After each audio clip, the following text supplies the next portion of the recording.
In the name of Allah, the first, the beginning, the magnificent, all praise be to Allah, creator of existence, Lord of the universe, master of our day of judgment. It is you alone who deserves praise. It is you alone we worship. To you alone we pray for help. Reveal to us the straight path, the way of those whom you favor, not the acts of those who go astray. O you who believe, let it be said, Al-Sufian, the one way, the true way, and the second name of Allah, the one, the absolute, the almighty. This is the way of which there is no doubt, as guidance unto those who respect knowledge and beauty, who reject ignorance and evil, who seek the well-being of their kin and their community, who honor those gifts bestowed to them, who seek to learn, to practice, and to bear witness to what is revealed through the way. These are the ones who may be certain of the truth that they can never die. The way is a sacred gift, a gift of 144 Sufa, each describing a character of wisdom and an aspect of Allah and existence. And if one should challenge you concerning these sacred characteristics, then challenge them to write to same Sufa, which they cannot accomplish. For wisdom and truth is its own witness, and only the willingly blind and deaf could mistake the false words of deceivers from the truth of the divine Creator. Sufa is a character of wisdom, capacity, representative, token, or image, picture. Allah gives men and women the ability to think, to reason, and to choose. Therefore, you yourself do not need to be told what is wicked and that which is true. You do not need to be warned against false scriptures and teachings. If a man or woman tells you to fear Allah first before respect, then by your gift of reason, you should know it to be false. If they tell you that perfect prayer is more important than right intention, then by your ability to sense, you should feel it to be untrue. If they tell you that Allah demands sheep-like behavior over a passionate behavior, then the gifts given to you by Allah should be enough to see through such evil and lies. The true way of Islam is based on one principle above all others. Respect yourself first, and then so shall you respect all others. Only through self-respect and respect of others can a person truly love Allah. Those who say a true Muslim must fear the Lord are wrong. Ignorance creates fear. Fear creates hate. Hate creates evil. A man who fears Allah does not honor him, but the demon that told him such a lie. Faith in the way is simple. It is the belief above all others that there is only one deity and his true name is Allah, and that he created us, and that he loves us.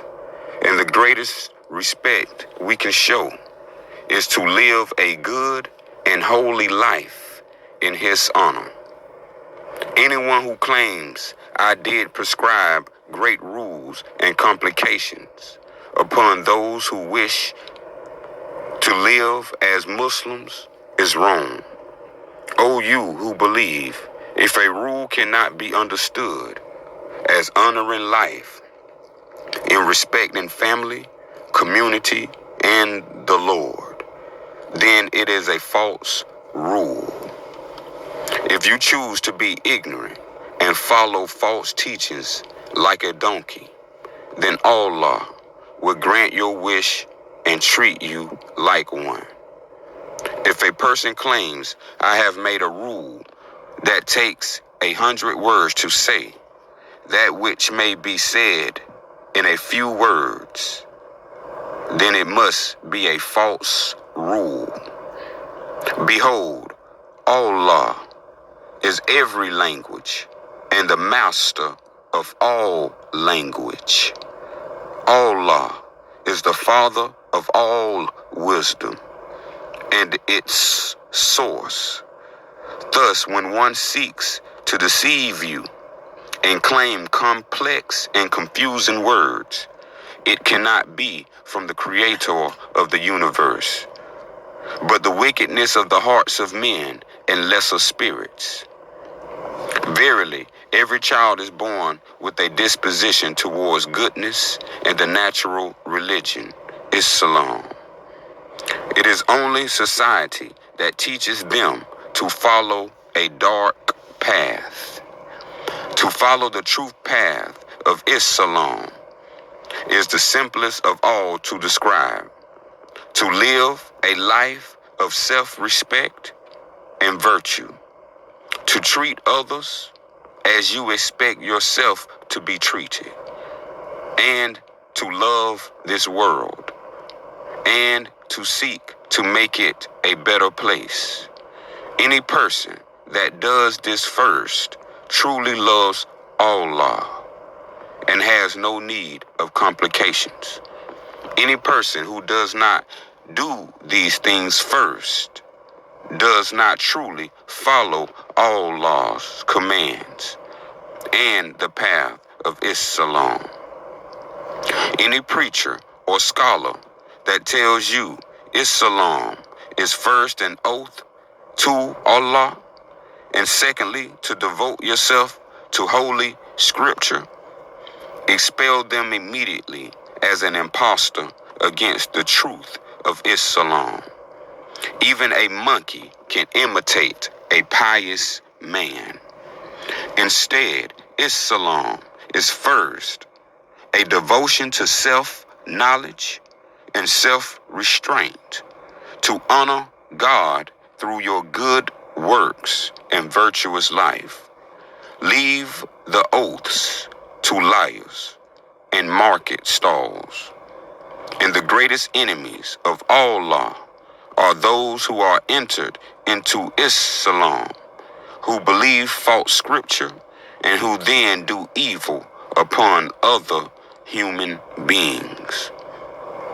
What is Islam if not the purity of speech and charity? Do you know what saps the foundation of Islam and ruins it? It is the errors of the ignorant scholar, the disputations of the hypocrite, and the orders of kings who have lost the road. O you who believe, let it be said, Al-Mu'id, the restorer, the one who reinstates and who brings back all. And the third name of Allah, the infinite, the unique, the all-knowing. Thus, nothing is lost from the story of humanity, the story of our beginnings, the story of how we came to be men and women, from the soil of the earth and the light of the stars, the story of the divine influence and our relation. Even if false words and false claims be inserted, nothing may be erased, destroyed, or corrupted. Once created in the mind and dream of Allah, it cannot be uncreated. Allah is the ultimate narrator. Our relation to Allah and all His creation is the ultimate narrative. Some say that we are cursed, we are fallen, and that we must atone. Yet such narratives are an insult of our divine Creator, as if to claim that the Creator of the universe would willingly make an error. Other stories speak on only a few having authority from some deity, and all others no more than animals. Thus, some, such as the Umayyad, seek to rule not just tyrants, but as gods of madness. Nothing could be more insulting to Allah than to speak as if we are born of higher classes and lesser classes, instead of one family. Verily, we are one. We are of one Father, one Mother, all. O you who believe, listen then to the heart, to the truth of your heart. Let it be your guide as to the narrative. Let not those who wish to control by fear spread their false narrative. O you who believe, let it be said, Al-Khaliq, the Creator, the fourth name of Allah, the One, the Absolute, the Almighty. Behold, the Creator of all things, the author and grantor of existence, the designer of His plans and complexity, the maker of all life and the world, the bringer of the heavens, the architect of all knowledge and civilization. Without the existence of Allah, the concept of nothing could not exist. O you who believe, let it be said, Az-Zahir, the manifest, the evident, the outer, the fifth name of Allah, the infinite, the unique, the all-knowing. All that which may be seen is the manifestation of the mind of Allah. That which may be described is through the manifested gift of language from Allah. An ignorant man does not witness his thought. To him, such an idea in itself seems as foreign as a life of a king. An ignorant man places no real value upon the ability to think and to reason, as if such gifts of Allah are worthless to him, like the gold of a merchant lost in the desert and dying of thirst. To him, it is as if our abilities to speak, to think, to reason, to learn, and to manifest are no different to breathing, to eating, and to relieving of bowels. Such is the crudeness of the ignorant. Yet it is by thinking and by the sacred act of manifesting that Allah brought into being all we see and hear. The power of thought is strong enough to build empires, yet dangerous enough to cause men to die of the very things they feared the most. O you who believe, let it be said, Al-Batin, the hidden, the unmanifest, the inner, and the sixth name of Allah, the one, the absolute, the almighty. All that cannot be seen remains part of Allah. Even all that cannot be named or fathomed. Such is the vastness and incomprehensible supremacy of Allah. An ignorant man sees value only in his words, not the space between them. Yet it is the space between our speech that gives meaning to life. Such is the unmanifest void. Without the existence of the unmanifest, nothing may manifest. Such is the paradox of the divine.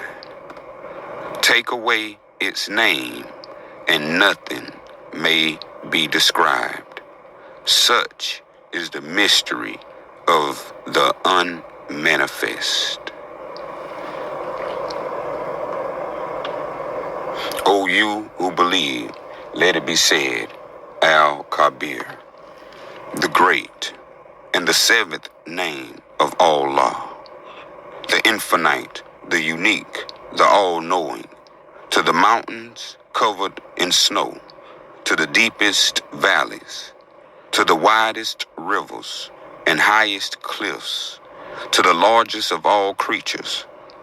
All that is great is so at the design and hand of Allah, the Almighty, even unto the sun, the moon, all the celestial bodies. The greatness of Allah extends beyond what we can see, to the vastness, unseen greatness of existence itself. Yet, like the elephant, the great and powerful depend on the small and agile. If not for small birds that catch the insects from around the elephant, it would be taken by the flies. If not for the bee and the water, the great grass fields of Asia would be dust. Thus, the great depends on the small.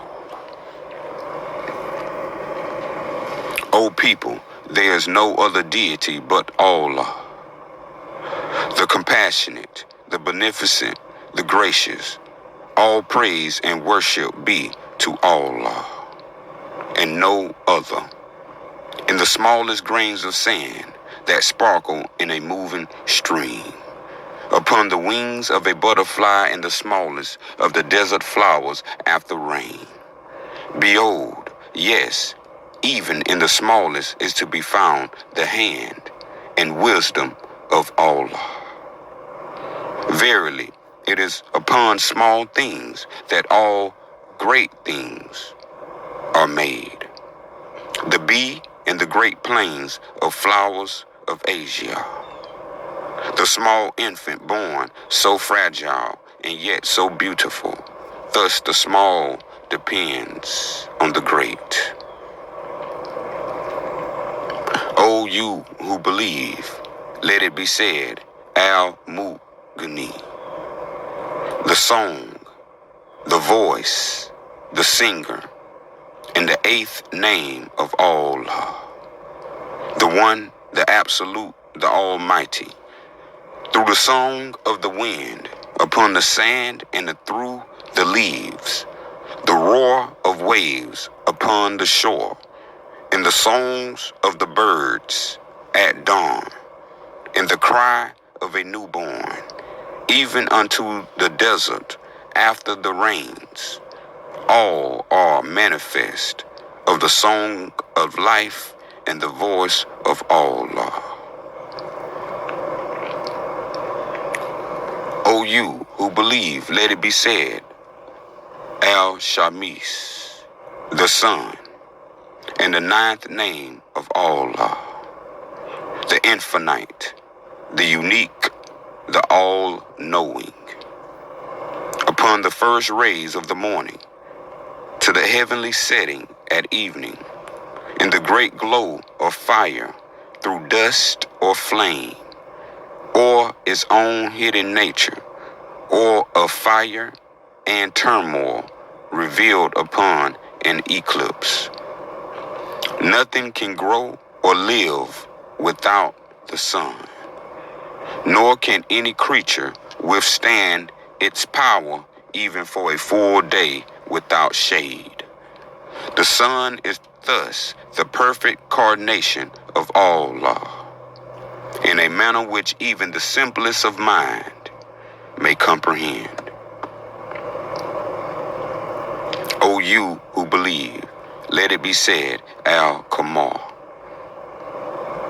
the moon, the 10th name of Allah, the one, the absolute, the almighty, the ruler of the night, the great light, the illuminator of ancient paths, and the companion to our ancestors, the revealer of that which is lost against the burning glare of daylight, the mysterious companion to the constellations and stars of heaven, whose arrival and departure is without the precision and certainty of his heavenly brothers and sisters. Thus, for its mystery, its dominance of the night, and its ability to reveal, the moon reveals even to the most dullest mind the wisdom and power of Allah. Let it be said, many generations ago, when people did not have such knowledge, nor the ability to read and write, they believed the moon to be a god or goddess.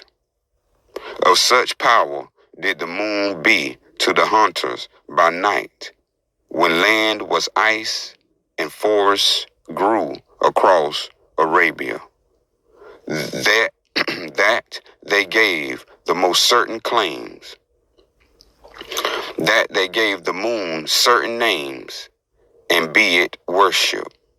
Yet we have the knowledge of the ancients to know the moon as heavenly, and not as a god or goddess. The ignorant and foolish Umayyad who terrorize and threaten do not understand. They see the moon as a supreme deity in their madness.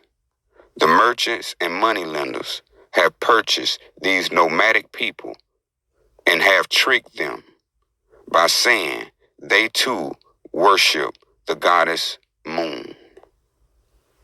Verily, the false merchant worships only one deity, being money. Honor then the moon and our ancestors, but not as your God.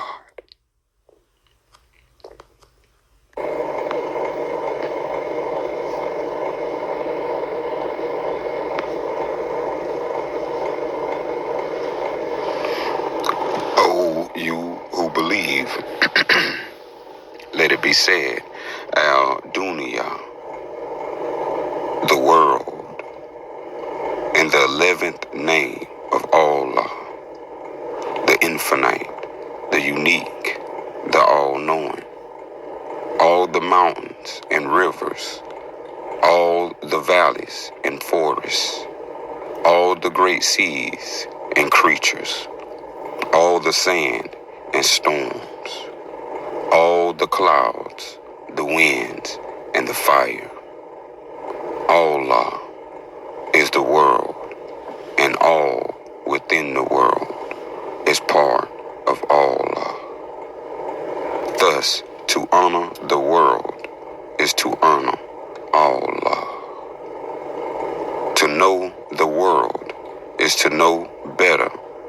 message of Allah.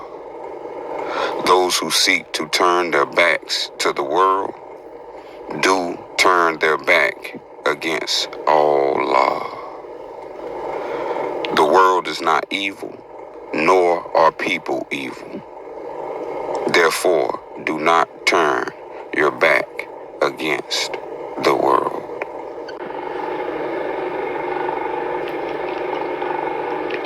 O you who believe, let it be said, Al-Buruj. The constellations, the heavens, and the 12th name of Allah. The One, the Absolute, the Almighty.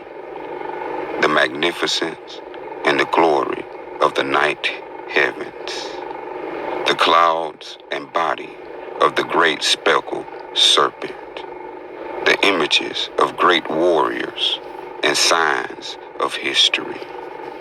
The most beautiful ceiling which no man has bettered nor ever can. The magnificence of constellations and roof of heaven challenge every man and woman to see with their own eyes the power and majesty of Allah.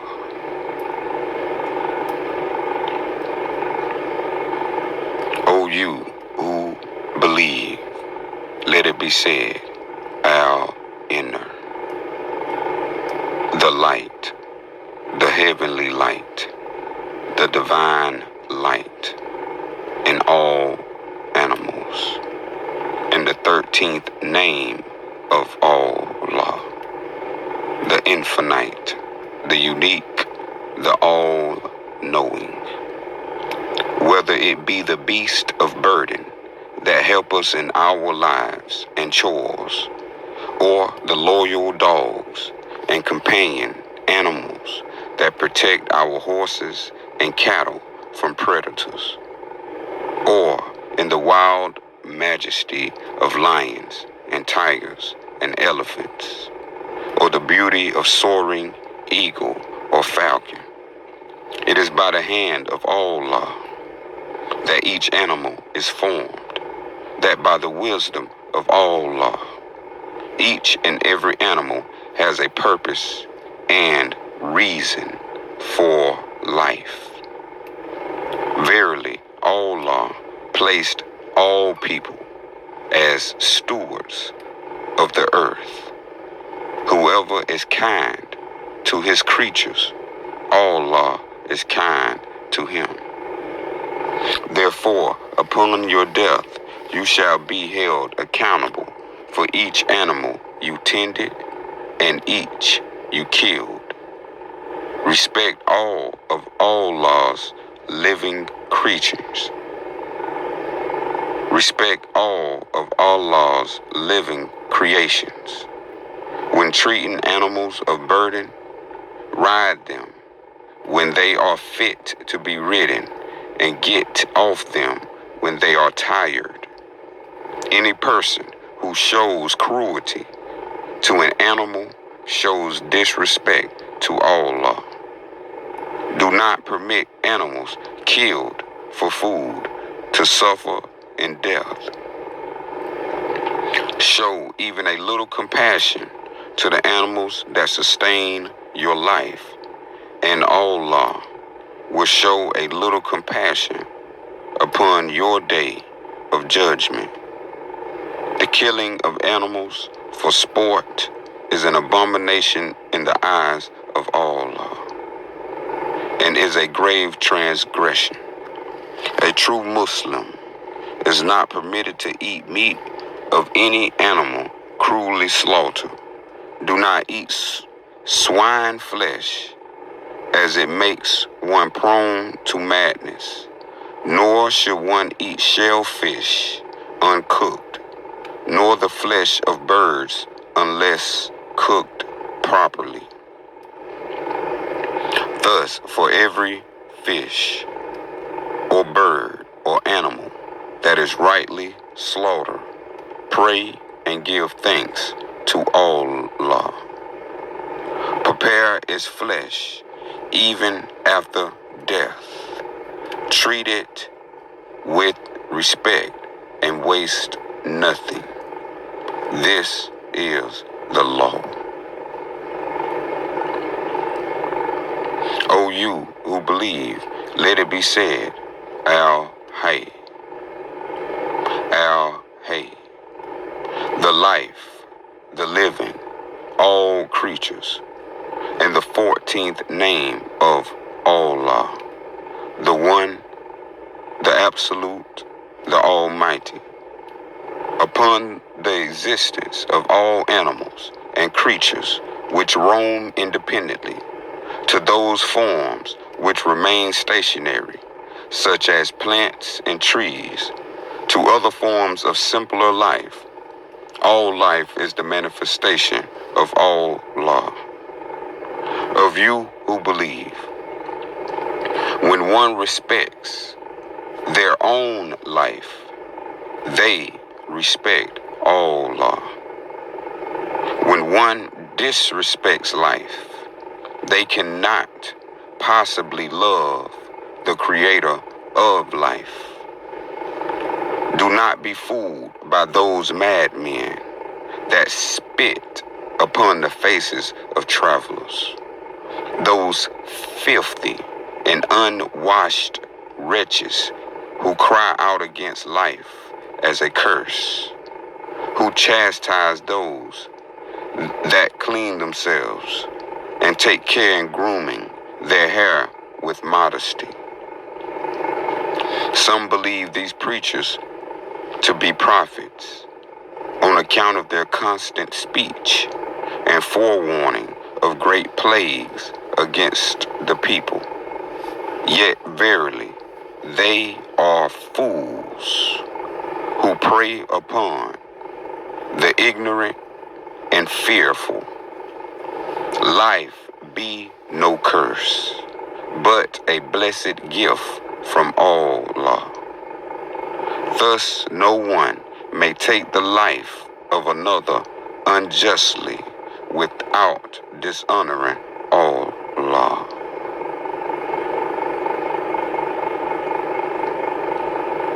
O you who believe, let it be said, Al-Mumit.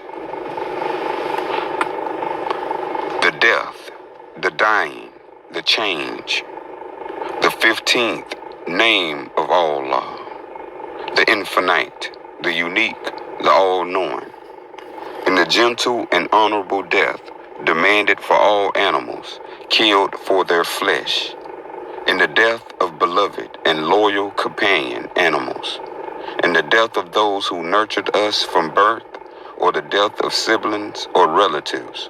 Behold, Allah is both the way of life and the journey of death. Verily, Allah knows the appointed time for all things to pass and to die. Yet the paradox of existence is even for Allah the limit upon direct intervention in the death or dying of a creature, unless through meditation and mind. All things in the universe die. Be in the world like a traveler, or like a passer-on, and reckon yourself as of the dead. Sleep is the brother of death. Death is a bridge that uniteth friend with friend. The grave is the first stage of the journey into eternity. The faithful do not die, for they become translated from the perishable world to the world of eternal existences. Remember often the destroyer and cutter off of delights, which is death. When the buyer of anyone passeth by thee, whether Khazar, Manichaean, Christian, or Muslim, rise to thy feet. Do not speak ill of the dead. Wish not for death any of you, neither the doer of good works. For peradventure he may increase them by an increase of life. Nor the offender, for perhaps he may obtain the forgiveness of Allah by repentance. It is not how you died, but how you lived, by which Allah shall judge you. Wish not nor supplicate for death before its time comes. A man or woman perfectly able who wishes for death is an ingrate who has no respect for Allah and the gifts given unto them. A good death is a blessing to a Muslim, which can only come through a respectful and honorable life, not how they died. A person who causes the death of women and children is a criminal and can never be considered a martyr. No one is dead as long as they are remembered. Death is the ultimate truth, for it separates from us all that we possessed, leaving all that we are. O people, there is no other deity but Allah, the compassionate, the beneficent, the gracious. All glory and honor be to Allah, and no honor, and no other. While the dead body shall rot and decay and return to the soil, the mind and soul must be given time to detach itself from its former vessel.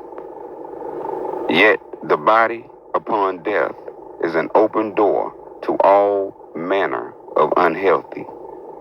Thus the Christian invites sickness upon their home when they refuse to bury the dead in a timely manner.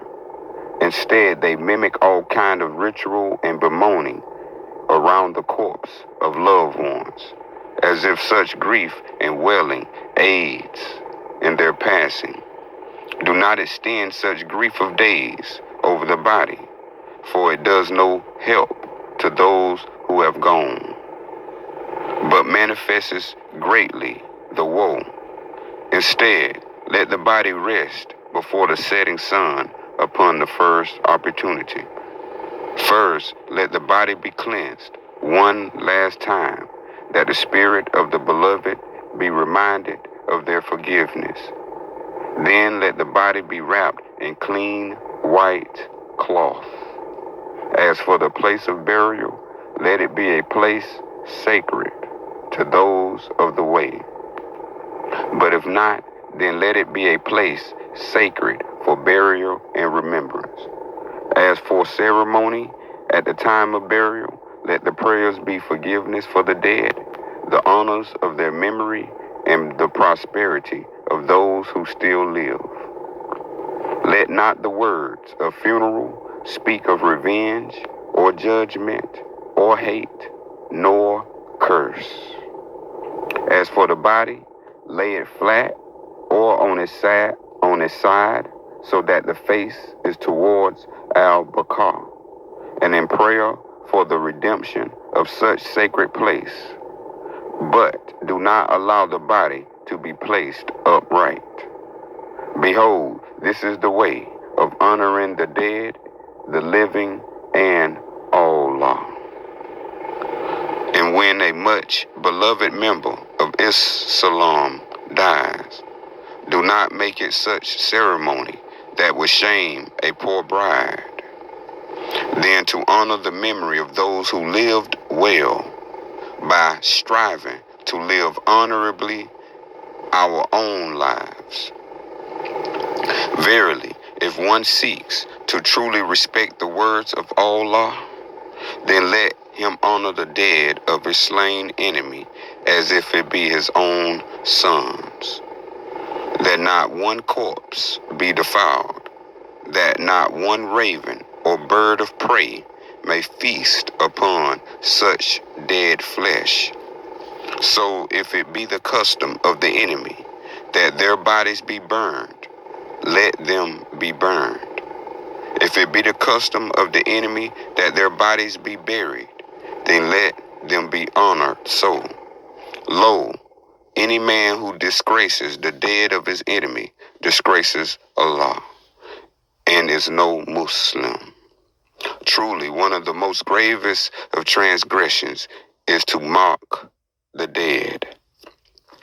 Behold, if it be a matter of siege that prevents the proper burial of the dead, then it honors those fallen, that they be not a plague upon the living, and their bodies be burned.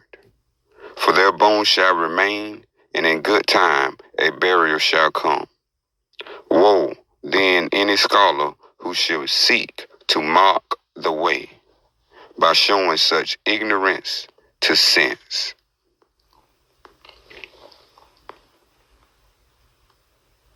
O you who believe, let it be said, Al-Zakar, the male, the masculine, and the 16th name of Allah, the one, the absolute, the almighty, the companion, gatherer, and protector, the half by which life is conceived, the strength, the warrior, the brave. Allah is indeed masculine, yet Allah is also feminine. To deny the feminine in favor of the masculine is to deny the existence of the night in favor of the day, or to deny the existence of the sun in favor of the rain. Such thinking is without sensibility and foolish. To deny the night in favor of the day, or to deny the rain in favor of the sun. The male is but one half and can never be properly whole unless with a woman.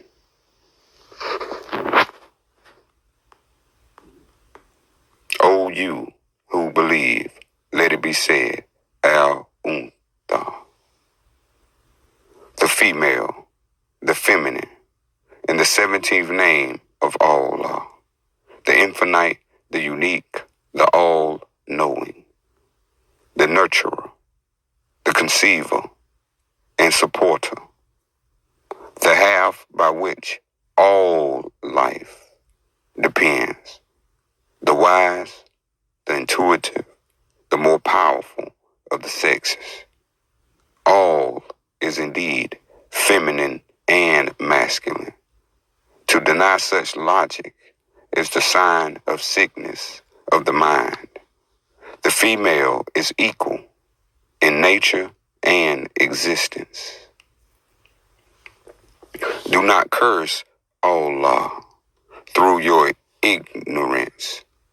If female was less, then life would be unbalanced. Nature and existence depends upon the equality of the feminine and masculine. The rights of women are sacred. See that women are maintained in the rights assigned to them. Allah enjoins you to treat women well, for they are your mothers, your sisters, and your aunts. Shall I not point out to you the best of virtues? It is kindness unto your daughter, even if she return in disgrace. Verily, women are the twin halves of men, and equal before Allah. Thus, any judge that issues a greater penalty to a woman than unto a man is indeed a poor judge. Any village that stone a woman for infidelity, yet merely chastises the man, they possess no law. If the elders of a village demand harsh penalty, then let both the man and woman be stoned for infidelity. Better then to admonish your wives with kindness. Allah implores you to treat women well, for they are your wife and your daughters. Therefore, protect your mother, your wife, and your daughters, and see that no harm come to them. It is the most solemn law of all law that men refrain from intimate relations with young children and especially young girls. Men who respect and defend the honor and life of girls that are not of age shall be blessed in the afterlife. Do not take heed then to the wickedness of the merchants and the false immorality of the Umayyad that speak against such morality and self-responsibility. The merchant who possesses no morals in the way of flesh, or an illness that by the law of Allah must be cleaved from the body of the earth. The rights of women are sacred. It is a grave crime against Allah to prevent women from entering a place to pray. Any teacher who prevents a woman from entering a place for prayer, remove him immediately as an impostor. Allah demands equal rights to men and women to honor him.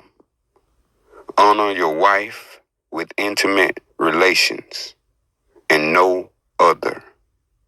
Do not associate yourself with the prostitute, nor anyone who would sell their flesh for profit. If a man be displeased with his wife, he may speak to her, but not beat her. The merchant and the ignorant, Umayyad, beat their women like donkeys. The merchants disrespect women and claim a sacred right to more than one wife. They openly mock the law of Allah. A true man of faith must not strike his wife, nor take another at the same time. To have more than one wife at the same time is an abomination before Allah. Do not listen then to the wicked and the vile behavior of the Umayyad and merchants. It is a grave crime against Allah and Islam to have more than one wife or female companion at the same time. O you who believe, let it be said, Al-Muqit, the nourisher, the food, and the 18th name of Allah, the one, the absolute, the almighty, the host that sacrifices their finest calf for a feast to welcome the stranger, the gardens that produce the most beautiful array of fruits and herbs, the sanctuary that nourishes our base and higher hunger. So Allah quenches our thirst and satisfies our hunger with words that are unmistakable. They nurture our soul and mind. Let it be said, the flesh of animals is made lawful unto you for food, except that which is announced unto you herein. Forbidden unto you for food is any flesh from a diseased, tortured, or maltreated animal. Verily, a man who beats or tortures animals, even in preparation for slaughter, is not fit to be called a Muslim. Do not partake in the flesh of swine, as such flesh gives rise to madness. Nor eat uncooked shellfish or flesh of the bird, for such eating shall surely cause much pain and terrible death. Yet in all things that are taken lawfully for food, honor such life as an offering to Allah. You who believe, let it be said, all good things are made lawful for you. And in preparation of meal, all must observe purification. To eat unclean is an abomination.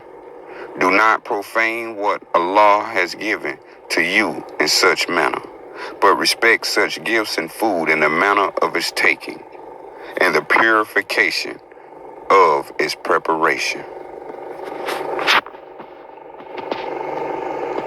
O you who believe, let it be said, Al-Ma'ah, the water, the source of life, the 19th name of Allah, the infinite, the unique, the all-knowing, like the cool waters of a stream that quenches our thirst and cleanses our body, the waters that bring life to the fields, and the rains that transform the desert. So then the wisdoms and teachings of Allah transform even the most barren heart. The waters of forgiveness and compassion of Allah may heal and renew the life of a transgressor. Within the desert, in the drought, water is life. Treat each drop with respect. Replace your straw and mud, roofs with tiles of clay. So position that upon rain, the water collects at points and channels. Keep your roof and channels clean, so that the water runs to store, and then store such water in clay urns below the earth, away from the sun. Thus, any village or city may collect great amounts of water. When a village or city be near a river, do not permit people to bathe or clean clothes at the same place. At the place upon the river for cleaning clothes, do not let people dispose of waste or clean themselves. At the place upon the river for cleaning and washing, do not dispose of waste. Thus the river will clean and refresh the water, and no illness to the people shall come. At a wadi, do not permit the animals to drink directly, but cut them channels so that water can be taken to them. At a wadi, do not permit cleaning and waste to be thrown into the water, but make a separate place of stone to clean clothes, and a separate place to clean. Thus the wadi will produce clean water and not be disturbed or bring sickness. Upon a well, line the walls with stones and make them seal, so that it remains firm. Seal the well firmly and use the Greek pump to bring water to the surface, so that no animal or illness may poison the well. Thus a village may protect its well and water. In the field, seal and cover the channel, so that no water is wasted. Release the water into the field at night,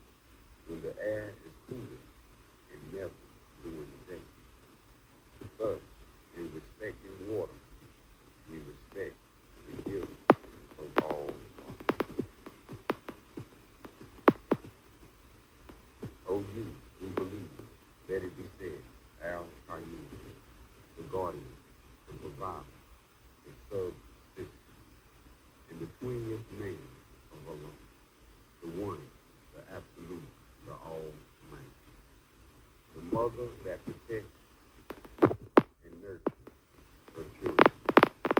The father that is kind, yet firm to his sons and daughters.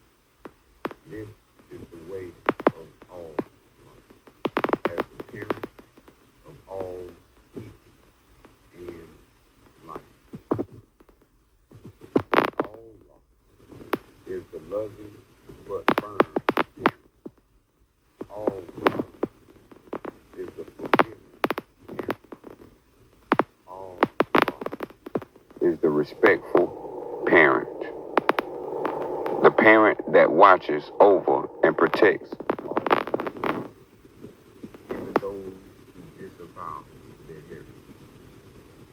All love is never the absent father. The father who is absent from the support and scheme of their children without right cause is guilty of a crime against all. All is the greatest of all parents. The greatest father is one who bestows love and respect to his children.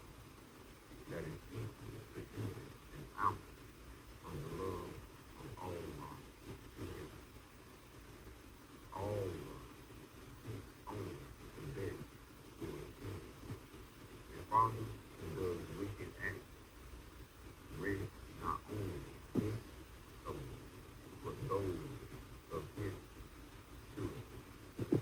For it is our parents that children first turn towards him. Admonish his wife with kindness. O you who believe, let it be said, a Muslim must not hate his wife, and if he be displeased with one bad quality in her, then let him be pleased with another that is good. A husband is forbidden to beat his wife. Any man who defiles the commands of Allah and beats his wife is no Muslim. Verily, a man who beats his wife in private is a coward and guilty of a grave crime against Islam. If such a coward is discovered, let him be beaten in kind for his cowardice and exiled from praying at a mosque. He is the most perfect Muslim whose disposition is best, and the best of all who behaves with respect and honor to his wife. A man is bound to do good to his parents, although they may have injured him. In the way of Islam, parenthood is a blessing and an obligation. Verily, parenthood is a solemn obligation, an obligation to which Allah shall hold every father accountable, not only for any acts of evil and ignorance of the father, but any actions of their children.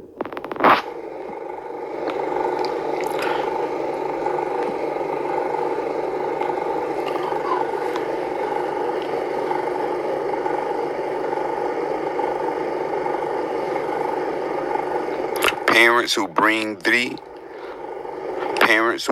three or more children into a life of poverty and hardship do not honor Allah, nor their community.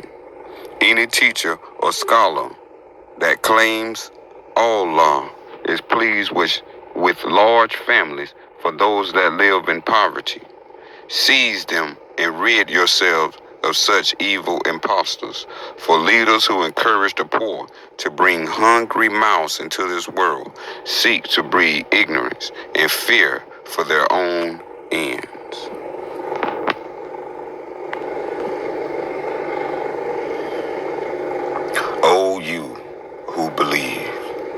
be said, Al-Bari, the innocent, the blameless, the inculpable, in the 21st name of Allah, the infinite, the unique, the all-knowing.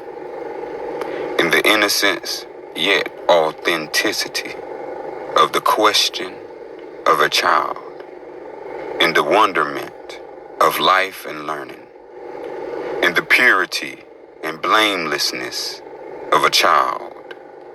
Thus Allah is innocent and inculpable of willing and deliberate evil. Verily, one who would harm even a hair upon the head of a little one is guilty of a terrible transgression against Allah. Verily and most solemnly, one who would deliberately molest or severely injure a child is unfit to be known as Muslim. Take those who kill children and cast them into a deep pit.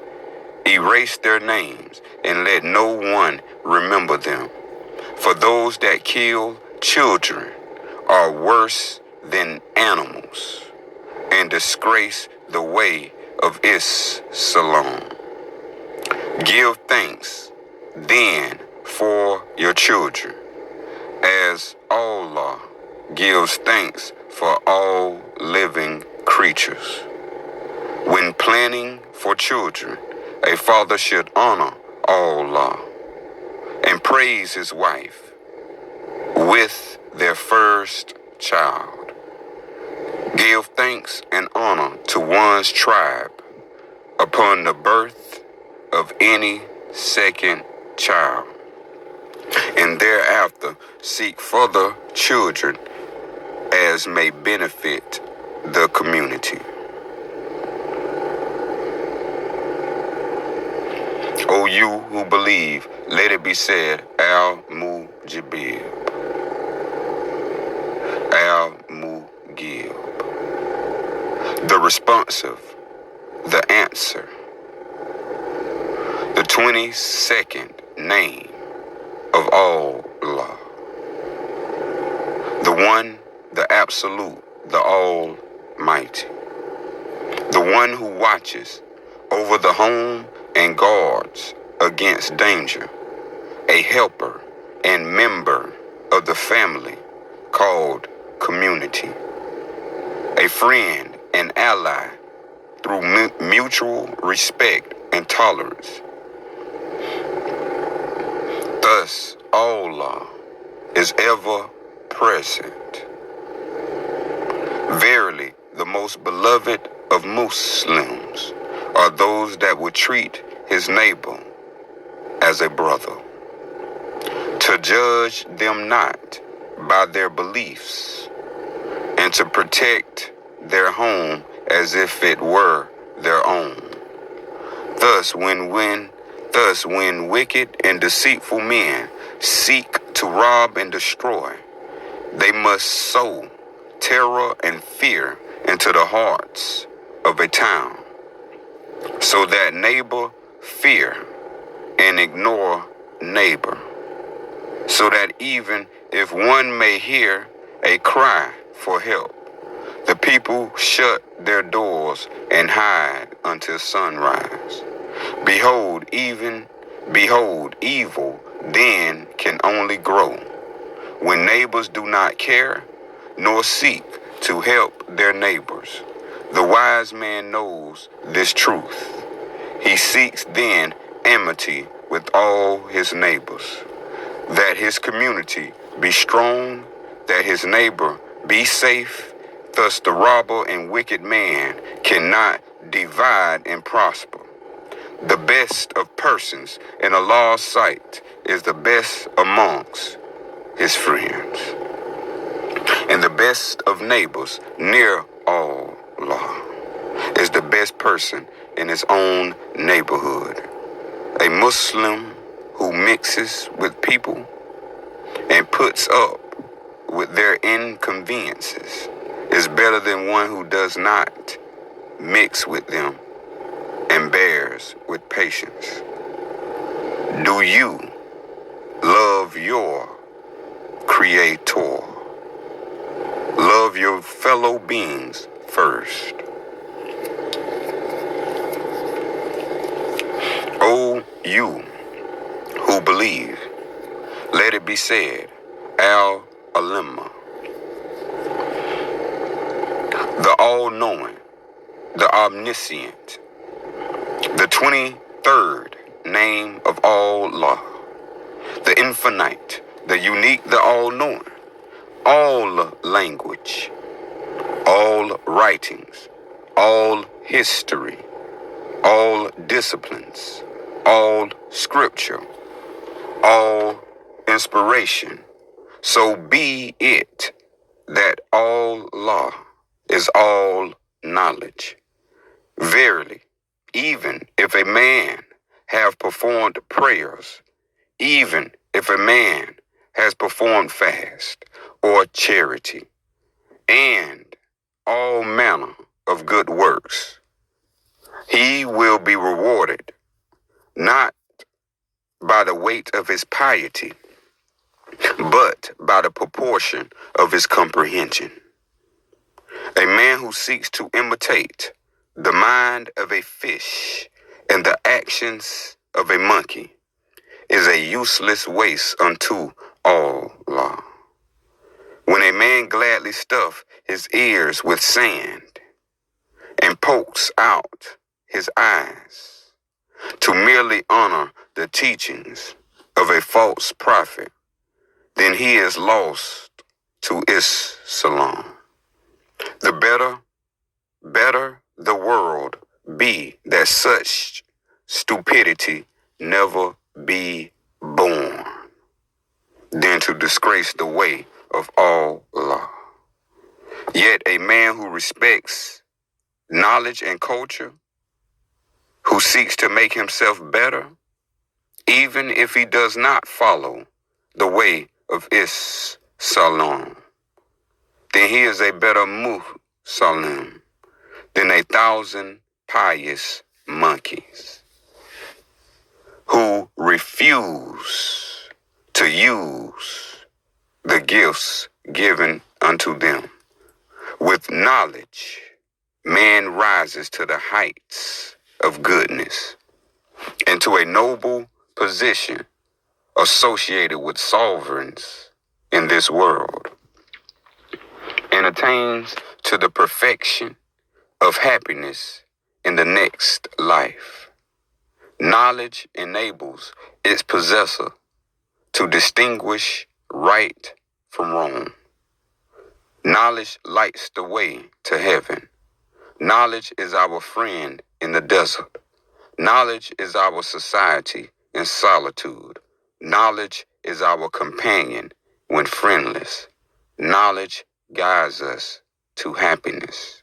Knowledge sustains us to rise above misery. Knowledge is an ornament amongst friends, and knowledge is armor against enemies.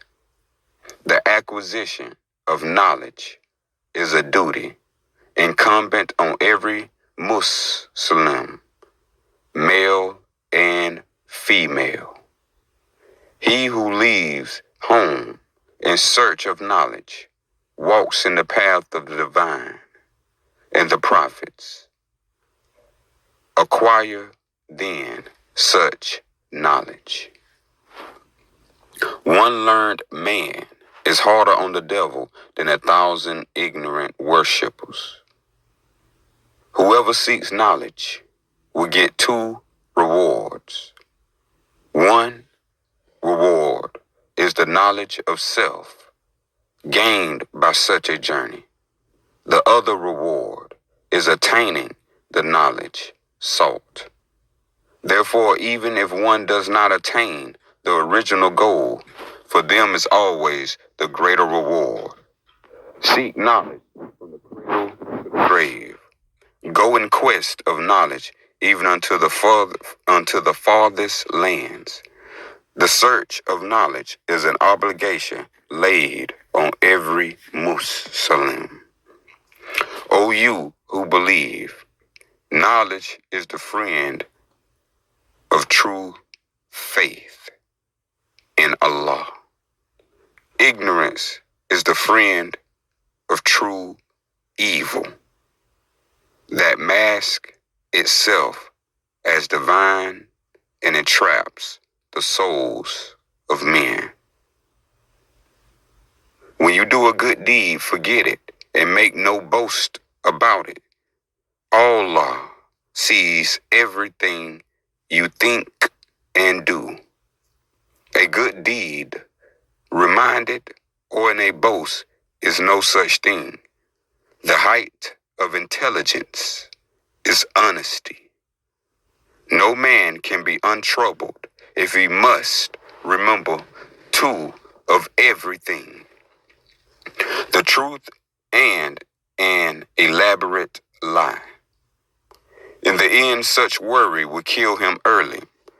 Knowledge is not found in lists, but in the understanding of the connection of things. Spiritual wisdom cannot be found through memorizing lists. Any saying which claims that in Islam knowledge and science is a sin and ignorance is a virtue is a wicked lie by someone who worships demons pretending to be God, and one who cloak themselves as Muslims but worship anarchy. Stand up, all who claim to follow the path of Islam. Do not dishonor Allah, nor his sacred places by weaknesses. Let not one false teacher or scholar defile the true teachings of his humble servant. Let not a single sermon praising ignorance. Let not hate stand falsely in any sacred house of Allah. If such ignorance and evil is not moved, then you must do everything in your power to honor knowledge and wisdom and remove them. To be a true Muslim, the seeking of knowledge is obligatory. If one does not know how to discern, then one is not yet a true Muslim. The first step towards knowledge and honoring the will of Allah is to denounce willing ignorance. Knowledge without character is a most dangerous state. All knowledge must be harnessed through self-discipline and virtue. Verily, it is commanded to you by Allah, upon the witness of any man who claims to be Muslim, who preaches ignorance, who despises knowledge and science. You are commanded to seize them and cast them out. Never let such evil defile the holy place of Islam. They are impostors. A true Muslim respects science as one of the greatest gifts of Allah. Only a fool who follows evil men rejects the advancement of science. For no better way can Allah show his love of humanity than to reveal the secrets of the universe. Science proves to all Muslims that Allah is pleased by questioning minds that know how to ask the right questions. Mathematics is a language that reveals the wonder and magnificence of Allah's creation that all Muslims are obliged to learn, and the most honored are those that excel in it. Science is the enemy of evil and is a light upon it. Therefore, whenever you hear of men preaching against science, you know you have discovered servants of demons.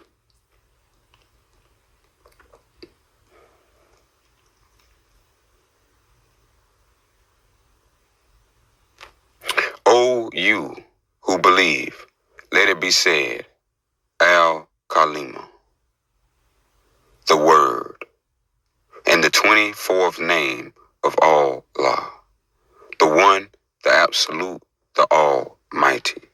Every symbol and meaning, every utterance and word, all law is all languages, all words, all meaning, is not a law, is not all law, the father of all knowledge, and so also the father of all words, speech, and language. If Allah only wished to speak to people in one language, there will only be one language. Thus, the existence of many languages means the divine creator speaks to people in many different ways. Beware then of those who say, the divine only speaks to those who listen through one language. The maniacs and their rabbi priests from Persia seek to hide knowledge with their coded and secret language they call Hebrew. The maniacs do not wish others to learn knowledge. They wish to keep it hidden, even from Allah.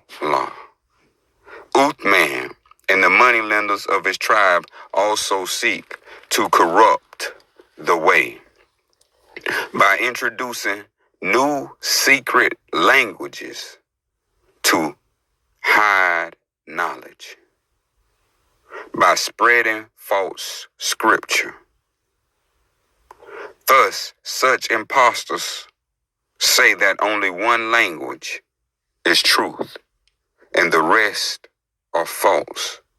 Yet ignorant are the rabbi of Persia and Uthman of history, as they are not the first who thought they could trick Allah. The Romans cursed the divine by seizing the tongue of the Etruscans of the north and reversing it to create Latin. The people of Carthage claimed their corruption of the language of Jeremiah, which they called Runic, and Punic was the only true language. Allah did expose the hubris of Rome and Carthage. Thus, let these words be written and spoken in language that people can hear and read. Let the knowledge of Islam spread to all who love justice and honor. O you who believe, let it be said, all Al-Mantak. Al-Mantak. The logic, the reason, the common sense, and the 25th name of Allah, the infinite, the unique, the all-knowing, the coherent and sensible thought, the method of sensible and order thinking, the system of argument that cannot be easily refuted. All law is the nature of logic and the concept. A mind that won't think is no better than a cow that won't milk, or a mare that will not give birth. All law grants us the skill to discern, to question. These are not by accident. So, to the unbelievers, to those who think logic is a mistake, do you claim that Allah make mistakes? Does he apportion more than is needed? Or does all law gives the right answer at the right time for the right reason? Logic is a gift, a skill, a teaching to be honored. Let it be said, all who follow Islam are obliged to learn and master logic. Nothing is more disgraceful than an ignorant man mimicking prayers. Verily, he does not comprehend. Nothing is more wicked than the promotion of ignorance and fear in the name of Allah. Logic is the enemy of the unbelievers. Logic is the test of the lie, of the defrauders from which they cannot escape. A liar and fraud will tell you, do not use logic. They will say logic is a mistake. Only a true disciple of the way and a true Muslim will embrace a question with respect. All law have not created anything better than logic, or anything more perfect or more beautiful than logic. The benefits which all law gives are, on its account, and understanding. And understanding is by logic. Deliberation and undertakings is pleasing to Allah. A good disposition and deliberation in affairs, and a medium in all things. These are the qualities of a true Muslim. O you who believe, let it be said, Al-Musi, the numbers, the 26th name of Allah, the one, the absolute, the almighty, whether it be the number 1 or the number 0 or the number infinity. Allah is all numbers, whether it be real numbers or spiritual numbers. The world of all law may be expressed in numbers. Look to your body, there to find the mystic numbers it contains. We are one, born from sacred union of 2. Our head to our limbs, to our toes. Thus, where spirit joins flesh and life flows, so the tree of life puts forth. The Greeks did not discover it, but were true when they said the universe is numbers. Allah is indeed the master of numbers.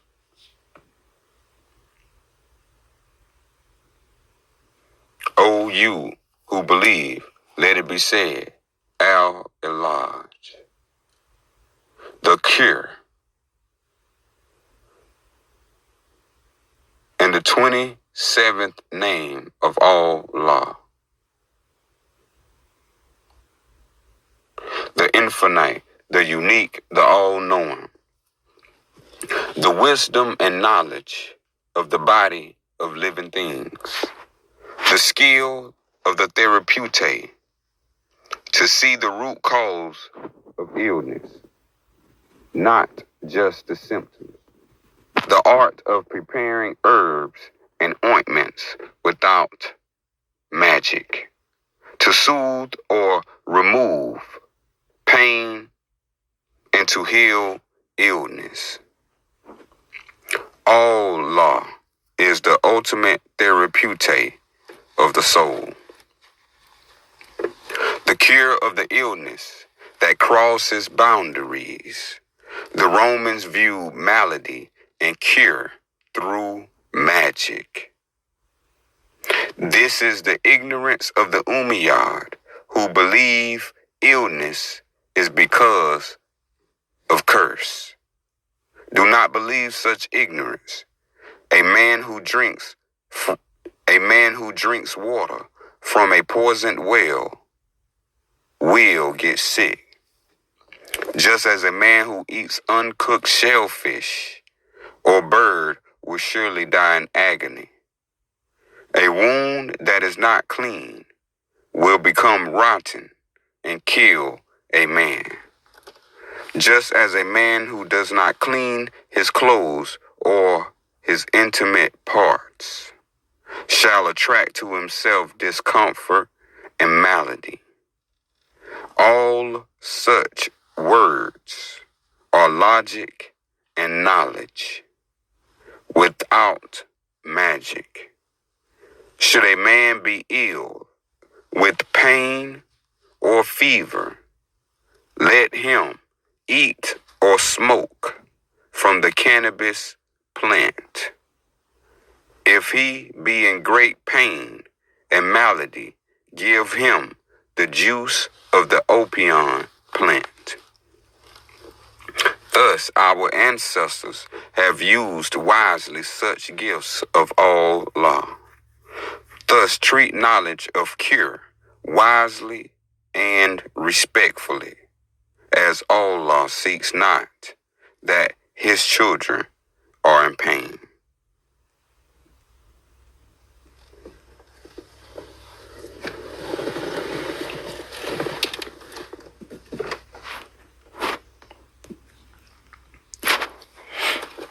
O you who believe, let it be said, Al-Badi, the incomparable, the unattainable, and the 28th name of Allah, the one, the absolute, the almighty, the finest painter of words, the wisest architect of meaning, the most frugal and skilled of phrase. Allah is the greatest of all poets. There is no doubt. And if you do not believe, then create a surah greater than these. Verily, some poetry is dressed in knowledge and art, yet contains neither wisdom nor beauty, but bitterness and hate. This be the sign of the Persians and merchants who craft words like paint over rust. Sweetly and innocently, they sing to those who refuse to use the gifts given to them, such as discernment, that they accept hate as love, that they rejoice as poetry, words of destruction as creation.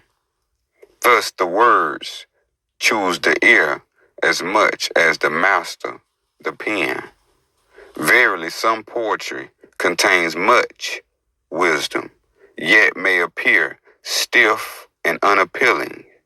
Such is truth, that it is not what the ear may wish to hear. Yet all law has such treasures, the keys whereof be with the words of poets.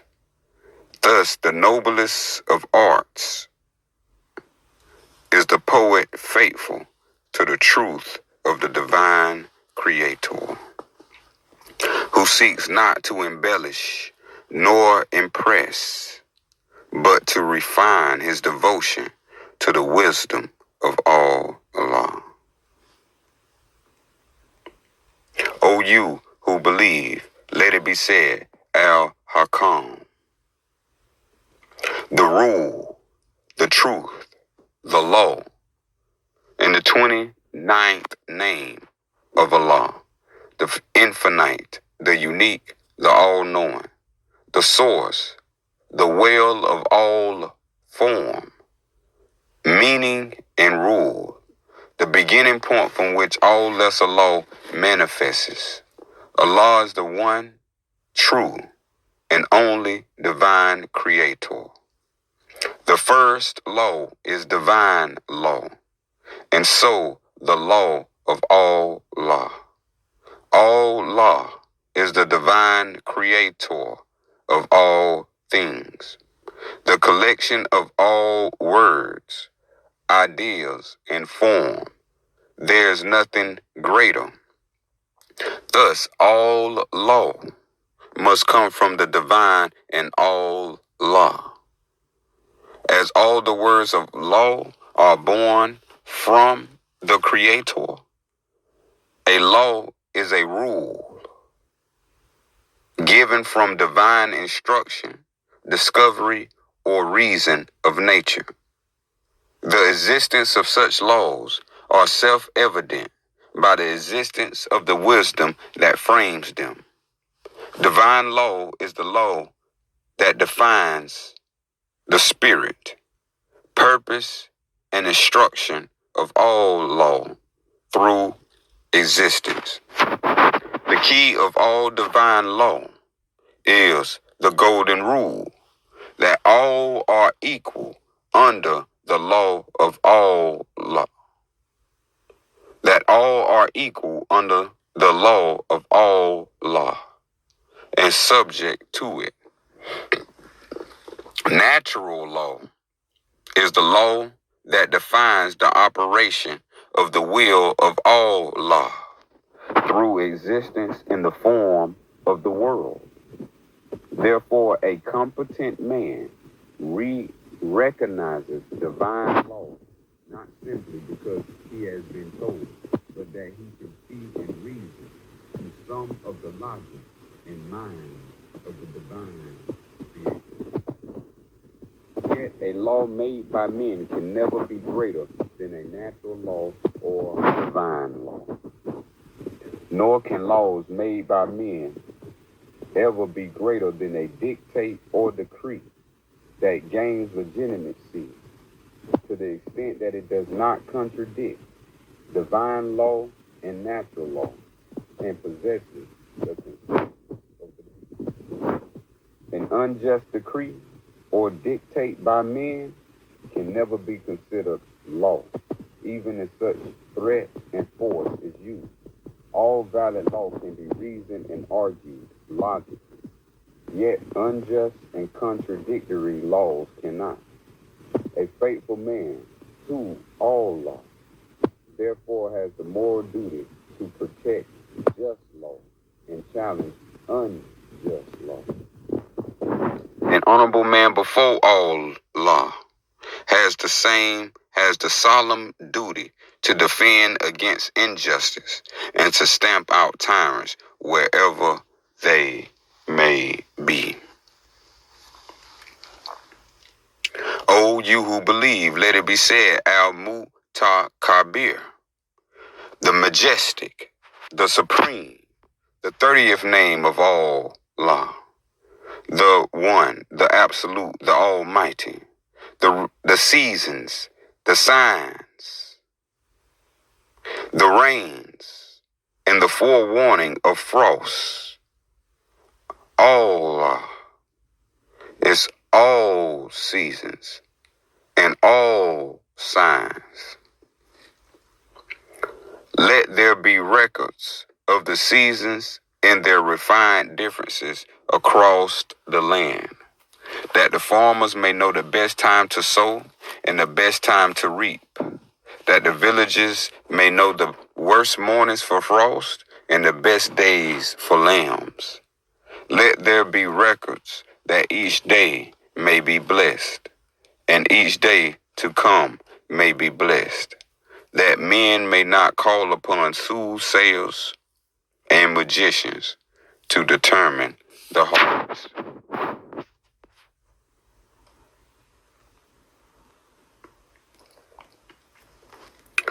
O you who believe, let it be said, Al-Ghami, the gatherer, the unifier of all people, and the 31st name of Allah, the infinite, the unique, the all-knowing, in riches of music, of art, and building, between the stalls and wares of great city markets, by the clothes, dress, and customs of ancient peoples. All is all cultures and all peoples. The path to all is many. That a man may begin of a different faith does not exclude him from the love of the divine creator. A different belief alone does not justify poor respect. Thus, to respect culture is to express love of Islam. To hate or destroy culture is to be a heretic. Verily, a man cannot be both a hater of culture and a Muslim. Truly, if any man claim to be upon the path of Islam and proclaim intolerance to another culture, seize him from any position of authority and banish him from the community. If he incites violence and hatred through ignorance, it is the solemn duty of all Muslims to destroy him, to grind his bones to dust, that there be no memory of such illness within the heart of Islam. Let it be said, when a Muslim stands in honor of the funeral of one who has passed of another faith, he honors the divine creator of all things as his emissary. O people, there is no other deity but Allah, the compassionate, the beneficent, the gracious. All prayers and homage be to Allah and no other. All moments and days, all space and distance, all movement and each event, all is all time and places. Do not be concerned then by Christian time, nor even concerned by Persian time. Only reject the ignorance and the stupidity of the Umayyad who worship the moon as a deity. Truly, there are no more ignorant and disrespectful to Allah, and those who ignore the day only to worship the night. What brings life? What warms us? Truly, The moon is our most ancient companion, yet she is the bride's maid. O you who believe, let it be said, Al-Wasi, the vast, the all-embracing, the boundless, the 32nd name of Allah, the one, the absolute, the almighty. The journey, not the destination. The walking, not the path. The man, not the clothes in which he is adorned.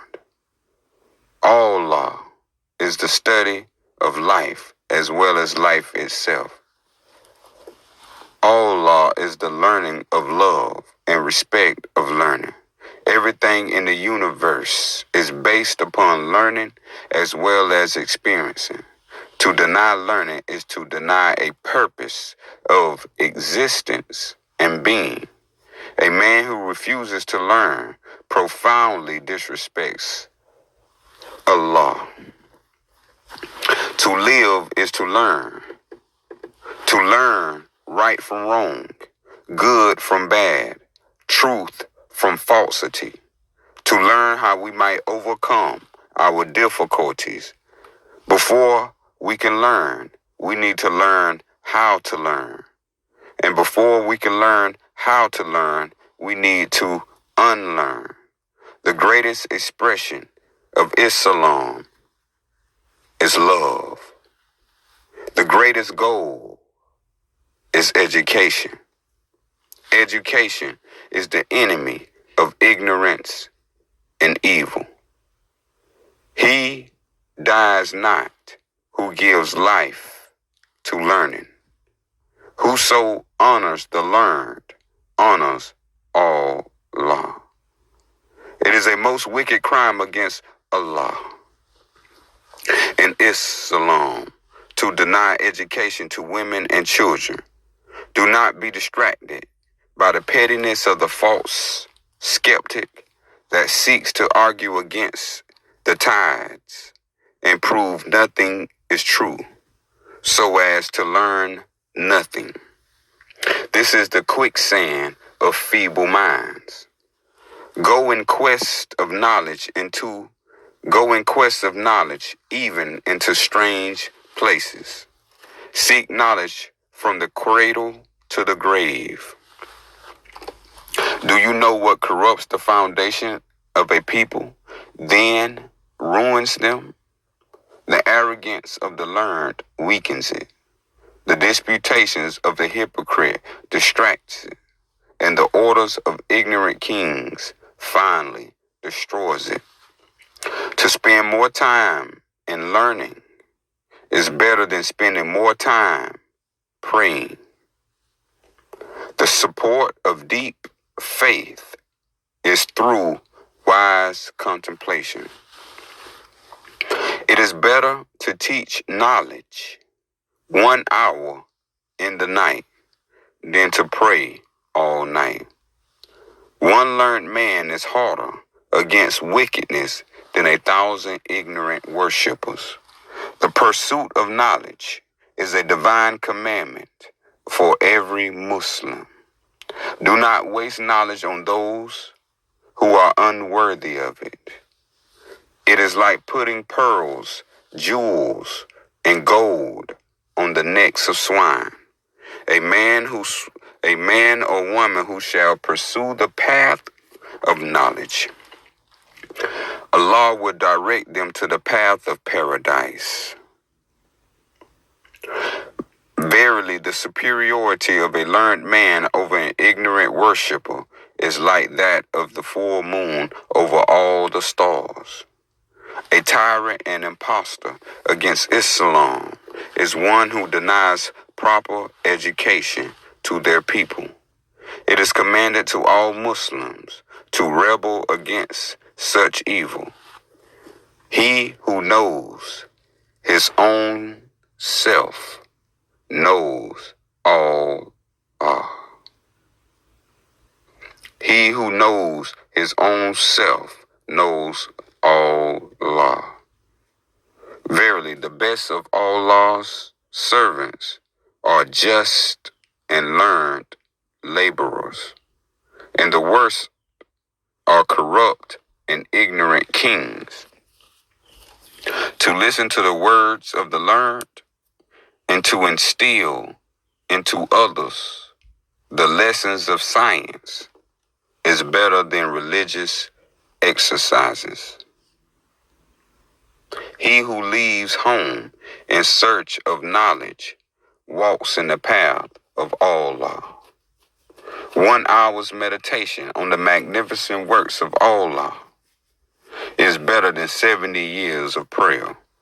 The acquisition of knowledge is a duty incumbent on every Muslim, male and female. Acquire knowledge. Knowledge enables its possessor to distinguish right from wrong. It lights the way to heaven. It is our friend in the desert. It is our companion when friendless. It guides us to happiness. It supports us to overcome misery. It is an ornament amongst friends, and it is an armor against enemies. With knowledge, a man rises to the heights of goodness and to a knowledge and to a noble position. He may associate with the wealth in this world, but never be beguiled by it, yet attain to a perfection of happiness and simplicity in this life and the next. Learn to know thyself. The calamity of knowledge is forgetfulness, and tragedy is to waste knowledge and speak of it to the willingly ignorant. Who are the learned? They who live by the virtues of what they know. Education makes a city easy to govern, but impossible to enslave. Expel any preacher or scribe who speaks against study or knowledge or right education. Cast them out as impostors who would deny the importance of knowledge and sensible reason for all Muslims. This is an obligation to all members of a holy place of worship of Islam. Learn to truly know thyself and to listen to the words of the learned and to instill into others the love of learning. Verily, any man or woman who shall die while studying and improving the knowledge of Islam shall be beloved by Allah as equal to the greatest of messengers. Therefore, whosoever honors the learned honors Allah.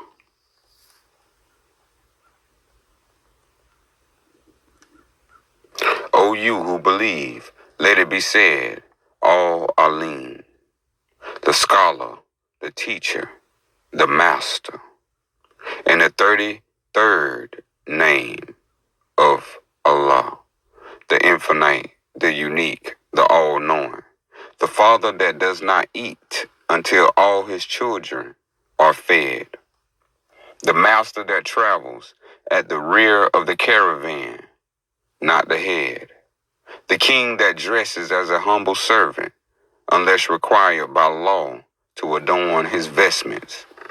Thus, Allah is the scholar and teacher of humility, hindsight, and balance.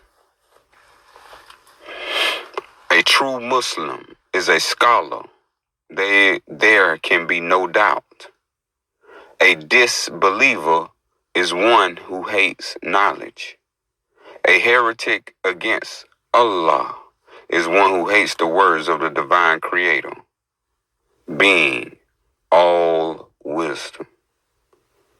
Therefore, do not be fooled by the agents of the Uthman and the Umayyad that say they are Muslim and support Islam, yet hate knowledge. If a man who claims to be Muslim strikes a scholar or a student for learning, let him confess his crime and have his offending hand cut off. If a man damage or even destroy a scriptorium, let him lose his head for such deliberate ignorance. No man can both love Allah. No man can both love Allah and hate knowledge without being a heretic or an idiot. Instead, protect the scholar, respect the scholar, and allow them to learn. If then a scholar raise a subject of controversy, let him speak. If he be in error, let men of learning debate him. Yet if learned men cannot reason, if learned men cannot, through reason and logic, defeat the argument of the scholar, then let them welcome him to the brethren of knowledge and respect him. Verily, if Allah were intolerant of students, mankind would no longer exist.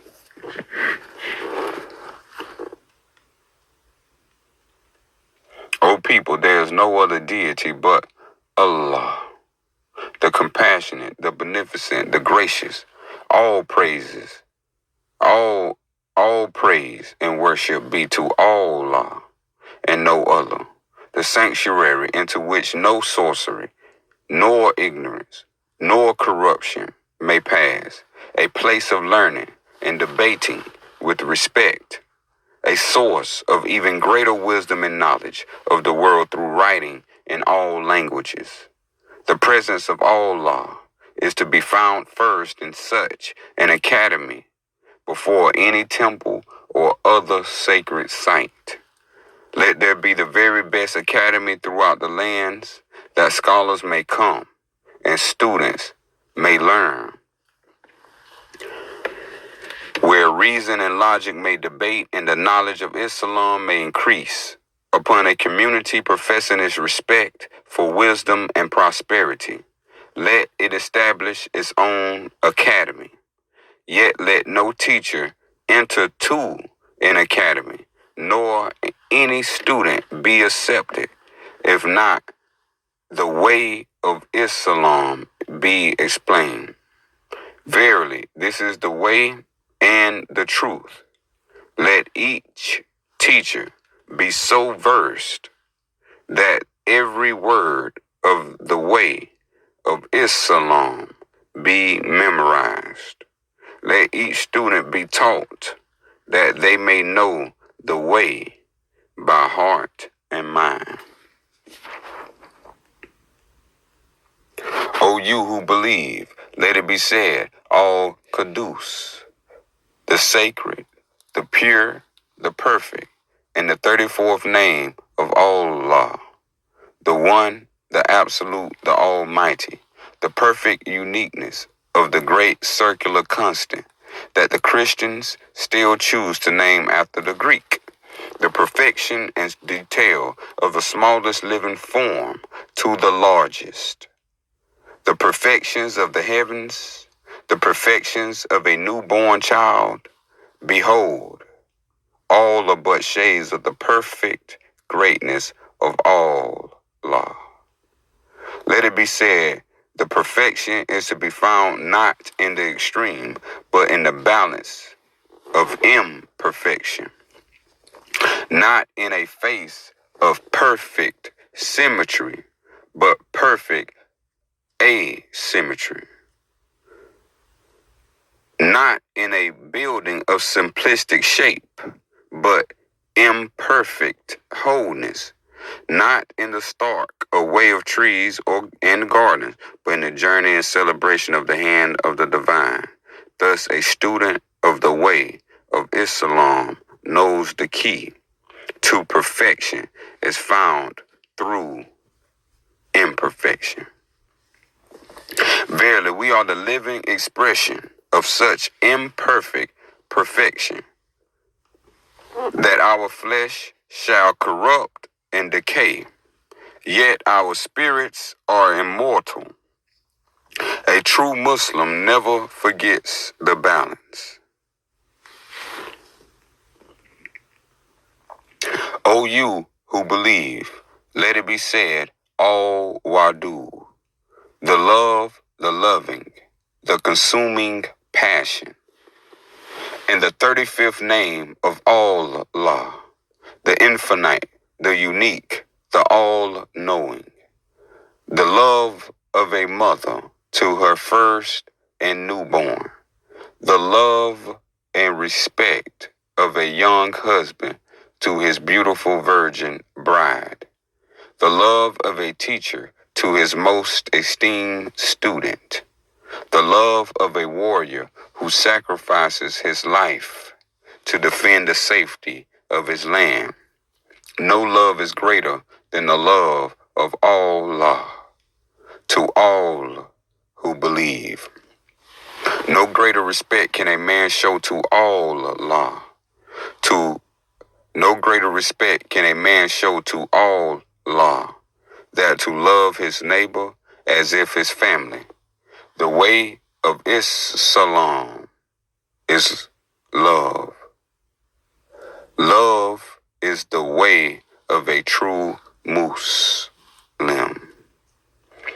No greater love can a person offer to the teaching of Islam than to offer their life in the defense against those who preach tyranny, evil, and ignorance.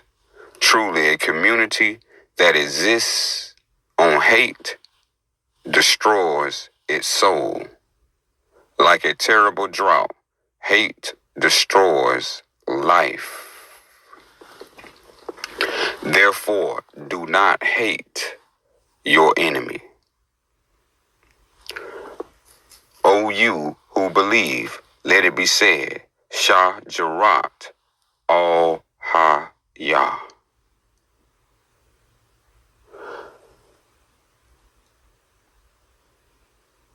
The tree of life, the source, the knowing.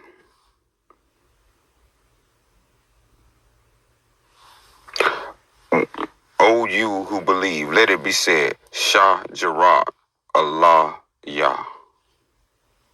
The tree of life, the source of knowing.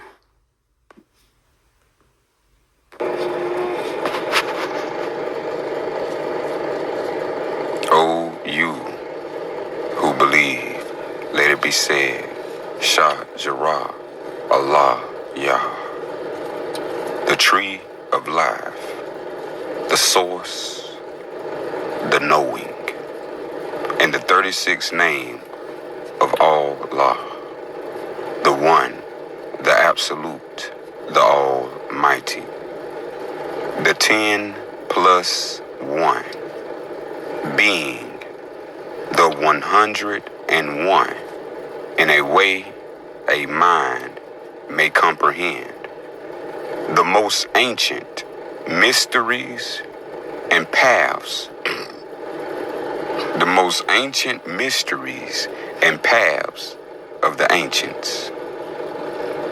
The mystery between Allah, the mystery between Allah and wisdom, understanding, knowledge, discipline, gentleness, beauty, majesty, timelessness, disposition, and respect.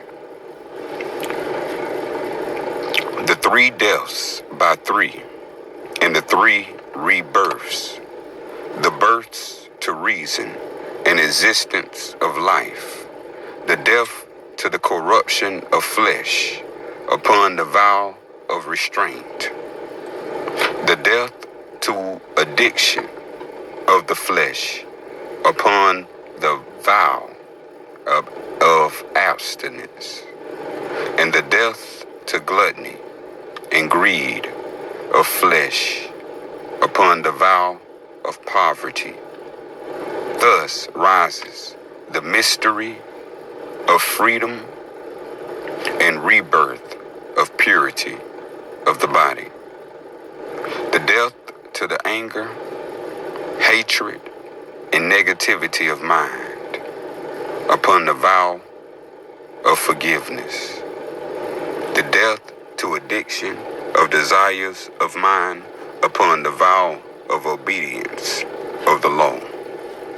And death to fear, especially of death, upon the vow of truth and honor. The tree of life is the manifestation of all law as the highest wisdom. Only those who dedicate their life unto the way will fully see. The tree of life is rooted within all. You are the tree and a branch of it. Nothing is absolute. There is no end nor beginning to potential. Existence, form, words, all limit, constrain, diminish, enclose. Thus, we are enclosed within the dream and existence of the universe, the dream of the divine creator, that our flesh is an illusion.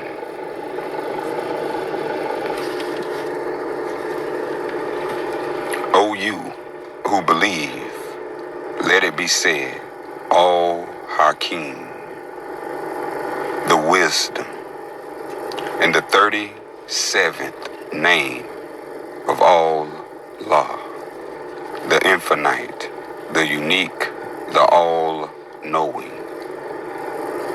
All law is the light I have attained, and in the light I live, to know that I do not know, and the wisdom of humility, to avoid such displays of arrogance, to avoid preaching to the willingly ignorant and those who do not want to listen, to avoid judging lest we be judged for our transgressions.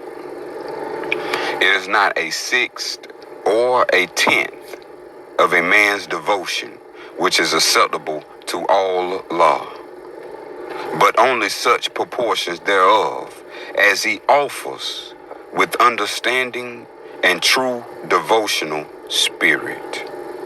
Verily, even if a man has performed many prayers, fasts, charity, pilgrimage, and all other good works, he would not be rewarded except by the proportion of his understanding.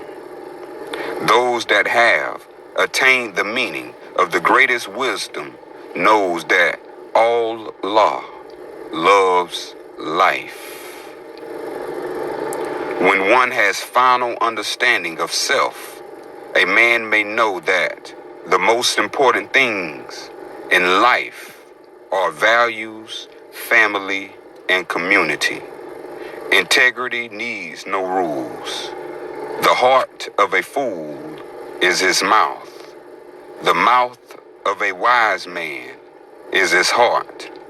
A wise man knows that he learns more from the unjust, the wicked, and the cruel than those that never fail to honor all law. For when confronted by evil, a wise man stands firm. and learns the power of his faith and integrity to overcome. Verily, virtue means nothing if not tested.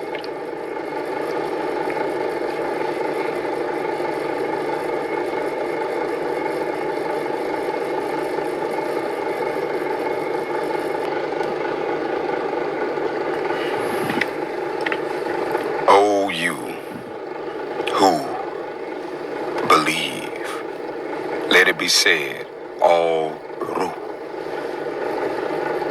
the soul, the immortal soul, in the 38th name of Allah, the One, the Absolute, the Almighty, the ancient mystery of the Egyptians, and the mystery schools, the power to live beyond a single life, to live again, and to never die.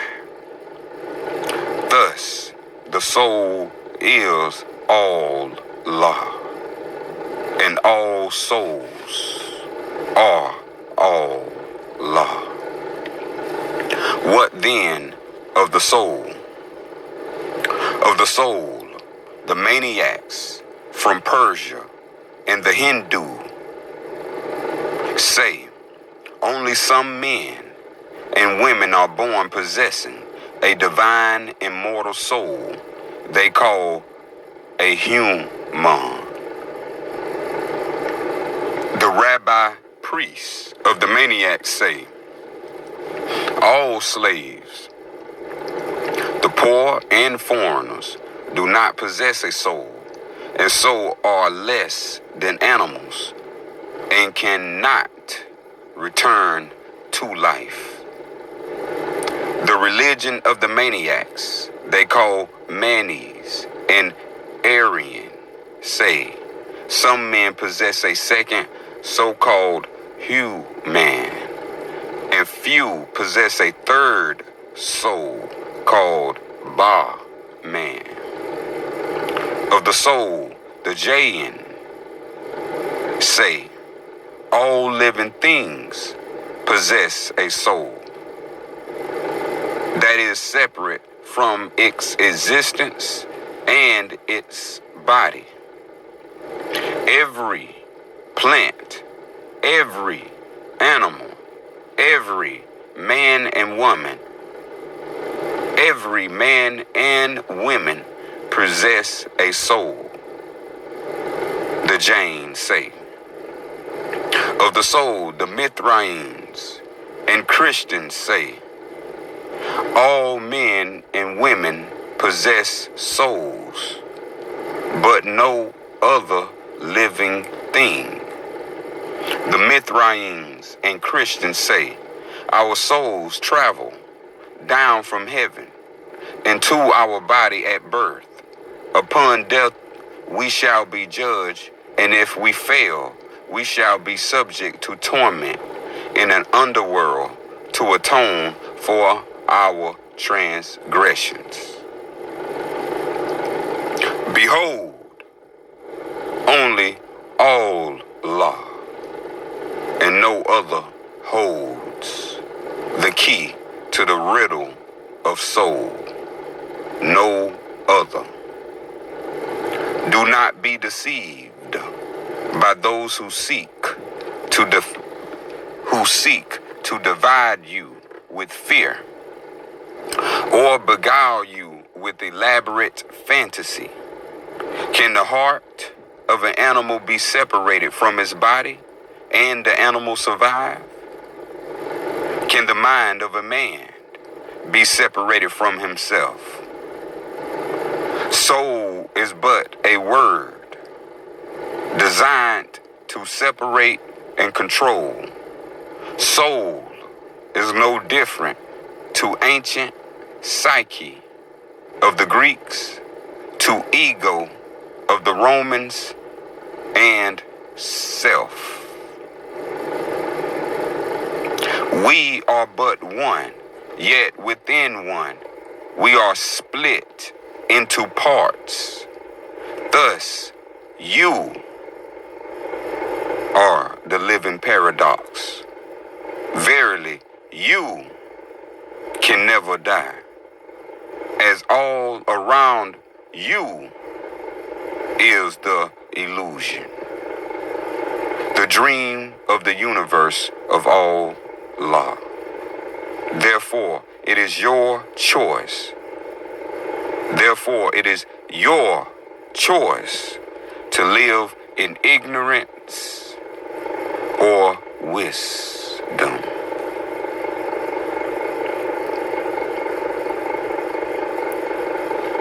O you who believe, let it be said, Al-Sabah,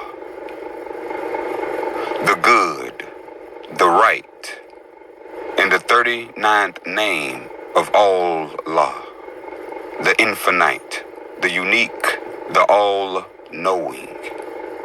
To do what is right, even in private, if no one is watching. To perform in a manner pleasing with the laws of Allah. To be considerate to others and respectful of others, even if they show no respect for themselves. Thus, Allah does not judge us or act against us due to our transgressions, but is forgiving and looks to the best within each of us. Good exists in the moment of choice and action. Truly, the notion of an absolute good or evil is a figment of the Persian mind. The Persians seek control through awe and fear. Thus, they speak in terms of absolutes. An educated mind knows the key to life and harmony with the will of Allah is balance. Thus, the greatest goodness is to respect life and to live one's life to the fullest, as if only one more day has been granted.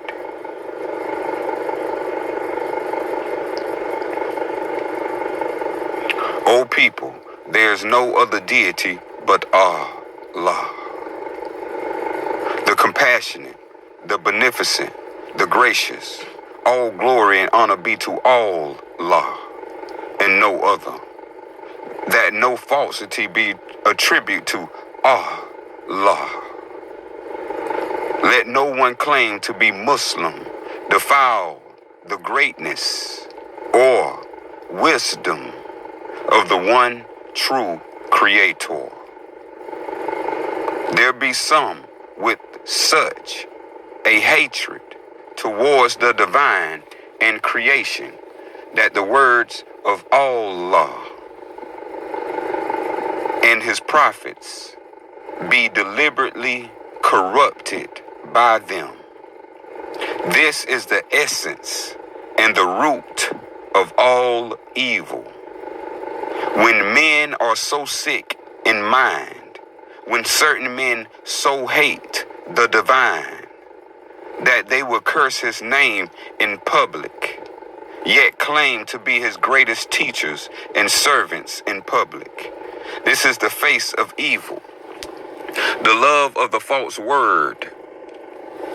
The love of the false word is the root of all evil. Every man being have two inclinations. Every man being have two inclinations. One prompting him to good and impelling him thereto, and the other prompting him to evil and thereto impelling him. Yet divine assistance is nigh, and he who asks the help of Allah in contending with the evil promptings of his own heart obtains it. Allah gives men and women the ability to think, to reason, and to choose. Therefore, you yourself do not need to be told what is wicked and that which is true.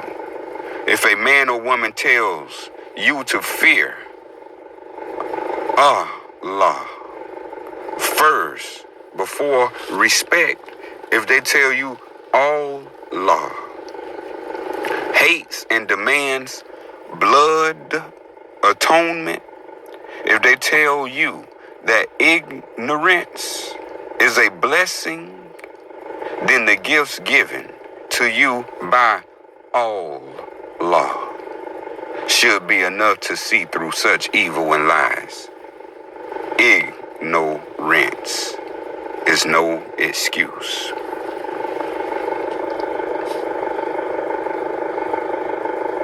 O you who believe, let it be said, all Nafis, the self, the one, the being, the 40th name of Allah, the one, the absolute, the almighty, the separation of the I from the family and community, the perspective of the world from being aware of one's own existence, the awareness of the I to its own existence. Self is therefore nothing more than a unique perspective and part of the greater self of Allah as it observes the dream of creation. The most excellent jihad is that for the conquest of self. He who knows his own self knows the divine creator. Devotion of religious duty will not atone for the fault of an abusive tongue. A man cannot be a Muslim till his heart and tongue are so. Whoever has been given gentleness has been given a good portion in this world and the next. Whoever suppresses his anger when he has in his power to show it, Allah will give him great reward. That man or woman is wise and sensible, who subdues his cardinal desires and hopes for rewards from Allah. And he is an ignorant man who follows his lustful appetites. With all this, ask for Allah's forgiveness. Do not mistake wisdom for holiness, or holiness for virtue. Allah gives great and wondrous gifts to those he pleases. Thus, a wise man may be no better than the worst money lender. Wisdom is no measure of virtue. A man blessed by Allah as a messenger may be no better in virtue than the woman who sells herself without honor. Divine commission does not make a man better than the poorest farmer.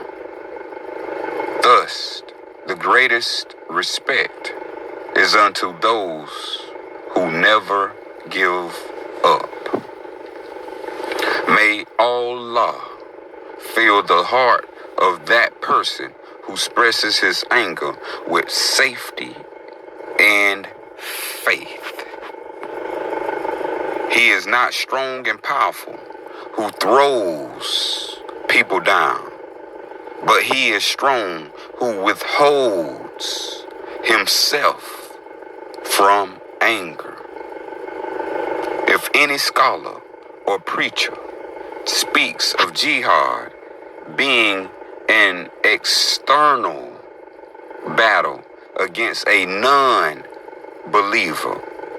expel them immediately as an impostor. For a true Muslim knows that jihad is a battle within, that we might be virtuous and self-restrained, that we might be victorious against the urges within. Verily, it is not the victory over self, as even the most holy man is at times defeated by himself. It is that a man never surrenders, that no action is taken without an earnest test of character. In the end, a man who does not yield to his urges is a man indeed.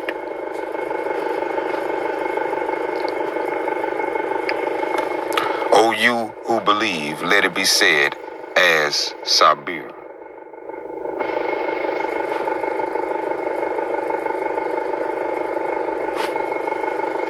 The timeless, the patient, the 41st name of Allah, the infinite, the unique, the all-knowing,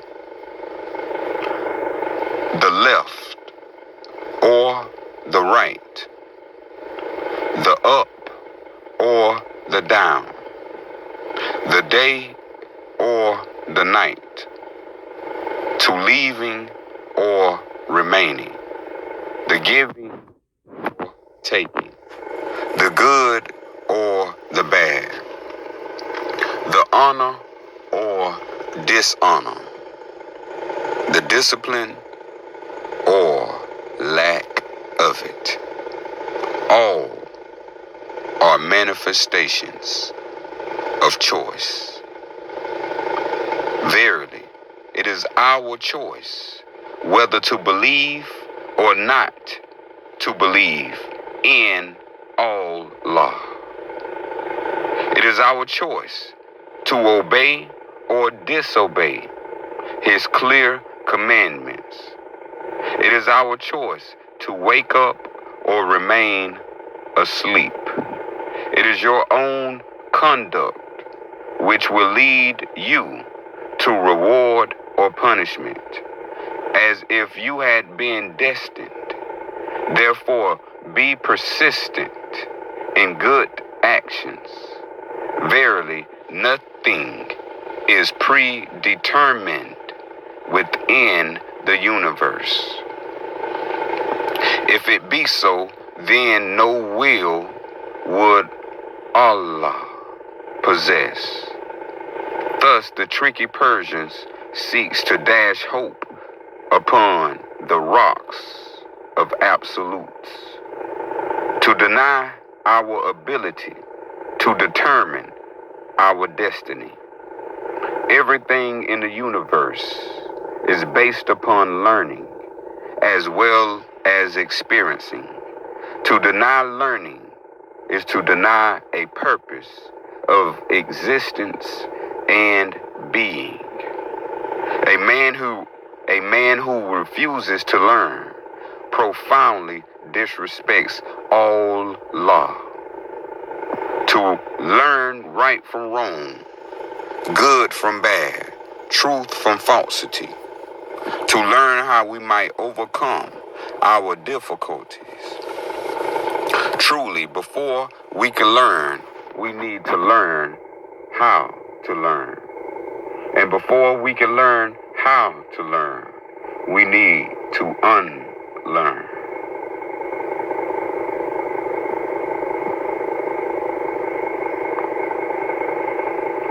O you who believe, Let it be said, All Rakaba. The volition, the intent, the free will, and the 42nd name of Allah, the One, the Absolute, the Almighty, the reason and motive of action, the existence of thought and idea before its existence within the dream, the ability to affect the dream of life through clear volition, a commitment to being engaged in existence, not merely asleep. Allah is volition. Verily, existence is a choice at each and every moment. Therefore, do not look to the heavens as some great machine, but the effect of many choices of free will to continue to exist. Behold, the mystery of existence, of the dream of the divine creation of Allah. Do not set your heart on wealth. There's no ignoring the conflict of the inner voice. Do not let your heart go straying, for every man comes to his hour. Do not labor to seek increase. What you have, let it suffice. If riches come to you by theft, they will not stay the night with you. Do not rejoice in wealth from theft, nor complain of being poor. If the leading archer presses forward, his company abandons him. The boat of the greedy is left in the mud, while the bark of the tranquil sails with the wind. You shall pray to Allah.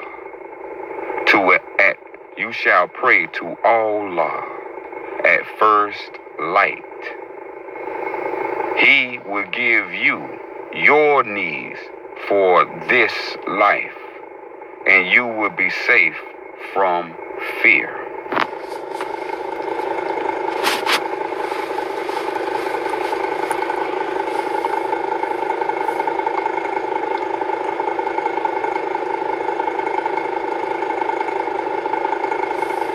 O people, there is no other deity but Allah, the compassionate, the beneficent, the gracious. All prayers and homage be to Allah and no other.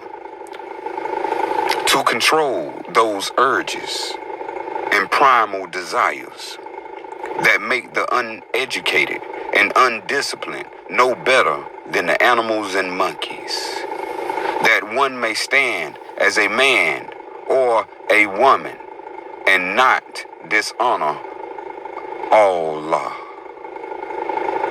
By mimicking the behavior of wild beasts, to refrain from those foods, drinks, or actions which we dearly love, that we do not allow our bellies to balloon and our behavior to become like the moneylenders and traders that eat and act like swine, that we respect the gifts of food from Allah, then give thanks for bounteous gifts.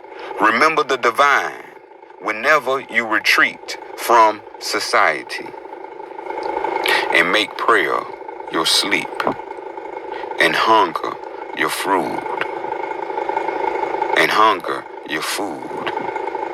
Kill not your hearts with excess of eating and drinking. The world is sweet in the heart, and green to the eye. Entreat for prayer. Illumine your hearts with hunger, and strive to conquer yourself using hunger and thirst. The nearest to Allah are the abstinent, whoever they are, wherever they are. A keeper of the fast who does not abandon lying and detraction. Allah cares not about his leaving off eating and drinking. A man while fasting must abstain from all bad expressions and must not even resent an injury. There's no monasticism.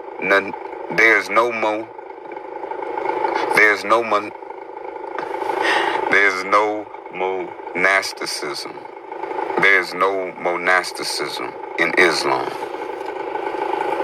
There's no monasticism in Islam.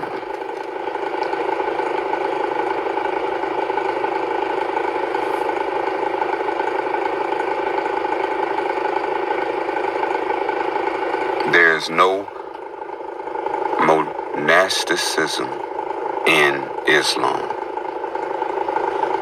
True faith does not live outside of a community, but live within it. Allah gives men and women the ability to think, to reason, and to choose. Therefore, you yourself do not need to be told what is wicked and that which is true. If a person tells you to kill those who have intercourse before marriage, if they tell you this is demanded by Allah, then the gifts given to you by Allah should be enough to see through such evil. The greatest sin above all others is to kill in the name of Allah. If any saying contradicts this, then it is false. Modesty and chastity are part of the faith. It is to men first that chastity and honor applies. For men have stronger urges. A man who is not a virgin upon his first marriage is guilty of a far greater sin than any woman. Chastity is given unto you as a rule, not for pain, but to save you from it. A person who gives in too easily to urges and desires at a young age quickly loses all self-respect and soon becomes a slave of wicked vices. Those who demand women are chaste before their first wedding, yet turn the other way concerning men, are guilty of false judgment in the eyes of Allah. A married man who defiles the chaste honor of an unmarried virgin girl is such a grave sin. Allah demands all guilt be placed upon the man, and the girl be released from all guilt without question. A family that harms a daughter out of some false sense of dishonor at her loss of chastity is guilty of a grave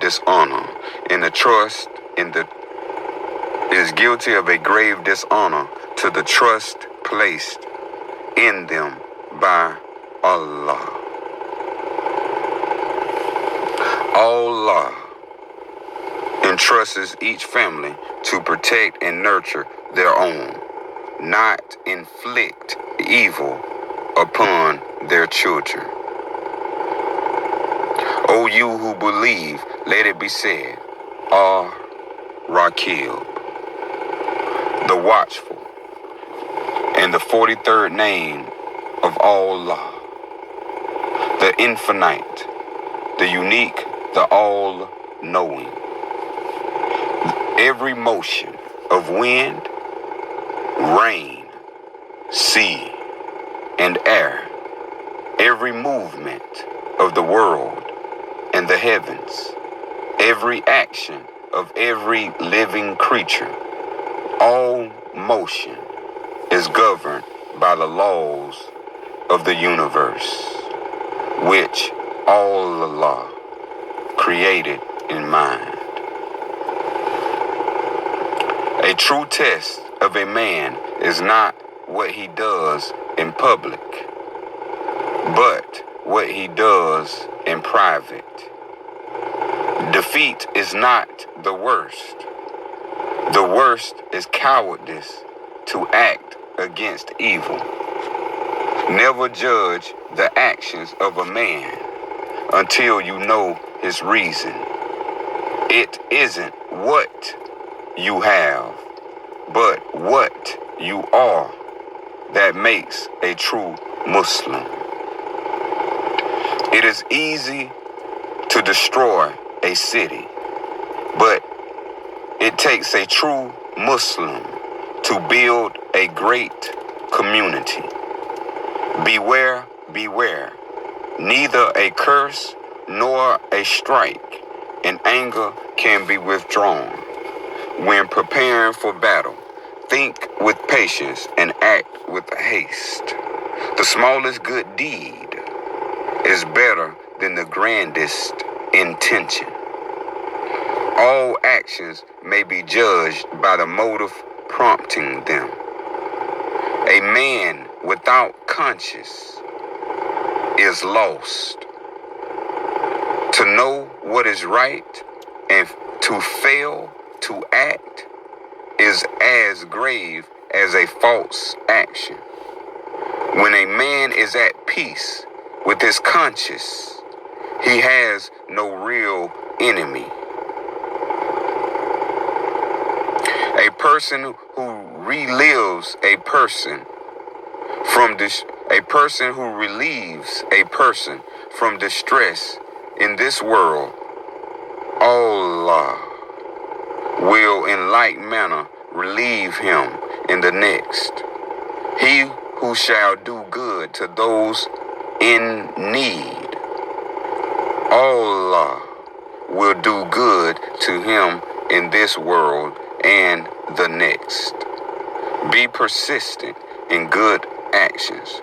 It is your own conduct which will lead you to reward or punishment.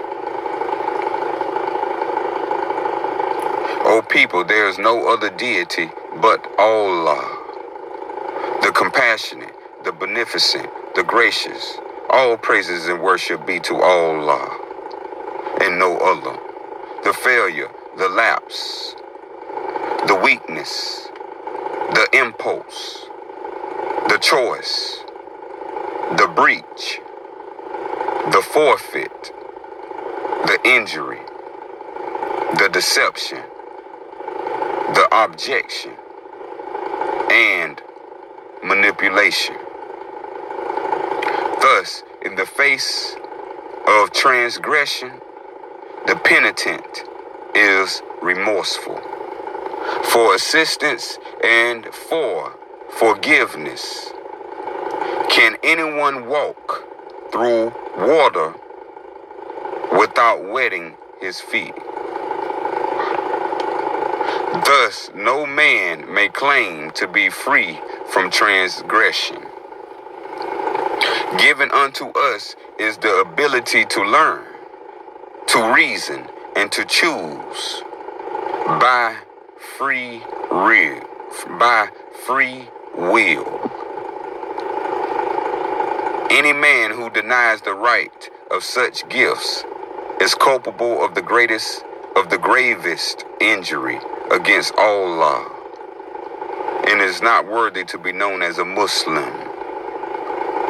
Verily, it is because of these gifts that the injury of transgression exists.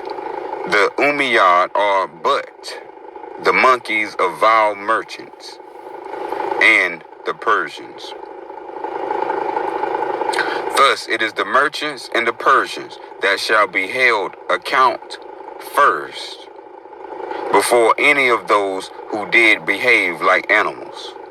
If all men behaved as lunatics, without the ability to learn, to reason, or choose by free will, then all law could no more hold a man to account for his actions than a wild dog killing a goat.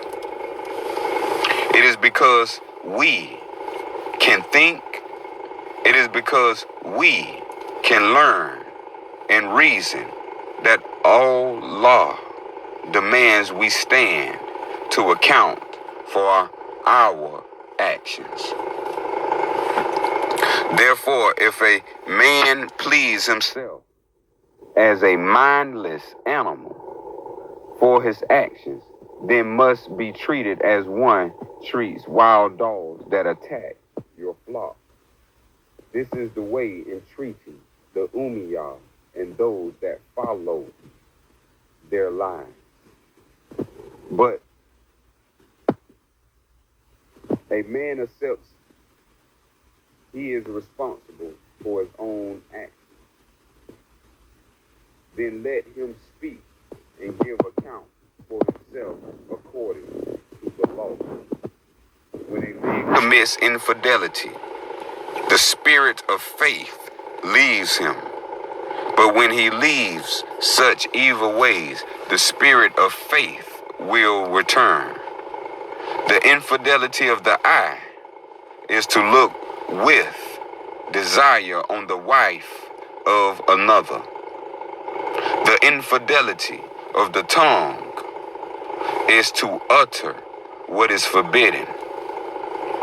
Every wandering eye of a married man or woman that stares upon another with crude intent is a philanderer.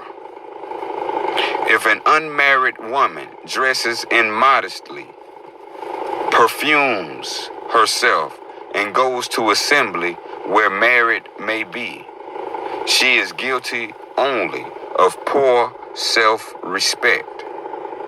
But if a man stares upon her with crude intent in mind, then he is guilty of infidelity. The sharp word or hasty sword is a sure sign of weakness or guilt. The husband who disgraces his marriage through infidelity is always the loudest to claim adultery. The greatest crime against all law is not the one who kills others in the name of the divine creator, but the scholar who wrote such lies and the preacher whom gives life to such evil. All law blessed men and women with the ability to construct civilization and the rule of natural and fair law. When a scholar raises himself above the laws of the community and seeks to usurp the law, he is committing a grave crime against Islam. Thus, the greatest sin above all others in Islam is to kill in the name of all law. Thus, the greatest sin in Islam is for a man to place himself as a god above others. Verily, this is the law. It is a grave transgression against all law and Islam to destroy religious sites, holy books, and knowledge of any community. It is a grave transgression against Islam to act or accept kingship rule by birthright is forbidden in Islam, and anyone who commits this crime is an impostor and not a true Muslim. It is a grave transgression against Islam to give a martyr's funeral to one who deliberately caused the deaths of women and children by his actions. Any man or woman who is cruel to living animals is a disgrace in the eyes of Allah. A man or woman who is cruel in private but pleasant in public is a coward and unfit to be called a Muslim. Allah sees all, and upon their time they must account for what was done in secret, and in the open. O you who believe, let it be said, all mu'min, the guarantor, the sponsor, the affirming, the 44th name of Allah, the one, the absolute, the almighty, the acceptance of the overwhelming truth by those who can see or hear, the surrender of ignorance and doubt, pettiness and self-harm to the way, the welcoming to a community of respect, tolerance, and knowledge, and pursuit of wisdom. Thus, the belief is the way, and the way is the belief of true Islam.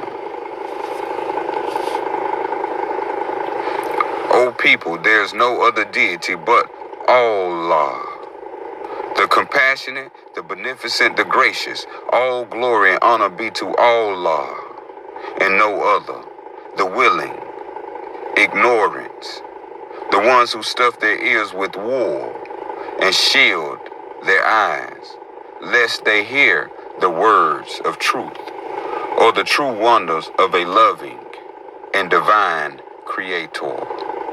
They disavow the miracle of creation and believe in nothing. This is the stupidity of unbelief, that one who can see, and the one who hears can hear.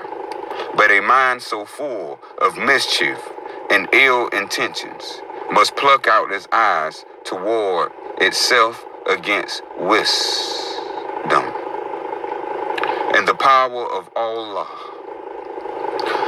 to forgive.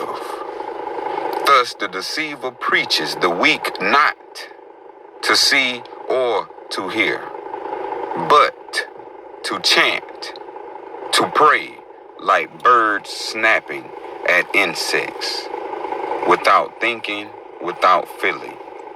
Therefore you yourself do not need to be told what is wicked and that which is true. If a man tells you to kill those who abandon the faith of Islam, and if they tell you this is demanded by Allah, then the gifts given to you by Allah should be enough to see through such evil and false scripture. The greatest transgression above all others is to kill in the name of Allah. If a man or woman chooses to abandon the faith of Islam, to turn their back on Allah, then let them be. Allah will be reminded of the error of their actions in good time. Do not be so blasphemous as to assume the role of judge of apostates, as this is a position reserved only for Allah. A grave transgression it is to display such arrogance. O you who believe, let it be said, all Jabbar, the irresistible, the compeller, the lofty, and the 45th name of Allah, the infinite, the unique, the all-knowing, the guides, the protectors, the voice of reason against hate and ignorance, the messengers of the divine. All angels are part of heaven and serve the voice of Allah. Do not fear them, nor worship them as their own deities. Verily, a man who calls out to angels by name and devises all kind of prayers is no better than a merchant sorcerer, blessing or cursing for profit. There is only one true creator. Let your prayers and devotions lead you to him and no other.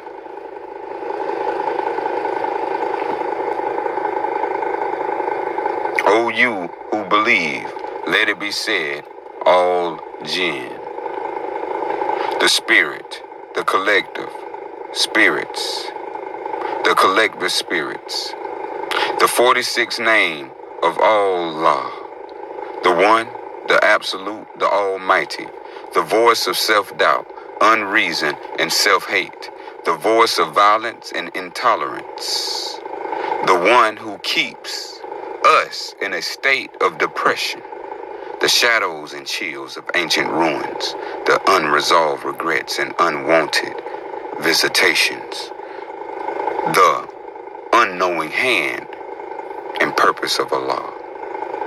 Thus, it is a tragedy of life that those who die in ignorance condemn themselves to a time in spirit. It is a great transgression against Allah to defile the remains of the dead, causing such. Verily, many a sober man has seen the dead rise before a moon, or storm upon a bloody field of battle. Do not fear them, nor curse them, nor seek to create more misery as the worst Persian sorcerer. Pray for your family, pray for your ancestors and your friends. Pray for the dead, pray for all spirits that they find peace. O you who believe, let it be said, as Salam, the peace, the source of peace and safety, the place of the Savior, the 47th name of Allah, the infinite, the unique, the all-knowing, the spiritual place of splendor, grace and peace, the united heaven of all angels and spirits, the reuniting with loved ones and resolution of all regrets, a reflection of our obligations in this world, a right of all who respect and serve the true laws of Allah. It is easier for a man who denies the truth of Allah, yet loves humanity, to enter paradise than it is for a person who claims to be Muslim but whose heart is full of hate. If any preacher or scholar is so arrogant to judge who will or will not go to heaven, expel them immediately as an impostor against Islam. For only Allah is judge. Deal gently with the people and be not harsh. Cheer them and condemn them not. To any who question you, what is the key to heaven? Reply to them, the key to heaven is to testify to the truth of all law, and to do good works. A parrot shall be welcomed into heaven before a person behaving as one. Any man can mouth praise, but it is by his actions shall he be known. During travel, Allah's apostle was asked about the details of heaven. Any man who speaks in great detail concerning the nature of paradise and promises you endless gardens and virgin companions as if you were kings is a liar and an impostor. And any man who follows such a teacher is a fool. Concern yourself only in doing good works, and your reward will be beyond imagination.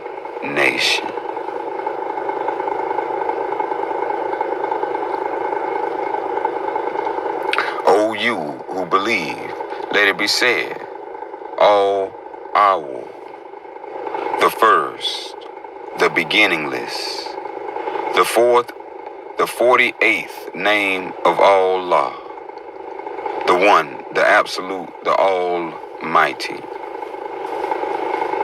the nightmare and darkness of the most deceptive of spirits, the absence of light, hope, or reason, the detached mind without grounding or means of deeper sight, the place formed by life of ignorance, hate, deception, and disbelief.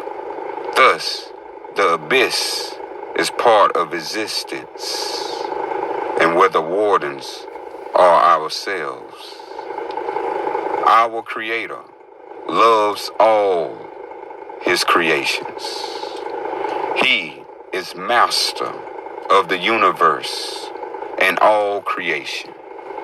Any preacher or scripture that says Allah shall burn and torture some of His children for eternity, then these are the sayings of evil men who worship demons, not Allah. Hate is a sure way to hell.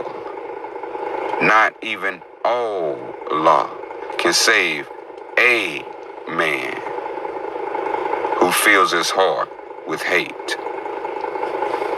Verily, a man consumed by hate consumes himself in this life and the afterlife. Only men who love evil, who love demons, speak of burning people, of eternal torment. Expel such men immediately from Islam, where you find them. Do not allow them to disgrace any sacred place. O people, there is no other deity but Allah, the compassionate, the beneficent, the gracious. All prayers and homage be to Allah and no other. Beware the day of great calamity that most certainly comes. The day when we must reveal our intentions and hearts. The day upon our death and upon the time when men and women will pray for death, lest they face the turmoil and horror of upheaval, when people will be less than animals, when water will be more precious than gold, a time when even the most ignorant will seek repentance. Do not concern yourself with calamity and the end. All flesh dies. All that is born must die. Concern yourself with the manner of your approach to each day, that you may face each sunrise as if it be your last, that you leave no regrets nor burdens for others. Thus, a man with no regrets or burdens has nothing to fear concerning calamity.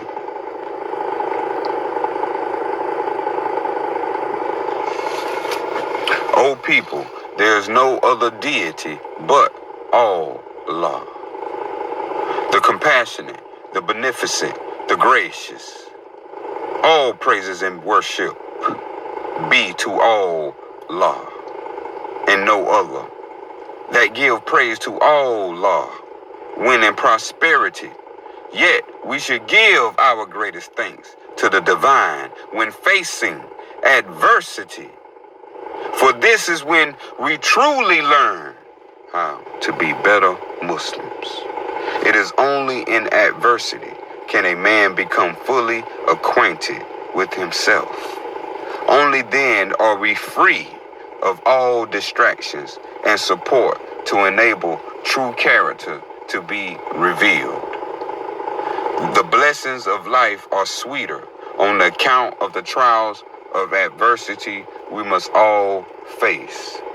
Beware, beware, both troubles and weeds thrive when unattended. The wisest path out of a difficulty is through it. A lie is a coward's way of delaying the inevitable. If you seem to attract difficulties, ask yourself, then why are you so misfortunate?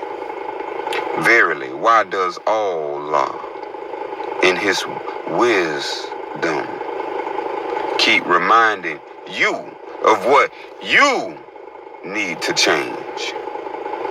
He is not a perfect man of fortitude who has not fallen into misfortunes. Experience is the father of reason.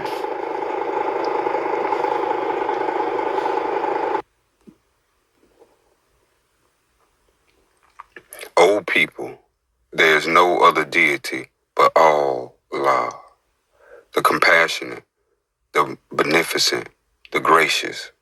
All praise and worship be to Allah and no other, that give praise to Allah when in prosperity. Yet we should give our greatest thanks to the divine when facing adversity, for this is when we truly learn how to be better Muslims. It is only in adversity can a man become fully acquainted with himself. Only then are we free of all distractions and support to enable true character to be revealed. The blessings of life are sweeter on account of the trials of adversity we must all face. Beware, beware. Both troubles and weeds thrive when unattended. The wisest path out of a difficulty is through it. A lie is a coward's way of delaying the inevitable. If you seek to attract difficulties, ask yourself then, why are you so misfortunate? Verily, why does Allah in His wisdom keep reminding you of what you need to change? He is not perfect man or fortitude who has not fallen into misfortune. Experience is the father of logic. O you who believe, let it be said, all mujizat Zah, the illustrious, the magnificent, and the 49th name of Allah, the infinite, the unique, the all-knowing, the creation of existence from nothing, the creation of rules and form of the universe, the separation of mind and dream, and the creation of all the heavens and worlds, the creation of all living creatures, the creation of all living creatures, and the right of free will, the granting of the gift of language and knowledge, and the ability for certain gifted creatures to know the mind of Allah. The ability for higher minds to live more than one lifetime and choose to return again. All creation, all life, everything we see, feel, and hear are countless miracles of Allah. Thus, the true Muslim does not speak of miracles as does the Christian, as the true Muslim knows that around him all life is a miracle and each day is a blessed gift. Do not concern yourself then in the improbable and supernatural, the feared and the fearful, but concern yourself in what can be seen, sensed, and respected each day as the miracle of existence through Allah.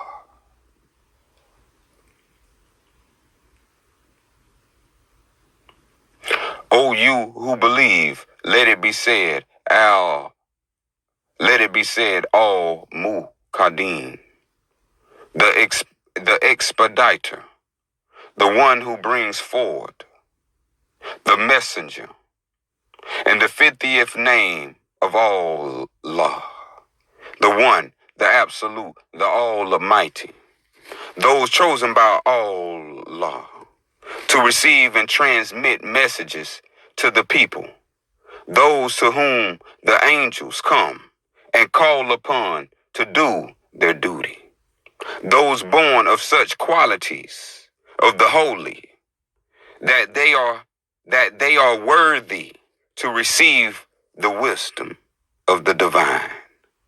Verily only unto the most holy did the most sacred message come. Thus the burden unto this obligation falls upon a son of Adam and a son of man, a humble servant of Allah, descended from the holy and the ancient chief priests and keepers of the sacred Al-Bakar of Abraham and the divine, son of chief priest Abdullah ibn Sha'iba, and keeper of the sacred Al-Bakar, a son, the chief priest of Yeb, on account of blood and good conscience. Thus, to the legitimate sons and messengers of Allah that followed Moses, all are recognized as truly prophets. The first of the great prophets of Yeb being Araniah, the second of the great prophets of Yeb being Enochiah, the third of the great prophets of Yeb being Zedekiah, the fourth of the great prophets of Yeb being Obadiah, the fifth of the great prophets of Yeb being Elijah, the sixth of the great prophets of Yeb being Shemaiah, Yah. The seventh of the great prophets of Yah being Ahaziah. The eighth of the great prophets of Yah being Azariah. The ninth of the great prophets of Yah being Ananiah. The 10th of the great prophets of Yah being Amaziah, son of Ananiah. The 11th of the great prophets of Yah being Isaiah, son of Amaziah. The 12th of the great prophets of Yah being Ezekiah. The 13th of the great prophets of Yah being Amariah. The 14th of the great prophets of Yah being Edeliah. The 15th of the great prophets of Yah being Zephaniah. The 16th of the great prophets of Yah being Micaiah. The 17th of the great prophets of Yah being Jeremiah. The 18th of the great prophets of Yah being Berechiah, son of Jeremiah. The 19th of the great prophets of Yah being Osiah, son of Baruchiah. The 20th of the great prophets of Yah being Oakiah, the son of Osiah. The 21st of the great prophets of Yah being Eliah, son of Oakiah. The 22nd of the great prophets of Yah in exile being Obadiah, son of Eliah. The 23rd of the great prophets of Yah in exile being Oananiah, son of Obadiah. The 24th of the great prophets of Yah in exile being Adiah, son of Oaniah. The 25th of the great prophets of Yah at Leontopolis being Oniah, son of Adiah. The 26th of the great prophets of Yah at Leontopolis being Eliziah, son of Oniah. The 27th of the great prophets of Yah at Leontopolis being Samaniah, son of Eliziah. The 28th name of the great prophets of Yah at Qumran being Zedekiah, son of Simoniah. The 29th name of the great prophets of Yah at Qumran being Berechiah, son of Zedekiah. The 30th of the great prophets of Yah at Qumran being Zechariah, nephew of Berechiah. The 31st of the great prophets of Yah at Bethel being Yeshua, Isus, son of Miriam, daughter of Berechiah. The false prophet of Yah at Qumran being Ananiah, John the Baptist.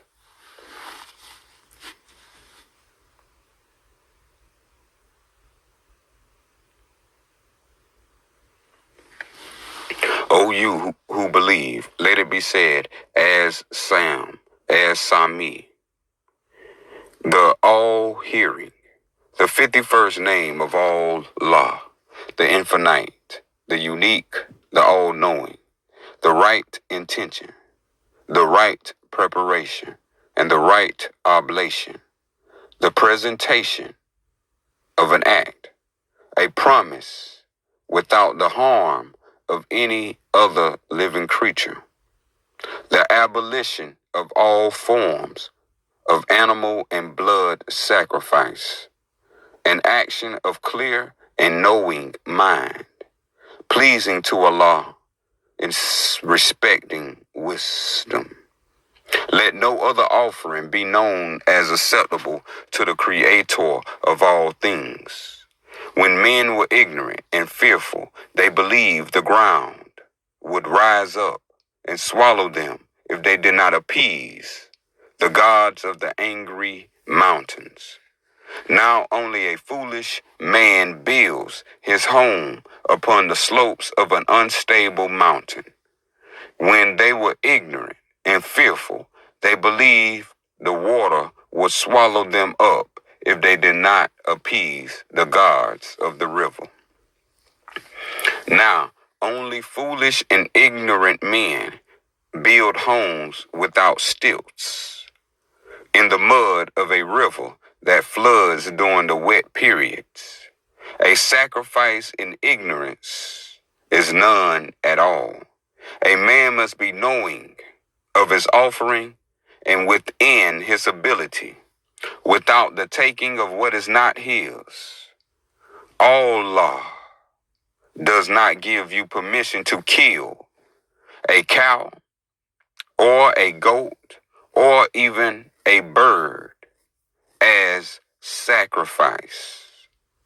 Superstition is not pleasing. The death of a cow that can give milk to sustain a family is an abomination to Allah, who gave the cow. The death and burning of a goat or sheep to waste the flesh is an abomination to Allah, who promised to nourish and feed the faithful. Do not insult Allah with old superstitions. Indeed, the sacred smoke of frankincense was given unto Abraham by Allah as the spirit and witness to such covenant, to end all sacrifice of life and animal. Verily, a man who disregards the will of Allah is manner of sacrifice is not worthy to be known as a true Muslim. Verily, the slaying of children and women as sacrifice is especially displeasing unto Allah. What fool and coward sacrifices his son or daughter to please a demon against the wishes of the Creator of the universe? Most solemnly, it is the duty of every Muslim of every generation to seize and execute not only every sorcerer of the sacrifice of women and children, but to purge their name, their tribe, their town, and their land from the earth. Allah commands it, and it is the most holy of jihad. Verily, when you seize them, some say, we must. We have no choice. All men have choice. All animals that are not in cages have choice. A man that surrenders his choice has nothing to offer Allah that is pleasing except his own life. If a life is to be sacrificed, then let it be for a noble cause of greater life than death. To protect the people, to defeat an enemy, to save a village. These are noble and heroic. But to kill a child, to kill women, these are cowardly and terrible acts. Allah, there is no other except Him, the Almighty, the Eternal. Behold, nothing in the earth or in the heavens is hidden from Allah. There is no other except Him, the Almighty, the Wise.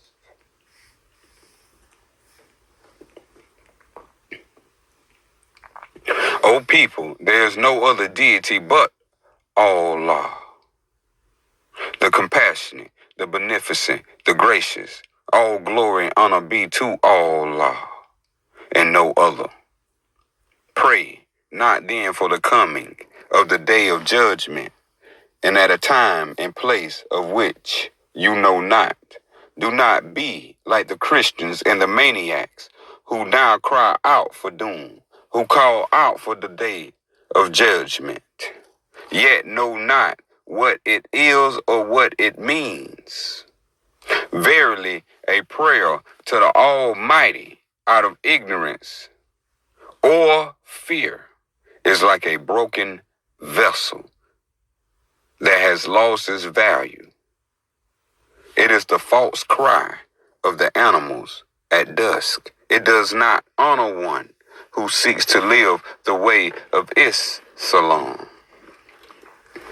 Behold, the day of judgment is upon the day of your death, not the death of your neighbor, nor your enemy. Do not then call out for your own death out of ignorance or hatred for the gifts given unto you as a child that does not respect the love of a father. Your death and your judgment shall come soon enough. Do not tempt the angels, nor fate, lest you be found wanting. And when the last day of fate shall come, when the day of judgment presents itself, upon your death and arrival before the judgment of all law, it shall be your actions and your intentions that shall be judged, nor shall any excuse or complaint diminish your culpability. The greatest sadness then be to the death of those who were not prepared,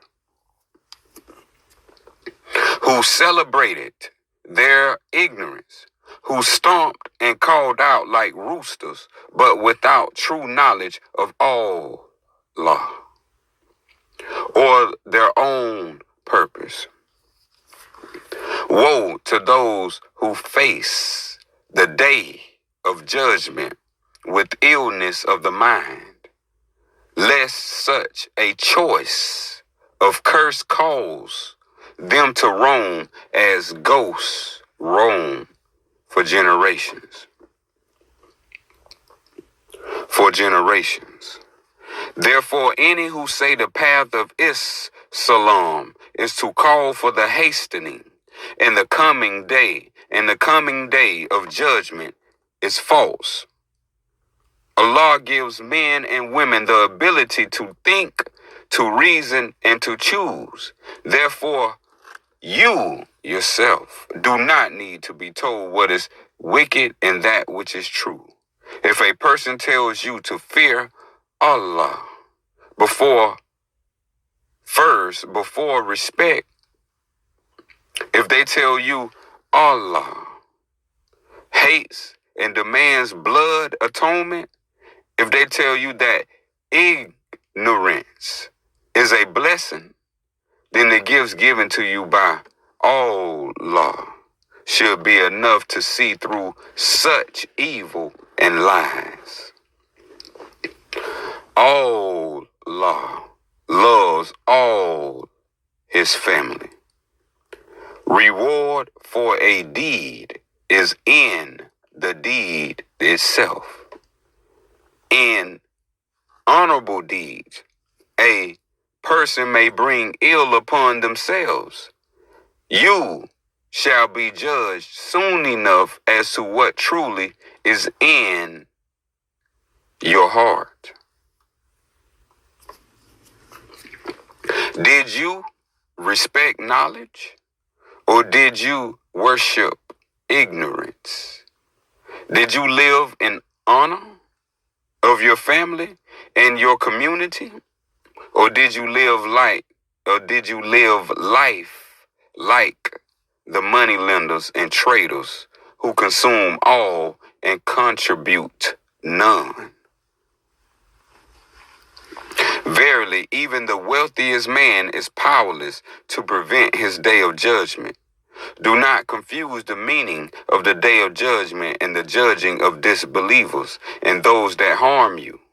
Wish no ill judgment upon others, even unto your enemy. lest you be judged by Allah. In the same manner, verily every day is a test. All people have the capacity for divine inspiration, but some who claim it and then raise themselves up as prophets and leaders only deceive. Therefore, Allah has taken from them a way they might make mischief. Question deeply the source of things. Even crocodiles can smile sweetly. O people, there is no other deity but Allah, the compassionate, the beneficent, the gracious. All praise and homage be to Allah and no other. Forget not the day of redemption, when all shall be returned, when all shall be rebalanced.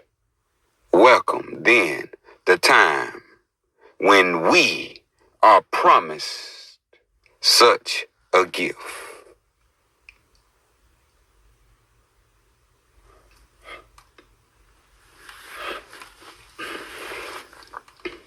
O people, there is no other deity but Allah, the compassionate, the beneficent, the gracious.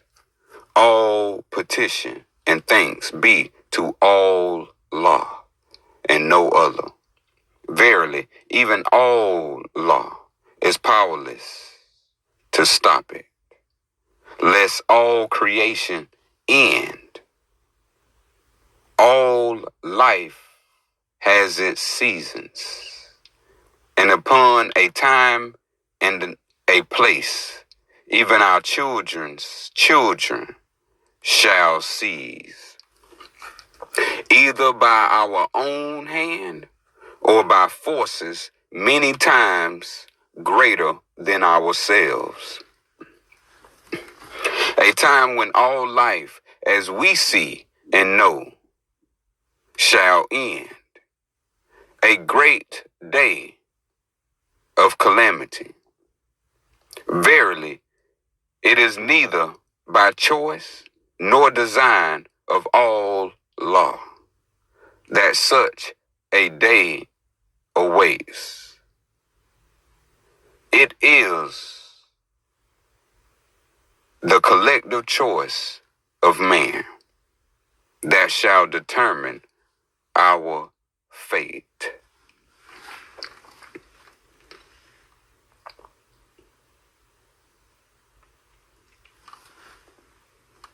O you who believe, let it be said, All Hasil, the bringer of judgment, in the 52nd name of Allah, the infinite, the unique, the all-knowing, the one who bring the message of Allah, but knows they are not worthy, the one whom the angels pressed and wrestled to acknowledge their duty to Allah and the great honor,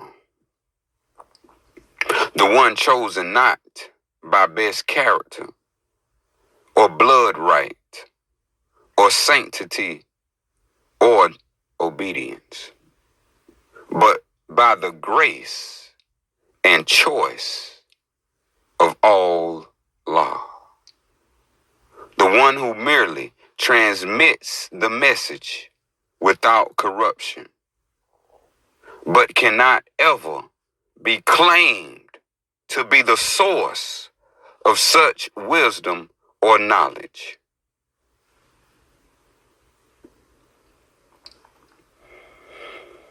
I am no more than man. When I order you anything respecting one Islam, receive it. And when I order you anything about the affairs of the world, I am nothing more than man. All law gives men and women the ability to think, to reason, and to choose. Therefore, you yourself do not need to be told the surety of words claimed to be from me. If a person tells you a saying claimed to be from me that advocates evil, cursing, death, or ignorance, if they tell you any sayings that defy the notion of all law being eternal love, wisdom, and gentleness, then the gifts given to you by all law should be enough to see through such evil and false statements. If anyone claims authority to speak on behalf of Islam, who is a prince in a palace of gold and marble, then they are an impostor. If anyone claims authority to speak on my behalf, who wears the finest threads and eats more than their fill, advocating death and destruction, then they are false teachers. Only a man that humbles himself as the lowest servant, who dresses with modesty and respects knowledge and science, is worthy to speak with authority. Only fools follow kings and tyrants on matters of faith. The light of Sophia, or wisdom, I have attained, and in the light I live. Do not worship me as the last or the first, nor trouble your minds whether I be the greatest. Instead, consider the truth of the wisdom which has been revealed to you. Challenge false teachings and false scripture. Submit to all law, who loves all his creations, and seek to make this world a better place. Any man who speaks constantly of me and not all law does me no honor. I am but a servant, no more. Verily, any man who seeks to raise his standing higher shall be lowered before all law. And any man who makes himself a servant of humanity shall be raised to the highest.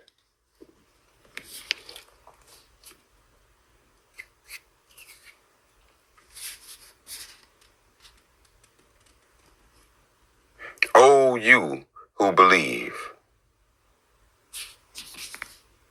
let it be said, Al-Baqarah, the sacred altar, the resting place of the divine, the doorway to heaven, and the 53rd name of Allah, the one, the absolute, the almighty. Let the truth be now revealed concerning the most ancient city of learning, known as Al-Baqarah, a a city of such age and honor. It was Abraham himself who founded the great city as a symbol of his covenant with Allah. Al-Bakar being the name given to the city by Abraham himself, who founded the great city as a symbol of his covenant with Allah. Al-Bakar being the name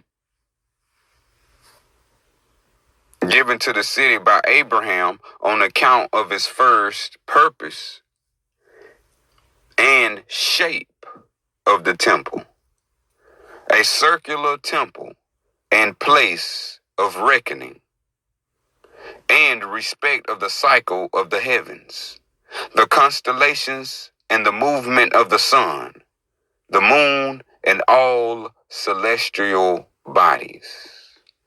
The first and most sacred temple in honor of Allah. A great circular timepiece that through the light of the sun and the light of the moon did record time for thousands of years, using the shadow and the shape of the temple called Ka-Bakar, or the doorway of the spirit of Allah.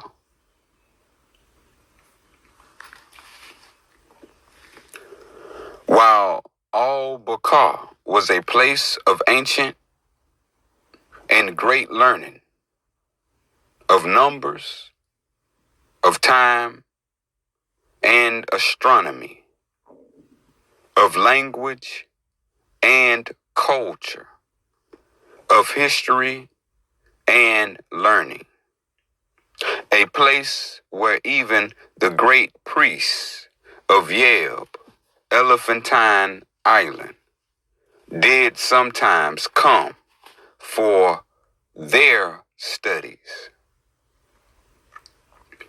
To the descendants of Abraham in the city of Uber, the place was believed the most important earthly symbol of the first covenant and the closest doorway to heaven. While Al-Bakar was for countless generations a place respected even by enemies of culture and knowledge. The false prophet of Syria, known as Uthman, coveted it as a means of power and control. Thus Uthman did take the sacred city and falsely rename it Mecca. While no one who respects knowledge and the supernatural did ever dare to step into the realm of the Ka-Bakar, Uthman and the Umayyad did desecrate this oldest and most sacred site of all Arabs, cursing the name of Allah, closing the doorway to heaven by replacing a square room upon the foundations of the ancient circular temple. Thus the altar of the ancients between heaven and earth since the time of the first civilizations, and so a fitting and honorable place of worship of Allah. A place destroyed and defiled by the Sabians and Umayyad under Uthman, with no respect to history and merely in pursuit of power and wealth. Now only a pile of rocks in worship of the moon goddess of the Umayyad, and a symbol of the worship of ignorance. To curse the great city of learning Uthman has now called it Mecca, and erected a square temple to his moon goddess upon the ruins of the most sacred circular altar of Allah. Yet the false prophet, white man, Uthman, is not the only one to be held account for this most grave sacrilege, but the people who now celebrate as the city of Mecca. For Mecca did not fall in war or siege. The city of Mecca was formed through treachery and dishonor against Allah. The people of Mecca did turn their back on the divine creator and invite white man, Uthman, and the Umayyad to come. The people of Mecca did help white man, Uthman, destroy the sacred altar of Allah.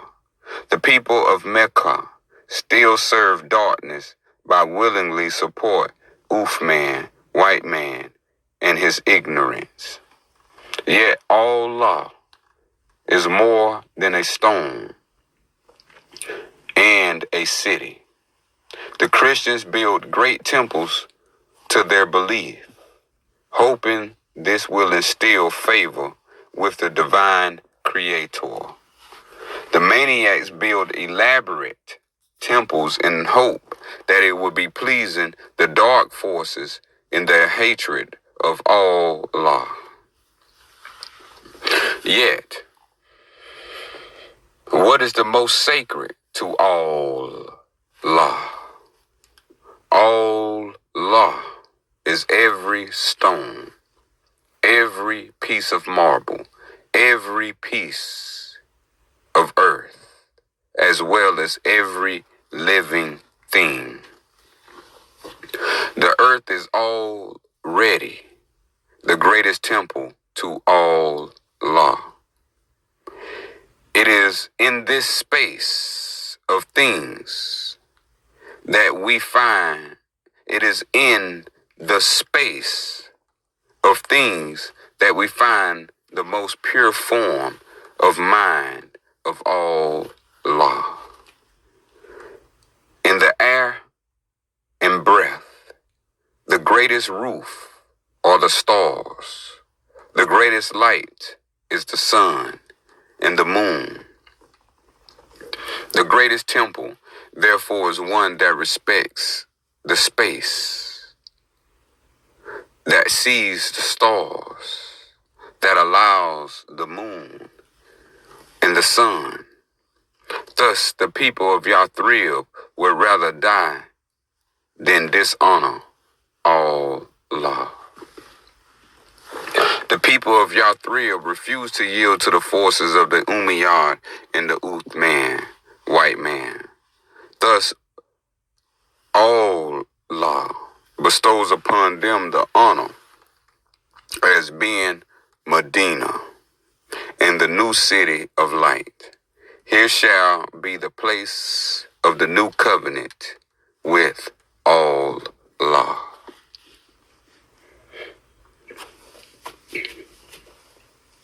O people, there is no other deity but Allah, the compassionate, the beneficent, the gracious.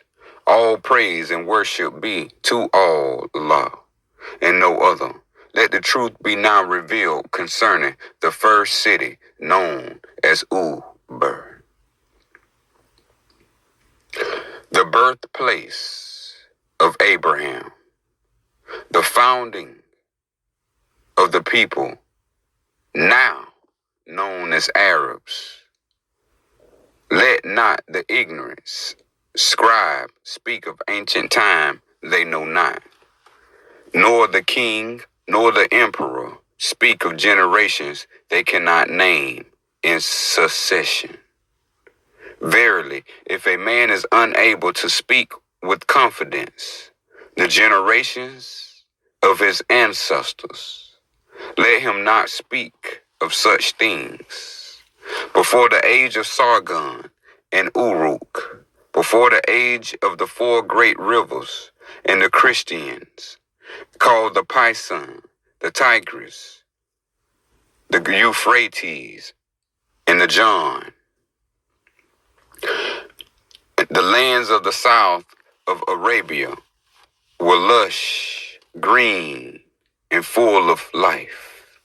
While men had plenty to eat and drink, they did not respect life or any law of Allah.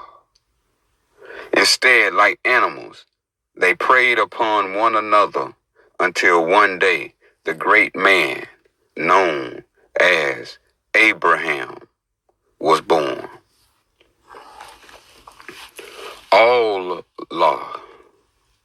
spoke to Abraham and told him to build a great city called Uber on the Morab River that did once travel in the south of Arabia, connecting the Great Lakes into the Persian Sea. With guidance from Allah, Abraham gave the people their first law. But the people rebelled against Abraham and the law of Allah by sacrificing children and animals to pagan gods. So Allah instructed Abraham at the site of Al-Bakar to bring knowledge to the world and to use the sap of the frankincense plant as an acceptable offering instead of the smell of burnt flesh of sacrificed children. Thus, Abraham is the father of all of Arabia and the East.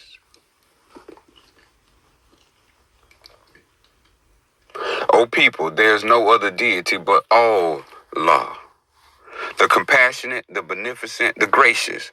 All glory and honor be to Allah, and no other. Let the truth be now revealed concerning the great prophet Abraham. May honor and peace be forever upon his name and his memory. He is the first to honor the covenant of Allah, to seize the practice of sacrifice of animals and children. He is the bringer of divine law and civilization to the lands. Truly, if one honors the memory of Abraham and all his descendants, then honor the covenant, the law, and the way of Islam. Reject the wicked practice of sacrificing animals. Do not waste that which Allah has granted to you as food. Reject the corruption of law. Honor the way of Islam. The sacred smoke of the altar of the Al-Bakar was to replace the wicked ways of the ancients. The sacred incense of the ancient lands of the Morab people, given by Allah unto Abraham, was to end the ways of sacrifice of animals and children. Allah is pleased by the sacred smoke as disrespects his covenant with Abraham. No greater injury can be done to Islam than to kill an innocent animal or another living being in the name of Allah. most ignorant and disrespectful to the Creator of all things continue in the sacrifice of animals and children.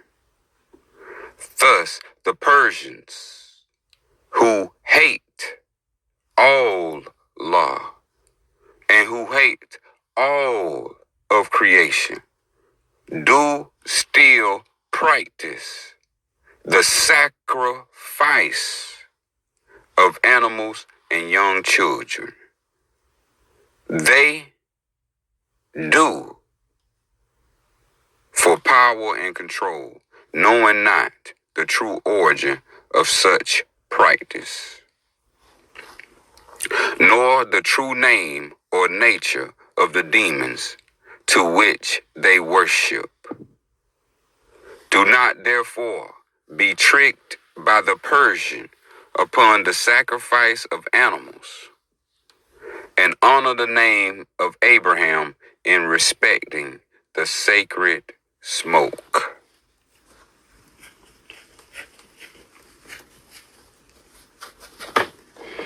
O people, there is no other deity but Allah, the compassionate, the beneficent, the gracious.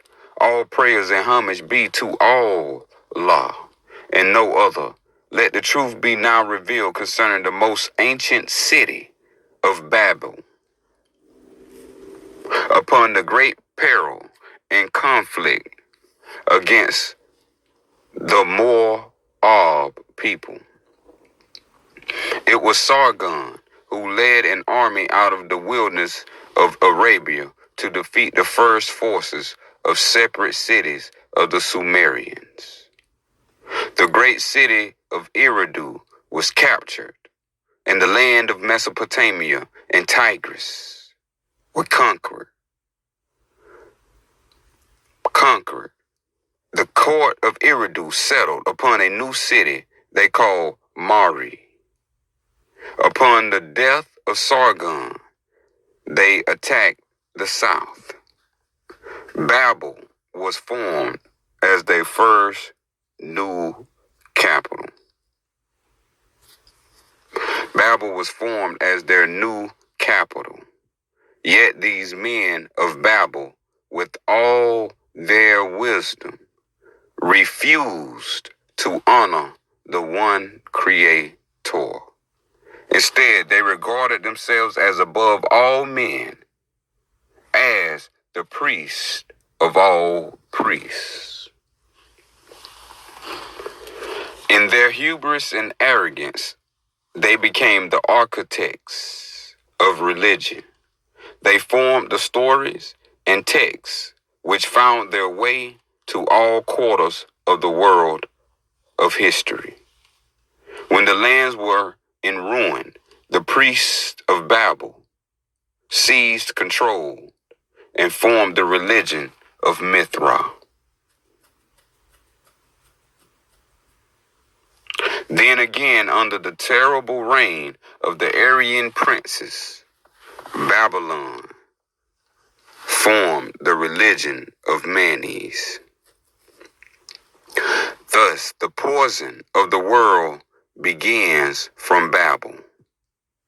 The falsity of the world begins from Babel. The confusion and curse of the world begins from Babel. Though its walls have been taken and its scribes silenced, Babel still calls to corrupt and destroy through the alliance Uthman, white man, and the scholars of the Manes. Believe nothing which has come from this terrible city, for it is seated in hatred of the divine and arrogant priests who see themselves as gods amongst men. O you who believe, let it be said, all do come. The sacred smoke, and the 54th name of Allah, the One, the Absolute, the Almighty. Let the truth be now revealed concerning the most ancient people known as the Moor and the Arab, to the Romans and Christians. The first civilization and bringer of knowledge and wealth to Mesopotamia, Egypt, and Syria. The people of the great forests and lakes who conquered the seasons and were masters of architecture and science. These be the people and the heritage of the Arab people. Thus, the stubbornness of the Bedouin is not against the elements, but in remembrance of their ancestors. As civilization begins in these lands and mountains.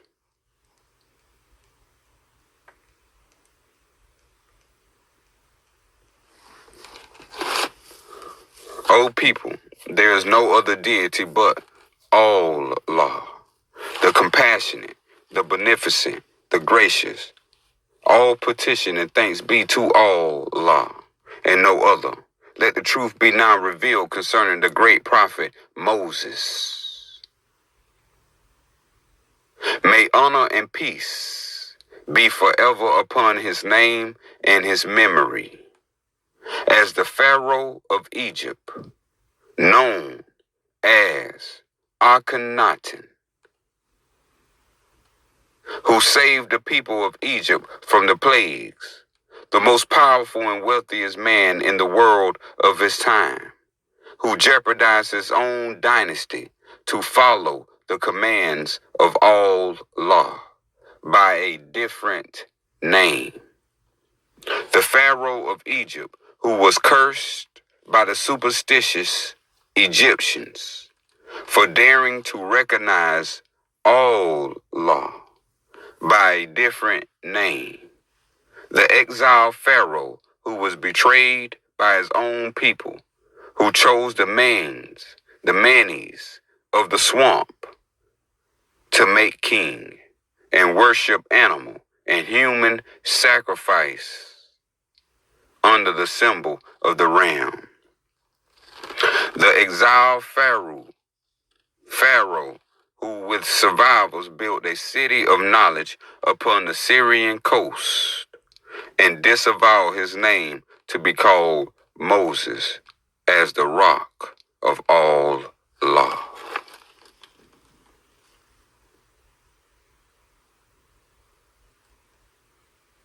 O people, there is no other deity but Allah, the compassionate, the beneficent, the gracious. All praise and worship be to Allah and no other.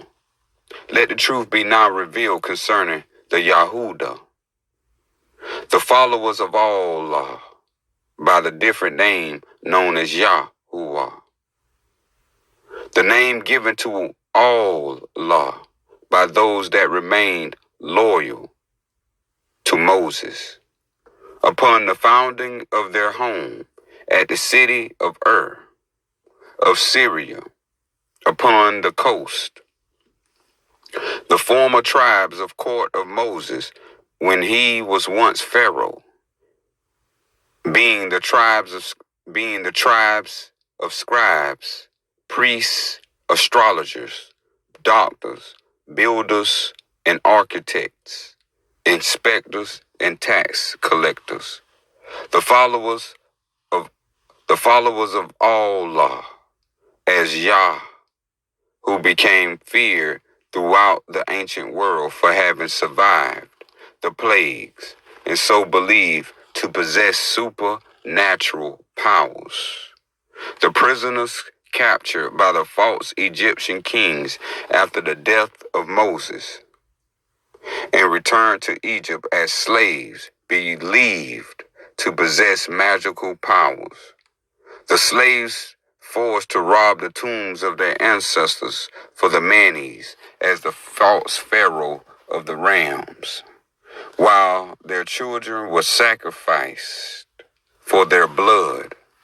The people who lost their faith in Allah and cursed all gods, and who, upon gaining their freedom, split into groups with the former priests and scribes beginning to worship lesser gods, demons, spirits. The people taken captive by the king of Babylon, only to be freed by the Persians, and who then chose to defy the will of Allah in the formation of the pagan abomination of Mithra. The people who still in part refused to return to Allah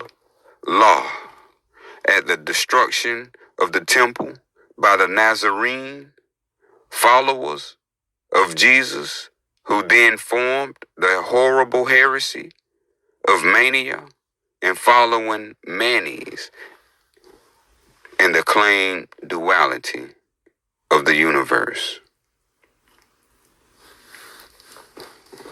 O people, there is no other deity but Allah, the compassionate, the beneficent, the gracious. All glory and honor be to Allah and no other.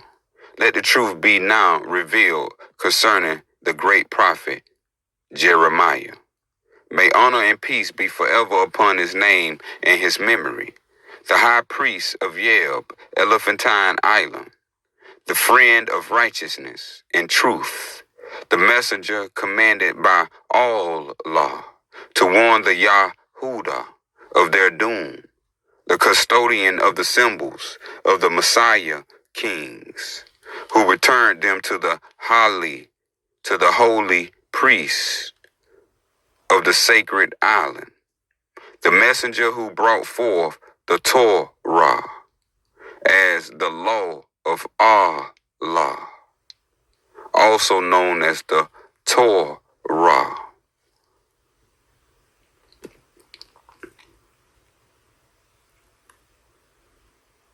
O people, there is no other deity but Allah, the compassionate, the beneficent, the gracious. All praises, all prayers and homage be to Allah and no other. Let the truth be now revealed concerning the Persians, people who boast of their antiquity but know nothing of history. Those who some call the Chaldeans, the Aryans, those who others call the Mithraeans, the Judeans, the exiles of the false pharaohs who worship the ram, the exiles of Egypt that found sanctuary midst the swamps of the Chaldees, the pirates and merchants that formed an alliance against Allah with the Yahudah, held as slaves by the Babylonians, the kings that ruled, worshiping darkness, black magic, that ruled cursing all the name of Allah, the founders of the false religion of Mithra, the rulers under Darius that created the false scriptures of Mithra, the founders of the false religion of Judaism, in worshiping the Roman emperor as Lucifer, the emperor Vespasian, and Josephus, son of Mithra priests, Matthew, Matthias, being the founders of the false scripture, the unholy Septuaginta, the founders of the false religion of Menes, and the wicked corruption of the Talmud, the creation of a faith of darkness and worship of demons under Shah, and then his grandson Baba Rab. Persia and Babylon be the birthplace of unspeakable evil because of the evil inflicted upon them by the pharaohs of the realm. Thus the abused became the abuser, the victims the oppressor. No greater hatred against the divine and against all life be the madness of the scribes of hate in Babylon. No men so afflicted by addiction, lighthead, and drunkenness have written such filth against moral law than the insane scribes of Babylon. Yet their anger and hatred against all law has no end, for they do not know its beginning. Thus, history repeats itself upon the merchants and the Umayyad. And those seen as possessing special powers once again rally the poor, the fearful, and the ignorant to do their bidding.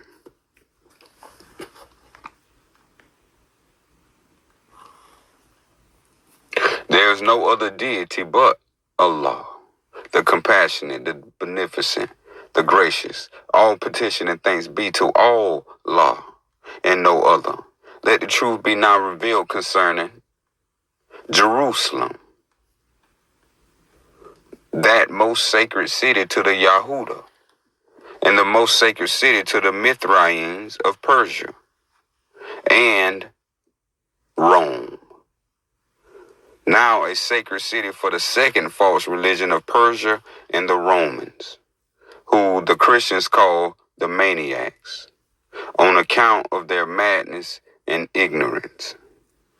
The ignorant and fanatical that follow the false Persian scriptures, known as the Mishnah and the Talmud, a city bathed in blood of victims sacrificed to demons and leaders who cursed Allah, a city of deep evil and division.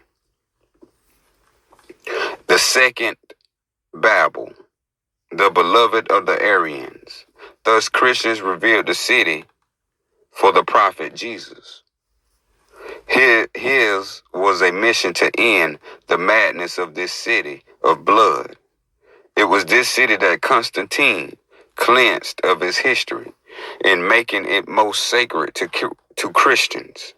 Yet a true Muslim never forgets the history of this place, nor is tricked by the lies and blood that's still printed upon its streets. Better a man worship a cloud than say one prayer to Jerusalem. Verily, any man beguiled by the Persians to worship Jerusalem is not a true Muslim. As a true Muslim knows, Allah will never revere a place sacred to the Persians.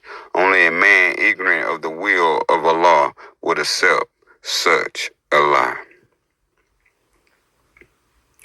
People, there is no other deity but Allah, the compassionate, the beneficent, the gracious. All praise and worship be to Allah and no other. Let the truth be now revealed concerning that city of ghosts. Rome, a city born from treachery and blood, from which a great and terrible force did spring, only to be consumed itself by its own perfidy and hatred of Allah. Lo, behold, the once mighty center of the world in ruins by the hand of its own northern legions. Let it be said, do not forget the lesson of Rome. Whereas Philadelphia commands Ravenna commands the north and the center of the land of Italy, Italia. Rome once ruled the known world. The Sabia and the Umayyad are ignorant of such history. They speak of the ruins as if it were ancient Greek or Persian kings. Yet the Persians never forget. Behold, for Persia did stretch out its tentacles and suffocate the rule of just men, that poisonous scribes and greedy merchants might claim some false right. Verily, this is the truth of the proud birth of Rome, that has been since abandoned and mere ruins for more than 7 generations. It be the sea peoples of the island of Greece they call Atlantis, meaning the magical horse who created Rome. These be most ancient descendants of the Yahuda, who came to the island the Romans called Pegasus, after the fall of Ugarit to the Egyptians. 2 cities they did build. The first they called Sumer, which the Greeks called Chaldees, but which the Romans called Remus. The other city upon the island of Atlantis, the Yahuda called Salamer, which the Greeks called Eritrea, and the Romans called Romulus. Up on the time of Jeremiah and the great uniting of the sea peoples under the law of Torah as a new covenant, the Yahuda refused unite and instead fought against the Hebrew tribes. To the Persians, the men of Atlantis did appeal with the might of Darius of Persia, did conquer southern Italy, and found a new city they first called Satan. Then upon the might of Xerxes, the men of Atlantis did rename their city Rome, as a curse against the Hebrew, the law of Torah, and the one true divine creator. Where there be light, the men of Atlantis swore in hatred against the divine to put it out. Where there be knowledge and science, the Romans swore against heaven to destroy all culture.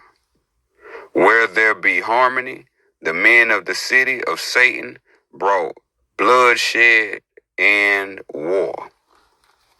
Many generations and wars did pass, with the Romans true to their curse, conquering the world and bringing only misery and bloodshed, until Allah saw fit to bring plague after plague upon the Romans, until they grew fearful in their hubris. Thus the scorpions fell upon each other, with each Roman house killing the other. Roman brother against Roman brother, son against father, mother against child, till Roman was in turmoil, one by one. The superstitions and false magic of the Romans failed. The false Persian religion of Mithra, to whom all the legions swore, was destroyed upon the destruction of the temple of Mithra at Jerusalem by the Nazarenes. The false Persian religion of Judaism, in which Emperor Vespasian made himself Savior, and Lucifer, the light bringer, made himself Savior, and Lucifer, the light bringer, failed upon the destruction of Heliopolis.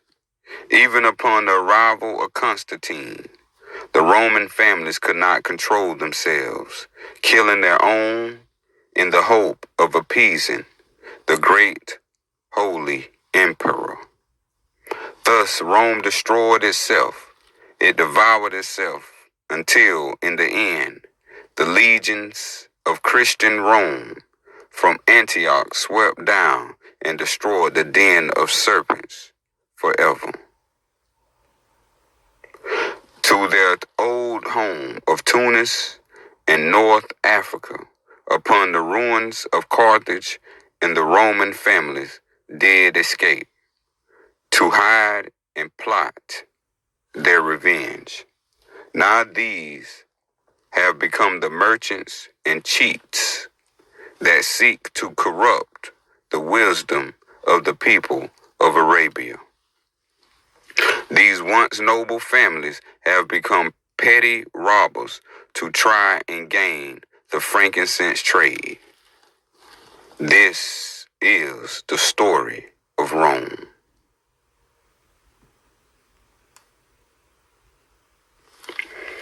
O people, there is no other deity but Allah, the compassionate, the beneficent, the gracious. All glory and honor be to Allah and no other. Let the truth be now revealed concerning the great prophet and King Joseph. May honor and peace be forever upon his name and his memory.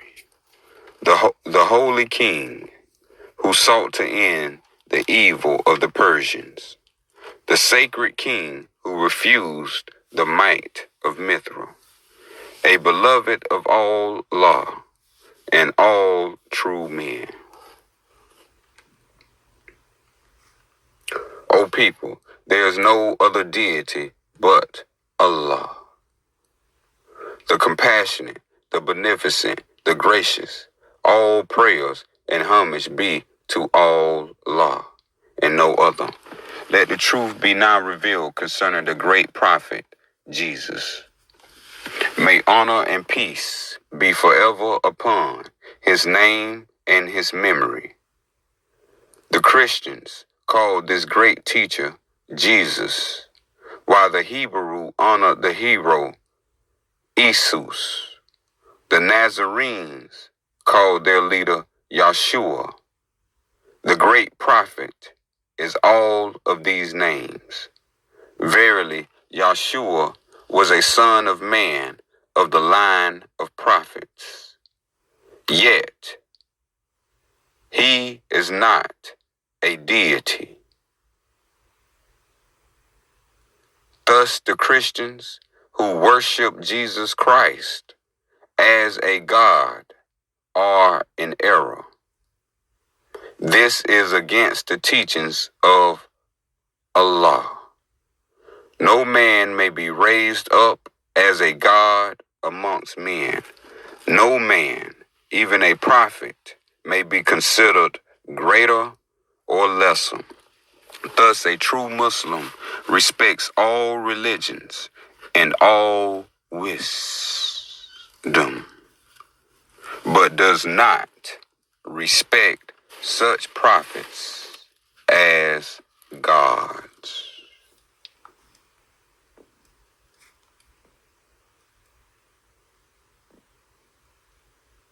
O people, there is no other deity but Allah, the compassionate, the beneficent, the gracious. All praise and worship be to Allah and no other. Let the truth be now revealed concerning Antioch, the great city founded by Constantine, the site of the founding of Christianity, the most sacred city of Christianity. Beautiful Antioch, home of the great temple of Hagia Sophia, the jewel in the magnificent city upon the crossroads of Asia, whereas once you were a beacon of hope for the world. You have now become all that is wrong with the world. Fearful and isolated, you do not appoint moral men to your provinces, but men of poor character and deep pockets in search of family fortunes. Antioch, you have lost your way.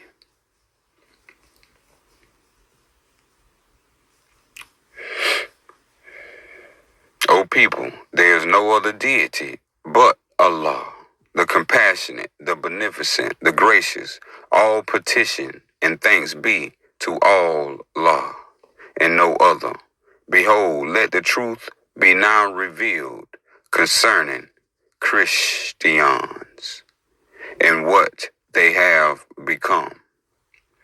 At first, the Christian was one who followed the teachings of Jesus they called Christ, to live with the same honor and virtue of the way of Islam, that one might have used the word Islam or Christian as one and the same. True Christians were sworn to speak the truth and honor their word. True Christians were sworn to respect all faiths and do no harm. True Christians were sworn to honor spirit and divine law. Now, many Christians put all their faith in supernatural objects and remains. They place greater focus on magic than on meaning. Their rituals are unthinking and mandatory. Their leaders confuse and hide knowledge. Christianity is a religion ruled by fear and superstition, by intolerant men of questionable wisdom. It is a faith that no longer follows its own truths. It defiles the name of Jesus and the other prophets. Christian marauders destroy heritage because they know its value. A man should not be judged poorly if he professes his faith to be Christian. No man may be compelled to change his faith, nor should Christians be regarded as evil. Do not harm or touch a Christian temple or text. To destroy and or damage a Christian shrine or text is one of the greatest transgressions against all law. For the destruction of a Christian shrine or text is the destruction in part of greater Islam. As all religions and all faiths are ultimately part of Islam.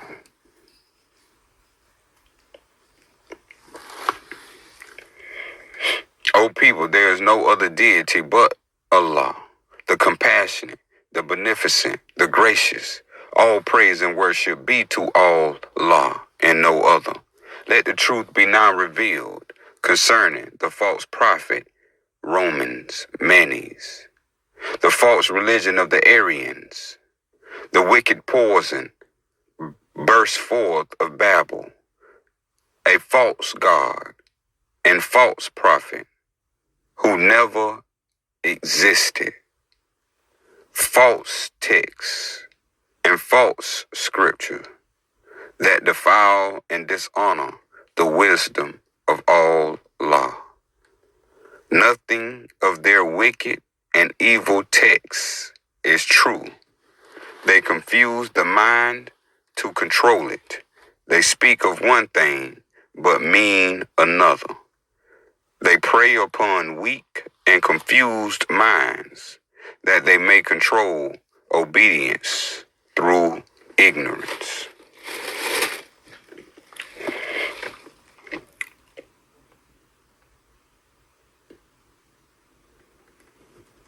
O people, there is no other deity but Allah, the compassionate, the beneficent, the gracious.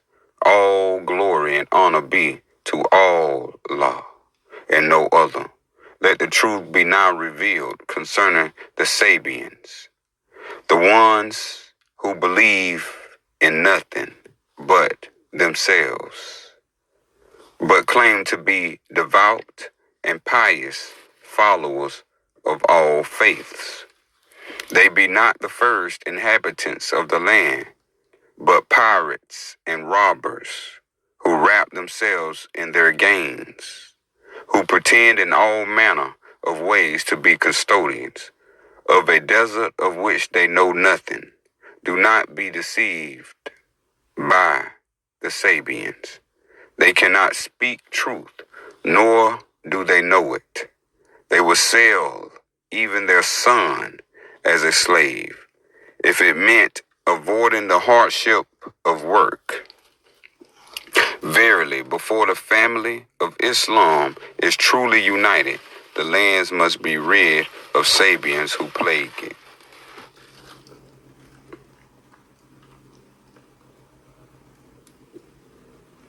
O you who believe, let it be said, Al-Ahad, the unity, the indivisible, the 55th name of Allah, the infinite, the unique, the all-knowing.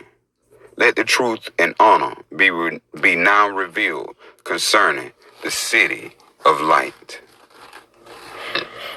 Whereas the people of the city, now called Mecca, did abandon Allah and their honor, the people of the city of light held firm. Blessings be upon you, the people of the city. Whereas the people of the city, now called Mecca, did stuff their ears and pluck out their eyes to avoid the truth. The people of the city of light did rejoice in the hearing the way of Islam. Verily, Allah then shall raise this city, be raised above all others. Let it be said, it shall come to pass that the streets and roads shall be like fine marble, and its waters shall be sacred, and people shall travel to pilgrimage from the four corners of the world to venerate and pay homage to this city.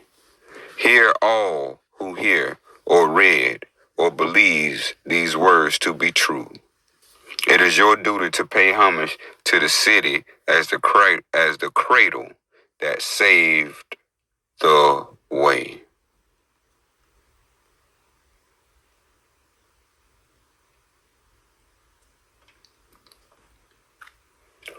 O you who believe, let it be said, Al-Muqtadir, the determiner, the dominant, the strong, and the 56th name of Allah, the one, the absolute, the almighty, to overcome one's more baser emotions, to be better, to seek to make the world a better place, to fight against ignorance, corruption, and deception, to honor Allah through each action.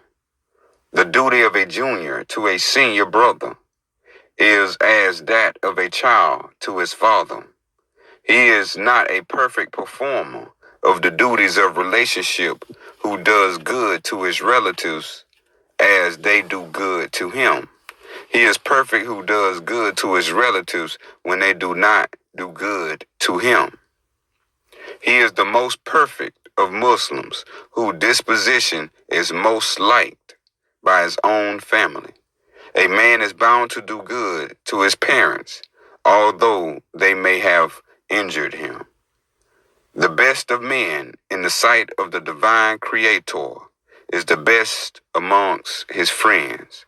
The best of neighbors near Allah is the best man in his own neighborhood. Allah gives men and women the ability to think, to reason, and to choose. Therefore, you yourself do not need to be told what is wicked and that which is true. If a person tells you to kill those who abandon the faith of Islam, if they tell you this is demanded by Allah, then the gifts given to you by Allah should be enough to see through such evil and false scripture. The greatest transgression above all others is to kill in the name of Allah. Happy is the Muslim, for if good befalls him, he praises and thanks Allah, and if misfortune, praises God and bears it patiently. Therefore, a Muslim is regarded for every good he does, for even for his raising a morsel of food to the mouth of his family. O you who believe, when you speak the truth. Perform when you promise. Discharge your trust. Commit not fornication. Be chaste. Have no impure desires. Withhold your hands from striking and from taking that which is unlawful or evil. The best of men are those who, when seen, remind others of the way of Allah. The worst of men are those who carry tales about to do mischief and separate friends and seek for the defects of the good. He who believes in Allah and the hereafter, let him speak what is good or remain silent.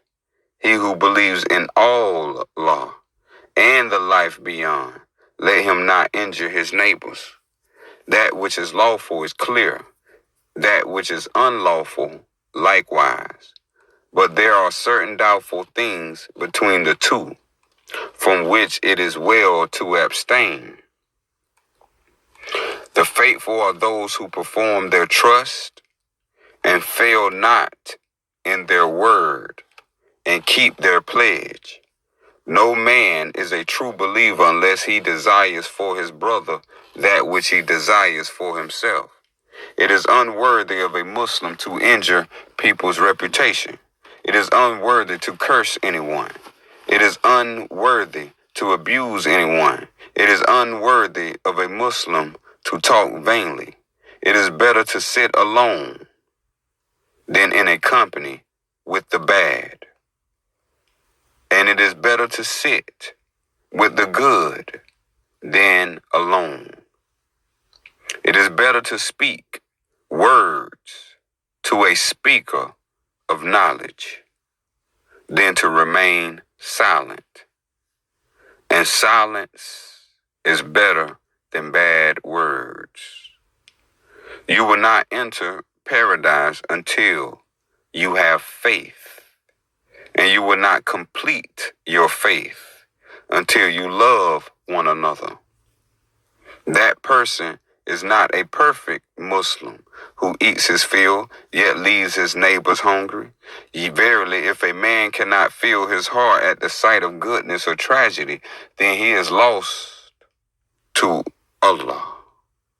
For no man whose heart is so hardened follows the true path of Islam.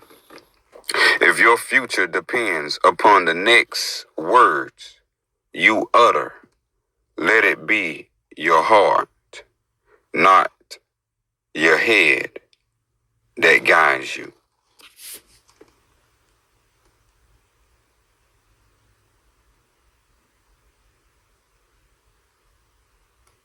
O you who believe, let it be said, all most aware, the fashioner of forms, the 57th name of Allah, the infinite, the unique, the all-knowing, our deepest nature, instinct and purpose, the oneness from our birth, the remembrance of what we are and what existence is. Every child is born with a disposition towards the way. It is therefore the parents in the community who make a Christian or maniac or Sabian. Much silence and a good disposition.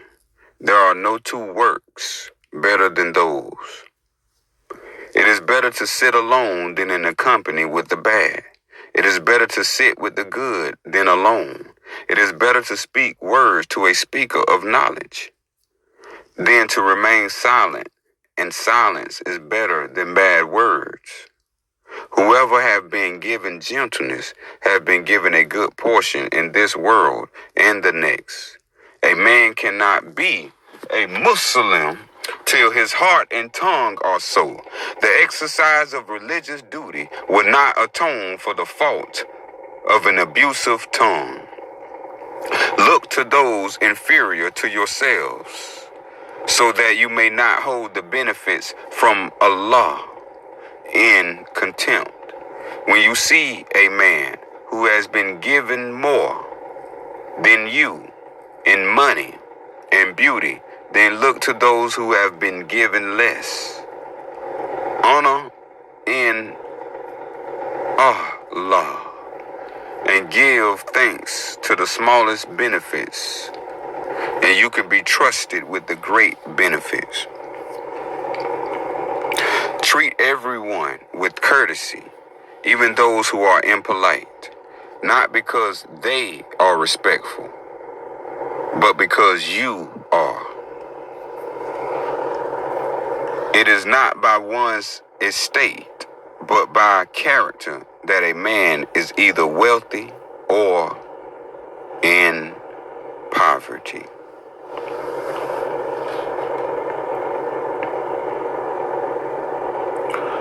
O you who believe, let it be said, Al-Kabir, the restrainer, the straightener, in the 58th name of Allah, the One, the Absolute, the Almighty, the outward manifestation of an inwardly clean and ordered mind, a respect to those gifts and possessions granted to us for use, an outward sign of respect towards Allah and creation.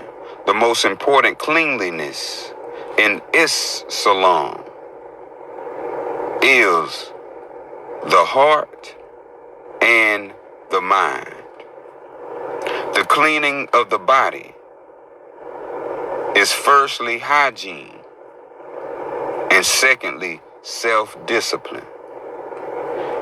Any preacher or scholar to obsess about cleanliness of the body with great volumes of rules and commands are mindless fools. Honor the gift of your body, but give priority to the purity of your intentions. All law gives unto each of us a body as a vessel for this life. Honor this gift and take care of your health, and all law shall reward you accordingly.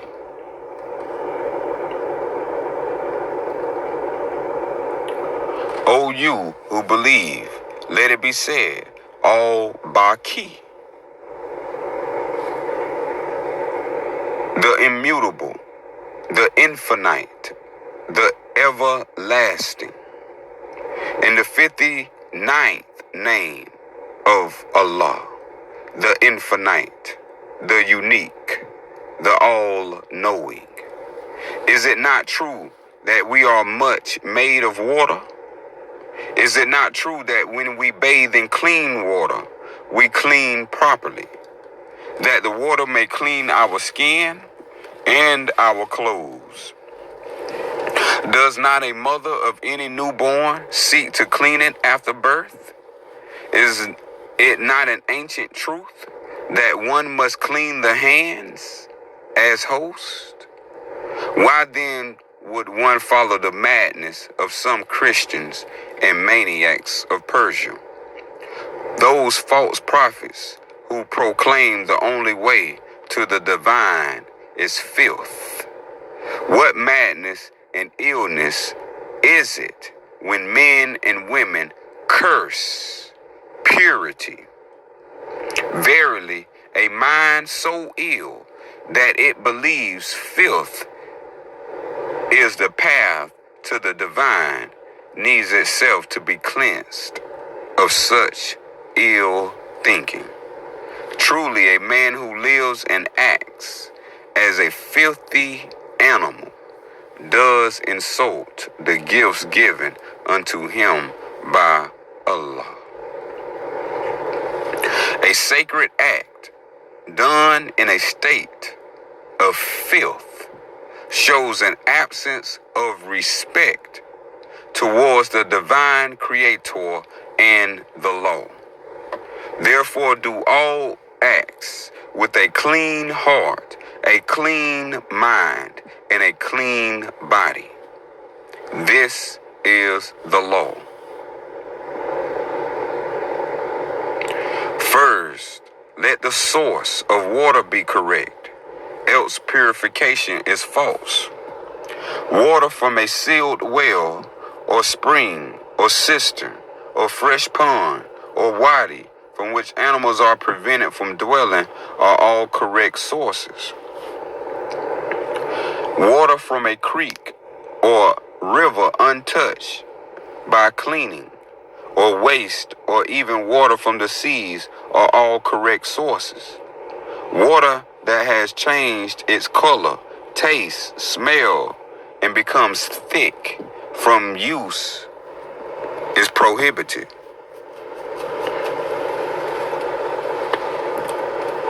Water that has been used for cleaning or cooking or leftover from animals is prohibited. Thus, the source of purification must itself be pure. One cannot be made clean by filthy and prohibited water.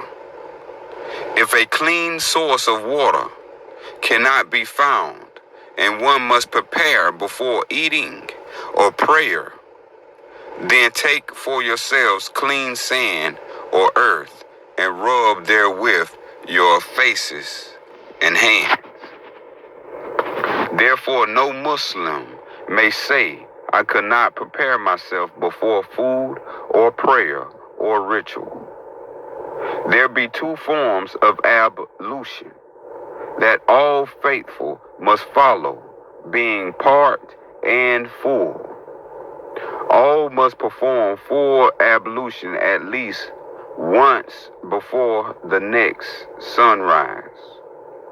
There are 3 obligatory acts, and if one is omitted, it must be returned and then completed so that one is completely clean.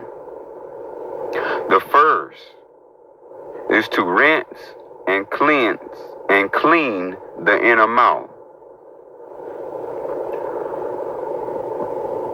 The second is to sniff and gargle the water before expelling it out. The third is to wash the entire body in a rigorous manner.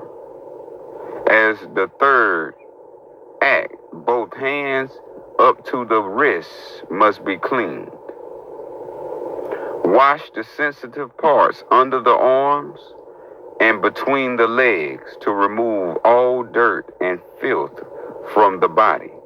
Water should be poured over the head 3 times so that it flows all over the body. As to part ablution, before one sits in meeting or preparation, a meal or eat, or before one prays, or before one enters a home after a journey, one must perform part ablution. First, wash your faces and your hands and arms to the elbows. Second, rub your heads with water and wash your feet to the ankles. If one be ill, then part or full ablution may be done to clean the body. If one come in contact with uncooked or rotten material, then full ablution may be done to clean the body. Thus, your body is a gift to be respected. When you honor your body in its cleanliness, you honor the divine creator who gave it to you. But do not obsess about your appearance, for vanity is a path to doom.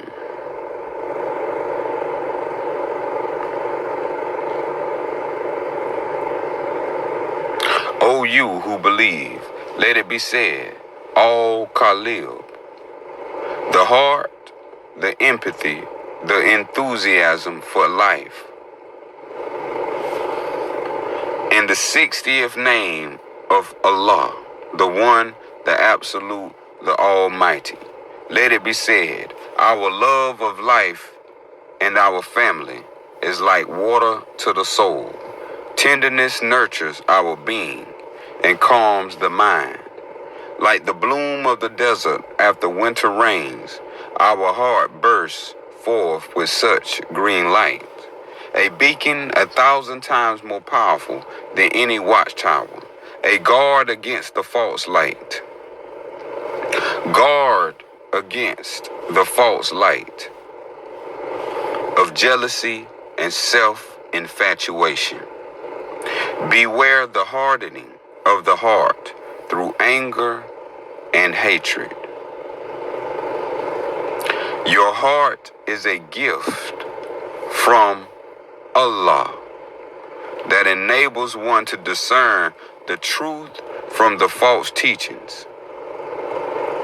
Thus, the first act a false prophet seeks to do is close the heart.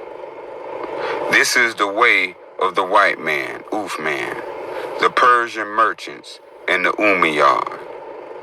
They desire hate against them.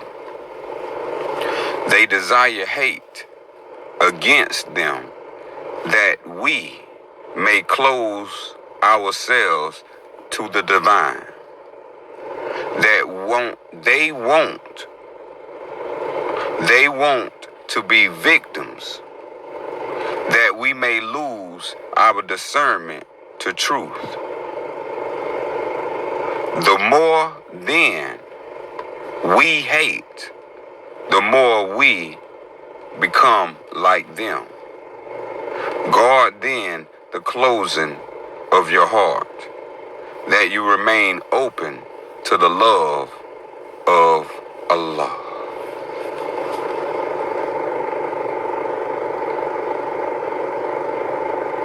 O you who believe, let it be said, all Jamal, the beauty, all Jamal, the beauty, the 61st name of Allah, the infinite, the unique, the all-knowing. The beauty of youth fades and corrupts, but the beauty of a kind heart lasts for eternity.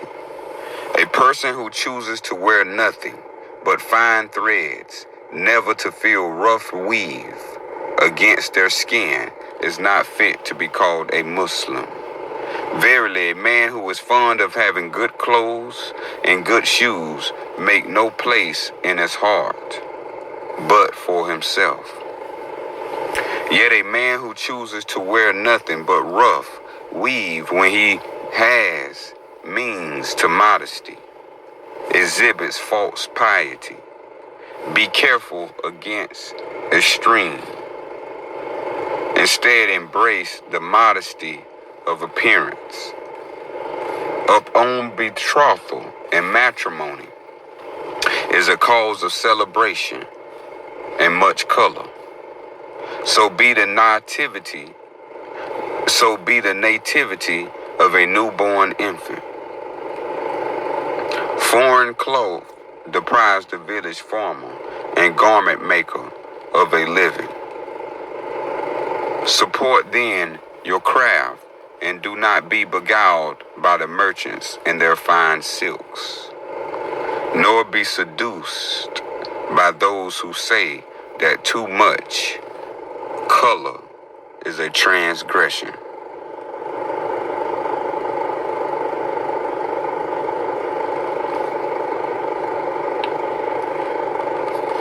O you who believe, let it be said, all Habir.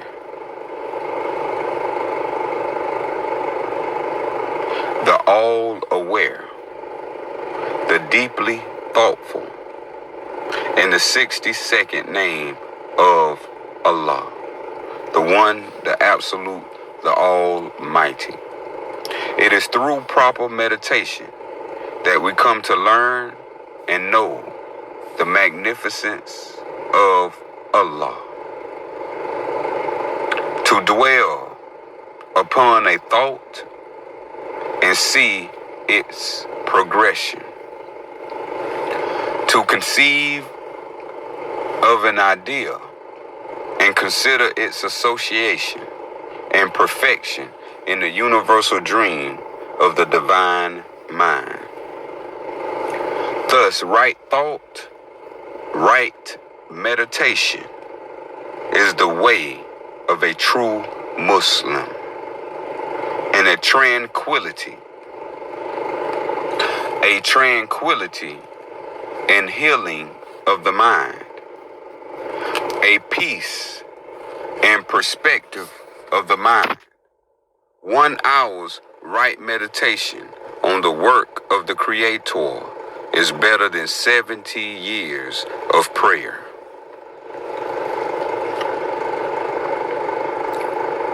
O you who believe, let it be said, Al Azim, the magnificent, the 63rd name of Allah, the infinite, the unique, the all-knowing. Modesty of dress is pleasing to Allah. The merchants and moneylenders love to flaunt expensive and rare silks and embroidery as an outward sign of their extravagance and love of materiality.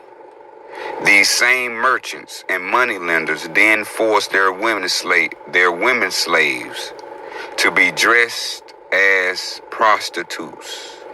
Yet their many wives and daughters are forced to wear rough and plain clothes from head to toe, with only an opening for their eyes and mouth. These thieves and defrauders say that such custom is for fear of someone seeing and then desiring one of their female wives and daughters. So they sometimes also dress in their private guards. They sometimes also dress their private guards in the same dressing. Yet they deprive women held against their will as slaves of the modesty of dress, as if prized cattle or goats. Allah finds such cruelty and abomination of respect. A man is a man and should dress in a manner that he may engage without needing to be carried.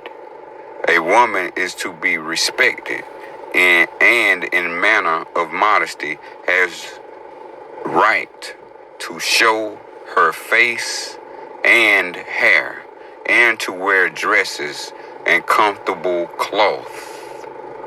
Do not listen or believe the moneylenders and merchants who believe not in Allah,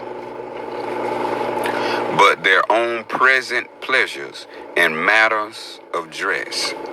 True modesty as humility is the source of all virtues.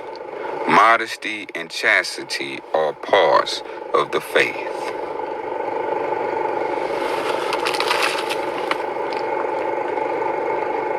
O you who believe, let it be said, Al Latif, the gentle, the kind, the caring, and the 64th name of Allah, the One, the Absolute, the Almighty. Swine, when fed, may squeal and thrust themselves ahead in all manner of disquiet. So too the birds of the sea that flock at the sign of fish or some carcass. Yet monkeys may at times be the loudest and most offensive. A true Muslim strives to rise above such acts where men behave worse than monkeys and swine. Good courtesy and gentleness unto others, therefore, is a sign of a man who knows his faith and respects the word of Allah. Verily, a man teaching his child manners is better for him than giving 1 bushel of grain in alms. Respect people and show courtesy, even in the face of aggression. Behold, even unto your enemies, a wise man shows respect. A wise general respect his enemy, that he may learn their strengths and weaknesses. Even unto the aggressive and boastful man who may threaten harm, be gentle. If you must strike, let your strike be purposeful, swift, and accurate. An angry man loses control of his emotions and blade. A gentle man has full control and does not waste his strength. The Umayyad scream and rattle their swords like baboons, thinking such clatter is fearful. O you who believe, let your gentleness be mistaken as weakness by your enemies, that they underestimate you. And a courteous man who truly loves Allah rises from his seat and offers it to any elderly who may be standing, or any woman, especially women with small children. No man has given his child anything better than good manners. Abuse nobody, and if a man abuse you and speaks upon a vice which he knows about you, then do not respond in kind, and refrain from disclosing vices which you know in him. When 3 persons are together, 2 of them must not whisper to each other without letting the third hear, until others are present, because this is a lack of respect. Eat together and not separately, for the blessings are associated with the company. It is not right for a guest to stay so long as to incommode his host. When food is placed before you, no man must stand up till it be taken away. Nor must one man leave off eating before the rest. And if he does, he must make an apology. It is a sign of a true Muslim that a man shall come out with his guests to the door of his house. Whoever is humble to men for the sake of the divine, may Allah exalt his eminence.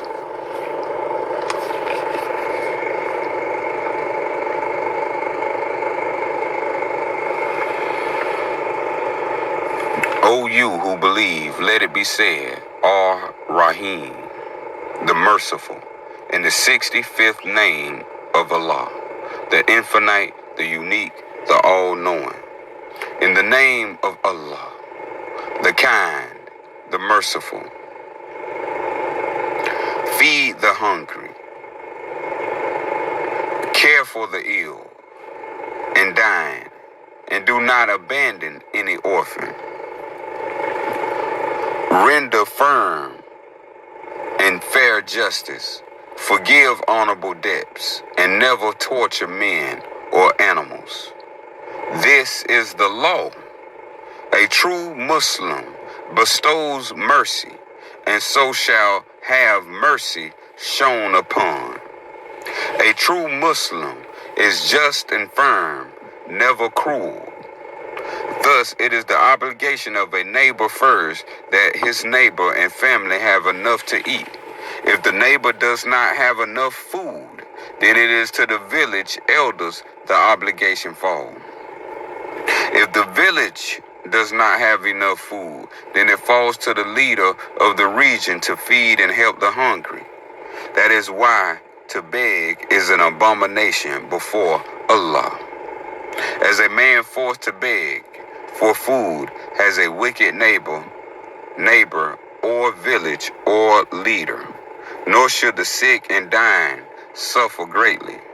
There is not any Muslim who visits another in sickness in the forenoon, but that 70,000 angels send blessings upon him till the evening. And there is no one who visits the sick in the afternoon, but that 70,000 angels send blessings upon him to daybreak. And there will be a pardon for him in paradise. Whoever visits a sick person, an angel calls from heaven, be happy in the world, and happy be your walking, and take you a habitation in paradise. Whoever visits a sick person always enter into and swims into a sea of mercy until he sits down. And when he sits, he is drowned therein. And when you go to visit the sick, comfort his grief and speak of positive things, but do not lie. For no good comes from an untruth to either a sick or a dying man. Assist any person oppressed, whether Muslim or non-Muslim. Care for the orphans that are all fed and kept safe.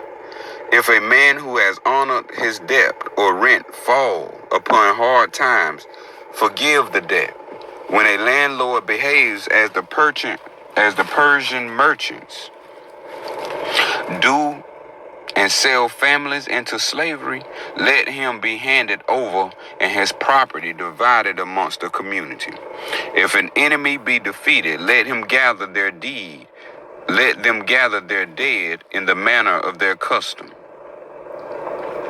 A Muslim is forbidden to desecrate the remains of the dead, no matter what their custom.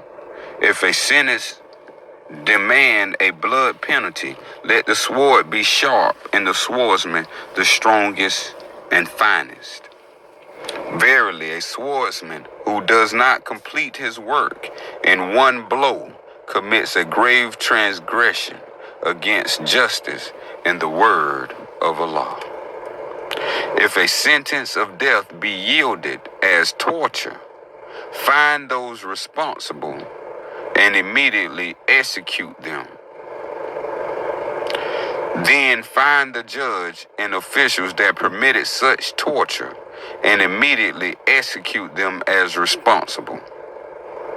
Allah abhors torture as the worst transgression. A true Muslim is forbidden to behave with such dishonor.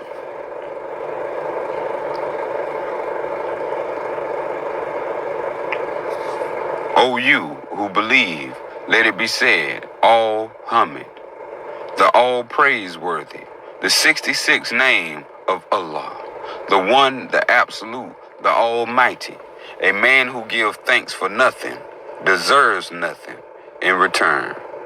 A man who divorces the divine from his life creates his own doom. Yet a man who gives thanks to Allah, even for the smallest of wonders of a day, is a man rich in blessings. Thus a true Muslim prays not because of fear or ignorance, but out of knowledge and respect. The frequency of formal prayer is the binding of a good habit leading to good character.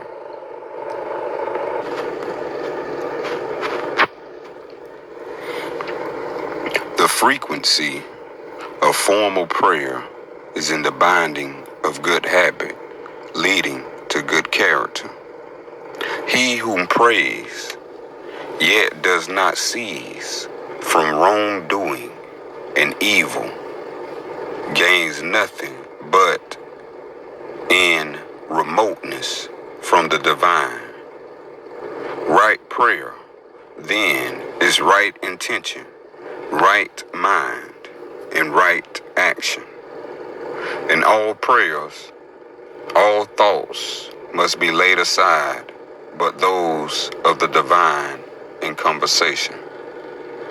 No word in prayer is to be uttered, which afterwards a man seeks to repent.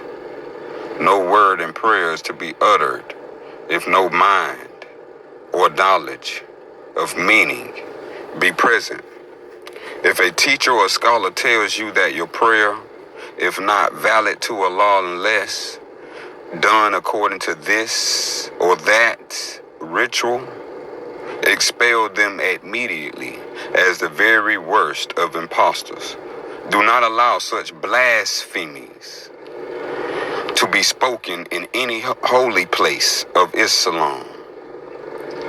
Verily, Allah rewards not those who perform as monkeys with stone hearts, but a person who submits without condition to the will of Allah and comes with a pure heart of compassion.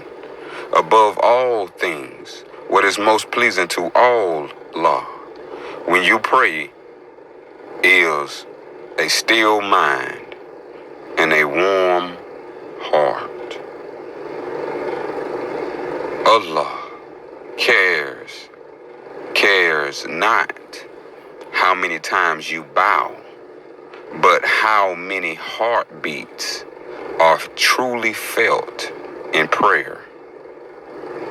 O you who believe, obey not those who wish to make you speak as birds and behave as sheep, but be honest in your intentions in prayer. The most powerful of prayer is to pray for the well-being and the benefit of strangers. The most evil of actions is to pray for misfortune to befall another. To use prayer to pray for the misfortune of others is a grave transgression against Islam, as it is written in the way of Islam, which is the same as it is in heaven, Our mind never dies, but lives on into the next world. Beware those that wish to claim stories of naming of prophets that honor the merchant's view of history. There is a different truth in the lines of messengers honored by the divine. How convenient then for some if the Persian view of history is turned into mine. The Zealot Umayyad did claim terrible things of Allah upon the sacrifice of animals. Allah forbids such practice by the followers of Mithra as inherently evil, Yet these devils found a way to cloak themselves as Muslims and infect truth with their lies, sacrifice no living thing on account of Allah, but dedicate your life to good. Any saying which claims Allah calls for the murder of women and children, or for the torture, or for hate, or for ignorance over wisdom, even for superstition over common sense, is false. Any saying which claims Allah commanded the times for prayer and to pray is false. The divine creator of all existence does not force himself upon our free will. It is for us to choose to honor our creator of all things. Even a bird can be taught to bow down and pray.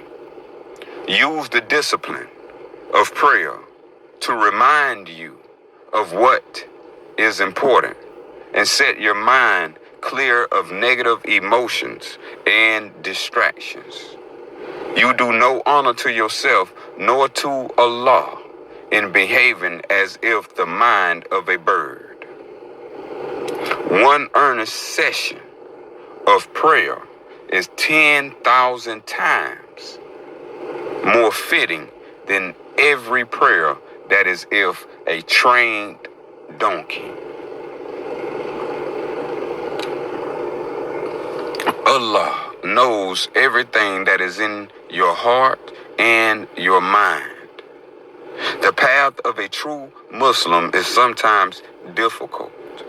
Regular prayer with sincerity each day calls a person to be fully immersed in the waters of wisdom of Allah. A man who claims to be Muslim can never be fair weather. Any saying which claims a prayer involving a curse is proper and pleasing to Allah is false. No prayer that curses is acceptable to the divine. O you who believe, let it be said, Al-Afu, the pardoner, the effacer, the forgiver, in the 67th name of Allah, in the infinite, the unique, the all-knowing. A man who gives thanks because he seeks to do the best is beloved than 1,000 who worship in false piety. The most wicked of transgression is false piety. Homage is firstly a secret relation between a man and Allah. And second, an open relation before community. Give thanks to those who help, but never worship a man as a god.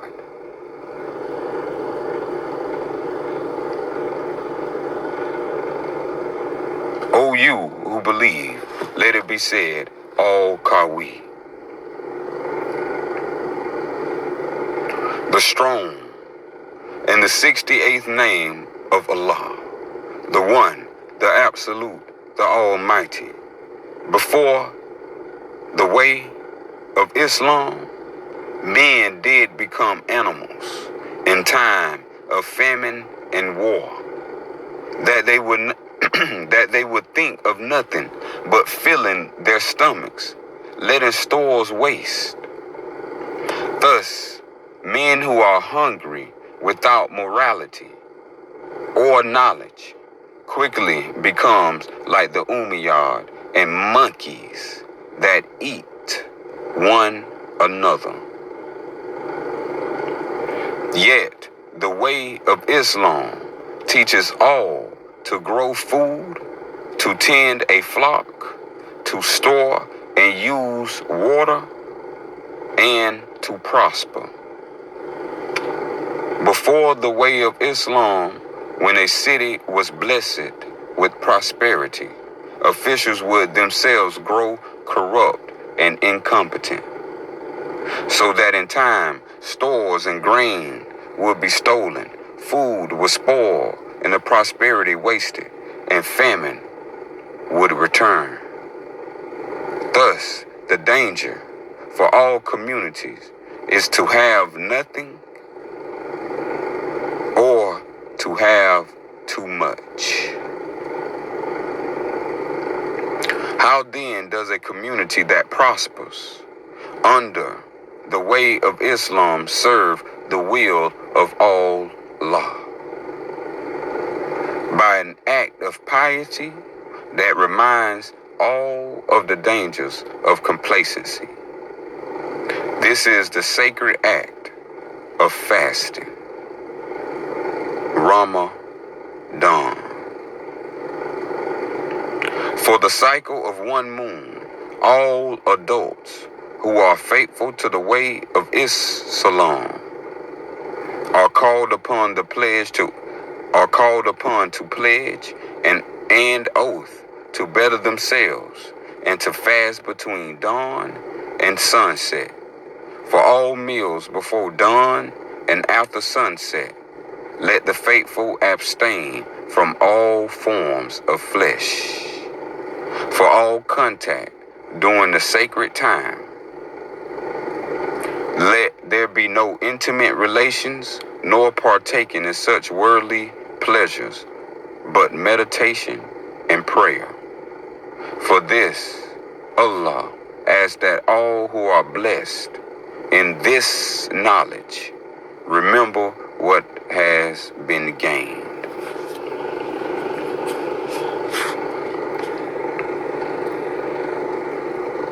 O you who believe, let it be said, Rasid, the guide to the right path, in the 69th name of Allah, the infinite, the unique, the all-knowing. The most sacred place in Islam is the home. The community rests upon the sacredness and the dominion of the home. The second most sacred place is the academy, the place of learning and speaking the truths of Allah. Allah demands that every place of an academy be sacred, that no fighting nor blood be spilled upon its grounds, nor any student be hindered or injured, that all children and all boys and girls are welcome. The third most sacred place is the therapeutic gardens, the place of healing and of therapeutic arts, where a true Muslim visits the sick and the elderly. Any man who defiles such a sacred place disgraces all of Islam and turns his back on Allah as the worst abaser. The fourth most sacred place is the fields and the markets, where talents and gifts of Allah are put to good use, and the future prosperity of the town and the city are founded. Finally, the most sacred place is a temple or place of worship. Allah always put such dedicated places as the least sacred of all places. It is because a true Muslim makes sacred the soil beneath his feet by kind and sacred acts in honor of Allah, in obeying and rejoicing in the way of Islam, in giving thanks for all that he does and receives. Thus, all sacred places are filled by the sacredness of right action and right mind, not the sands of time or memory.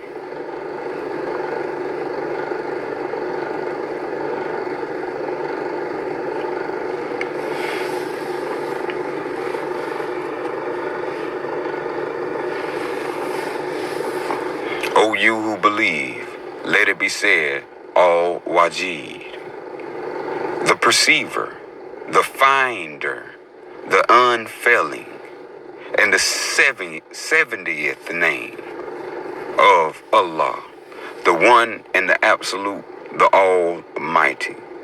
In generations to come, they will write and speak of those who stood firm in the way of Islam, those who were willing to die in the name of truth of Allah, then live as slaves to the Persians. Allah willing, the forces of Uthman, white man, and the wickedness of the Umayyad shall be banished from these sacred lands. Then the faithful shall wipe clean the curse and the abominations of the Uthman, white man, the people of Mecca. The Kaaba shall be rebuilt as the circular temple to Allah, and the idols of the Umayyad banished forever. And upon cleaning the city of Al-Bakar shall be reborn new. In these times, Allah willing. When evil had finally been banished from our midst, it shall be the solemn obligation of every Muslim to journey to the sacred cities of Medina first, then Al-Bakar second, to give thanks for deliverance from evil, to honor the doorway to heaven, but let not this most sacred site of Allah and our first father, Abraham, be desecrated again. Let no man or pilgrim step into the shadow of the Kaaba. Let no structure by men cast any shadow over the most sacred, reclaimed Kaaba. Let time and the stars be returned to their rightful place. For any man, not a priest, to step onto this sacred ground, he disgraces Allah and curses himself.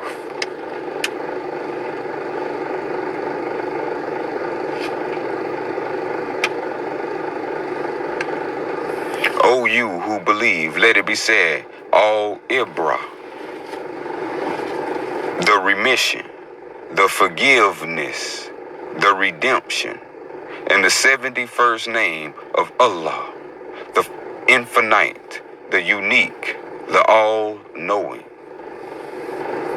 That man is nearest to the divine, who pardons when he had in his power him who would have injured him. Allah does not curse his creation. Instead, he waits patiently for his children to ask for his help and forgiveness. When a preacher or a scribe claims the divine creator will condemn a person and punish them in hellfire, seize them immediately and expel them from staining the sanctity of any sacred place of Islam. For these are impostors who worship not Allah, but serve demon gods who pretend to be the divine. Allah is almighty. Allah is the creator of all things. He hates not one. He hates not one of his creations. Any saying that contradicts this truth is a wicked lie. Allah's kindness towards his children is more than a mother's towards her baby. Only ignorant men, possessed by the power of demons, pray for the burning and the torment of other souls. Their blasphemy against Allah and Islam is a grave transgression. Any preacher or scribe who so arrogantly assumes they know the nature of Allah and how he shall judge a particular man or one man, seize him immediately and expel him from Islam. For he is an impostor and guilty of the gravest transgressions against Allah.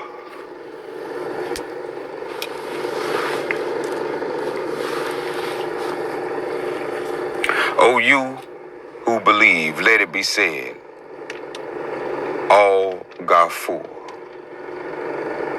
the much forgiving, in the 72nd name of Allah, the one, the absolute, the almighty. All who walk the path of Islam will stumble. It is not to judge that we are without blemish, but that we never surrender our virtue as true Muslims. Any man who speaks of a smooth path is a merchant and liar. Only when a man is challenged, only when he knows hunger, can a man finally see his character. Thus, suffering is not the cause, but the catalyst. Repentance is not the cure to a trespass, but the state of mind and action necessary to discern right from wrong. A man who has no conscience abandons his soul. Yet even a man who makes great wailing and sorrow at repentance has learned nothing of Islam. Repentance, therefore, is for the healing of the spirit first, the mind second, and the body third. A man who shows true contrition must be afforded a measure of dignity and respect. Confesses his transgression before the accusation is raised. Verily, a man who is found to have transgressed and then claims repentance has none. Thus, any man who confesses a transgression without the need for adjudication must be afforded clemency as the greatest act of repentance. Yet a man who wails in repentance after the fact of their culpability must be treated as one in contempt of the mercy of Allah.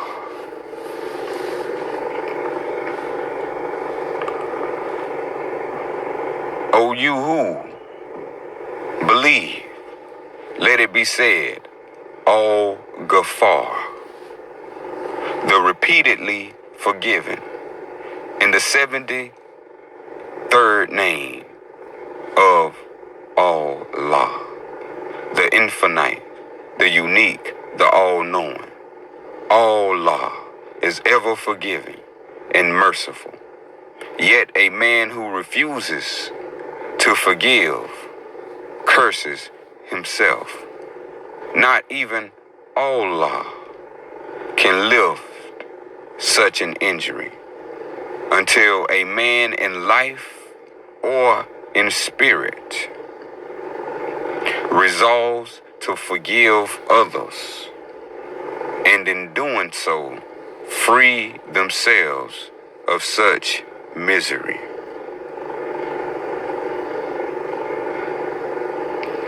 Therefore, do not hold grudges, nor engage in feuds. Better to die with a clean conscience than unresolved bitterness.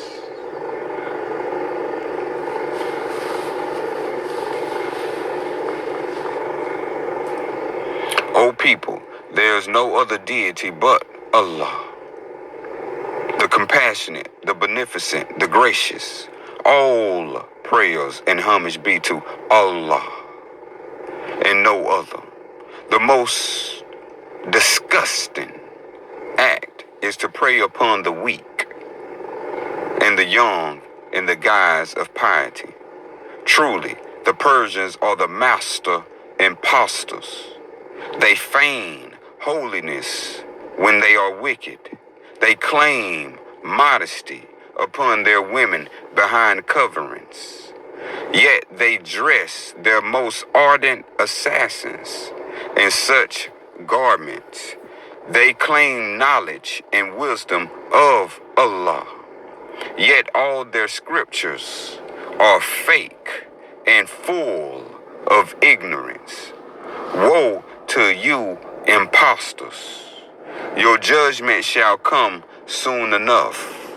Let not a man who claims knowledge of things divine place himself between you and Allah. If he does, cast him out as an impostor. If a teacher does not read or produce these words in tongue, saying they are too complicated or too sacred, cast him out as an impostor. If a man raises himself as a king, saying Allah ordains it, seize him and cast him out as an impostor. And if a man kills innocent women and children, claiming it to be the will of Allah, seize him and all his followers, and let not one bone of his body remain, nor name, nor memory, nor house. Cleanse the stain against Islam by such impostors who kill in the name of Allah, that their memory be dust to the wind.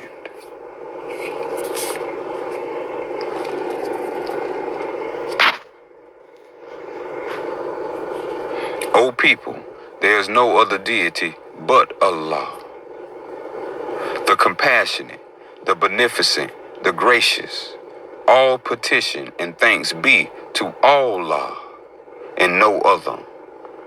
O Damascus, why do you speak such lies?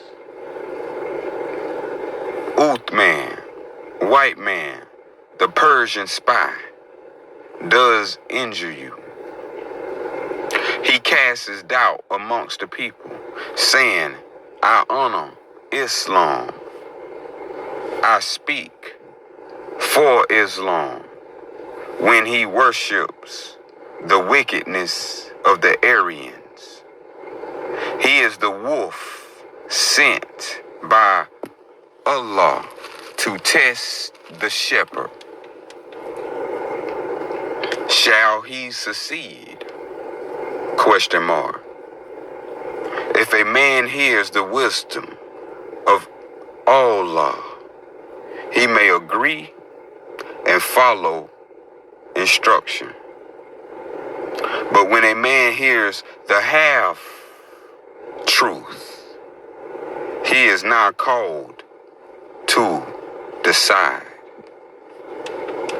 He must know the will of Allah. This is the challenge of the way of Islam. This is why no harm must come of Uthman, white man. If his lies beguile you, that is your destiny. If the truth of the way of Islam wins out, then this is the time ordained by Allah. Allah seeks only the best for his children. It is our choice to hear his words.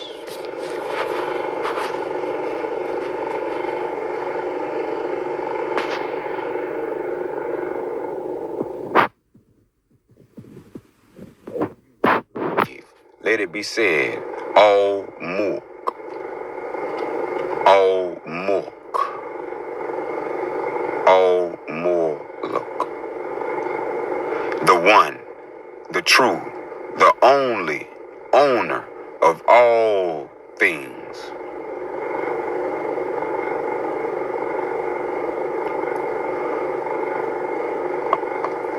The first designer, the first creator, the first steward,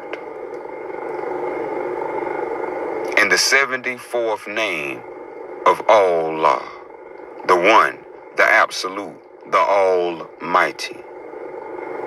Let it be said, no man may claim to be the absolute owner of his land or house or cattle.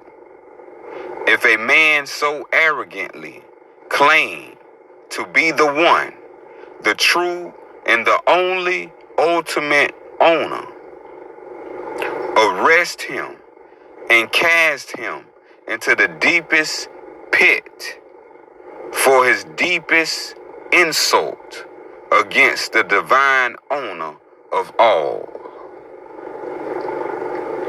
Truly, the madness and the ignorance of the Persian and the merchants is revealed upon this very idea. The maniacs, through their filthy writings, claim to be their own idols. They claim the divine creator has abandoned the earth, and they submit to the demon called Sabbat. For this be so, this even Sabbat, whom is their name for Satan. Shaitan is not the owner.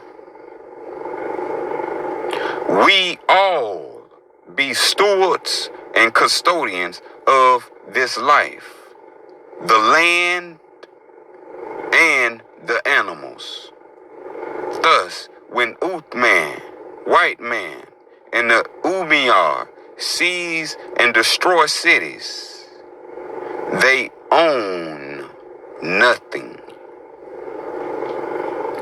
They are a tool of Allah. despite their blasphemy. Their blasphemy. It is why then a man must have witness to his right of custody of an animal or land. His neighbors must be able to testify to the truth of his good conduct and fairness, as well as possession. A claim is nothing without good character and truth.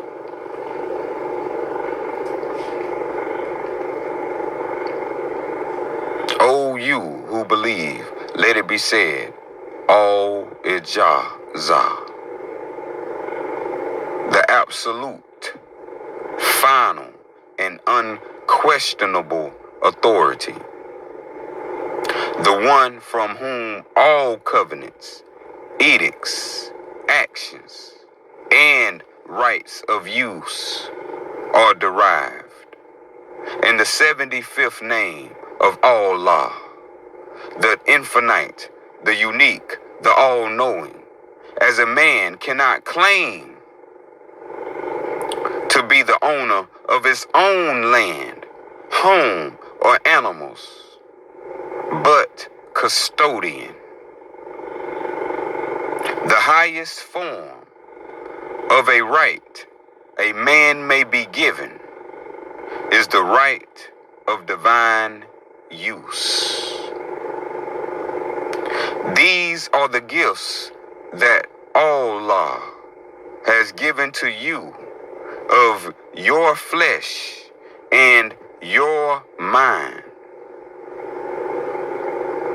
It is why no man may claim another as slave without declaring himself a heretic and a thief before the divine Creator. As a man cannot claim to be the owner of the wisdom of Allah. The highest form of right a man may be given to the word of the divine Creator is the right to teach the way of Islam and protect these sacred words. Thus, the most respect and highest authority in Islam is the teacher, not the merchant or a king. Blessed are the teachers who honor these words and the law of Islam.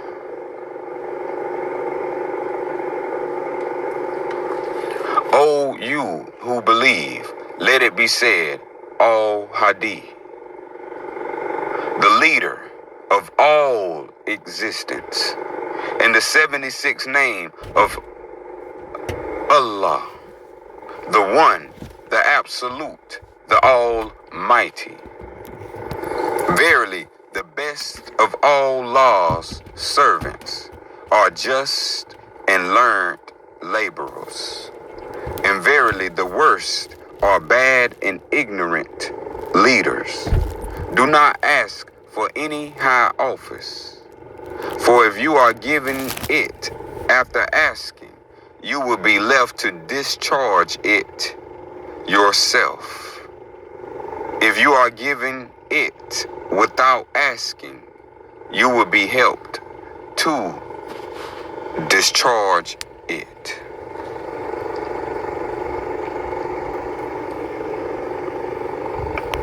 O you who believe, let it be said, Al-Malik, the supreme sovereign over all creation, and the 77th name, and the 77th name of Allah, the infinite, the unique, the all-knowing. The Homerites were not the first kings, nor were the Sabaeans, nor the Nabateans were not the earliest kings, or even the Romans. Yet what is a king but a tyrant who seeks to convince the people to accept their plight and his rule as divine? Thus, the first thing a warlord does upon conquering a people is demand the books of knowledge to be burnt. The second act is he summons the priests, soothsayers, preachers, and elders and demands they recognize his rule as divine law. The third act is he summons the scribes and magistrates and demands new laws be written to reward his heirs and claim the people consent to his rule. Thus, kings and kingdoms corrupt by their nature. They attract and desire power. They contort knowledge for their own ends. They add nothing to the land through war and treachery. They add nothing to knowledge through its corruption, capture, and destruction. Verily, a king does claim himself to be an idol. Verily, a king does claim himself to be an idol, which is a grave transgression and hearsay. Thus, the way of Islam does not permit kings or queens or any other noble title of rule by birth.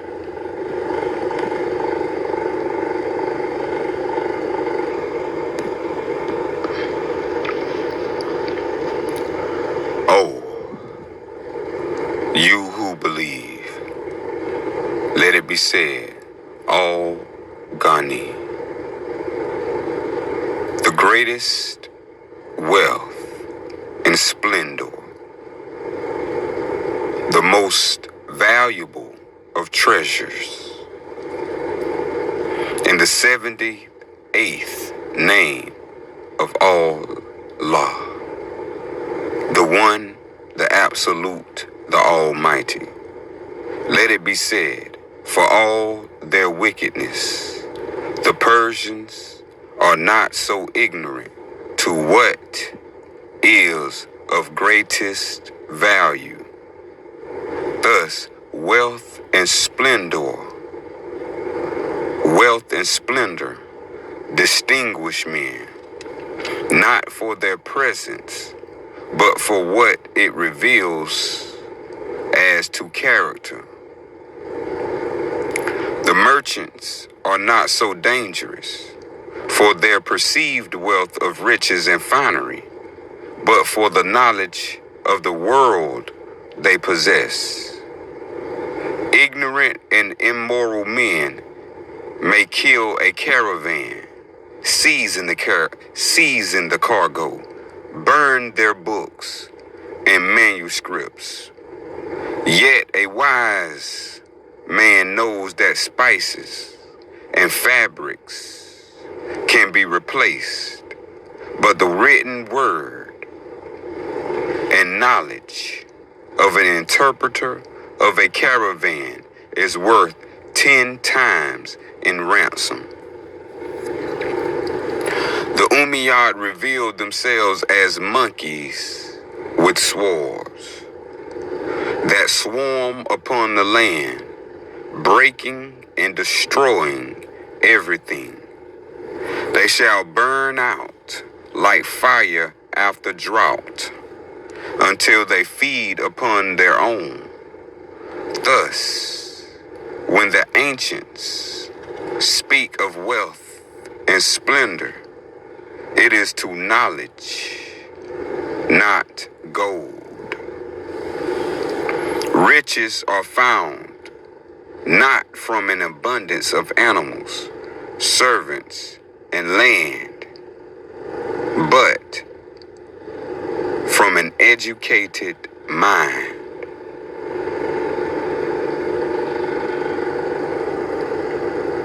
Yet do not be fooled by those zealots who curse the very needs of community and prosperity.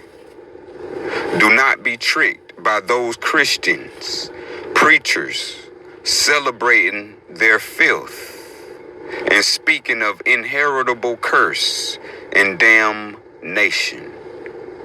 It is difficult for a man laden with riches to climb the steep path which leads to bliss, simply because he carries too much baggage.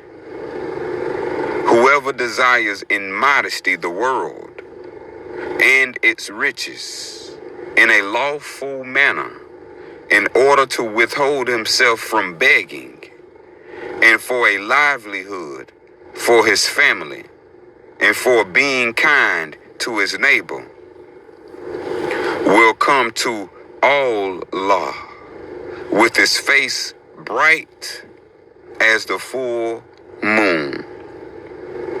Therefore, do not disregard wealth, but view it as a solemn responsibility.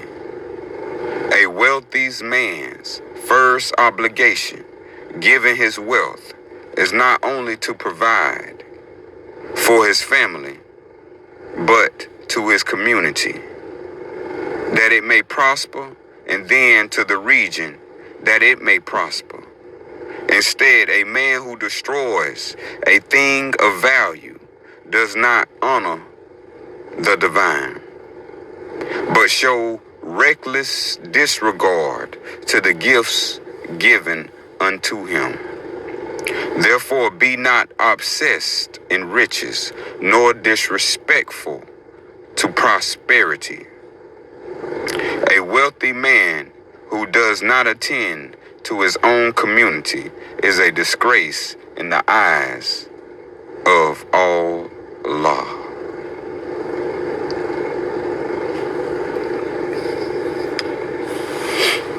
O you who believe, let it be said, all mubudi, all mubadi, mubadi, all mub.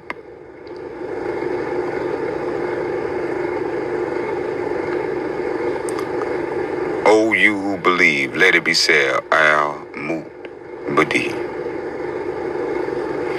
all mubadi, the originator, the producer, the initiator, the 79th name of Allah, the infinite, the unique, the all-knowing. Verily, let it be said, the ink of the scholar is more holy than the blood of the martyr. Yet there be no greater assassins than the historian and the translator. Thus the learned scribe, possessing moral character, is the teacher and the future for a community. Whereas the corrupt mind may destroy more in a day of writing than a year of rule under the worst of tyrants. Therefore, to the scribe, it is said to do the good, and you will prosper. Never dip your pen to injure a man. Allah knows and sees Allah. He is the best of scribes. Do not think that such corruption will last. The ground never forgets a killing. The scribe who cheats with his finger risks his soul.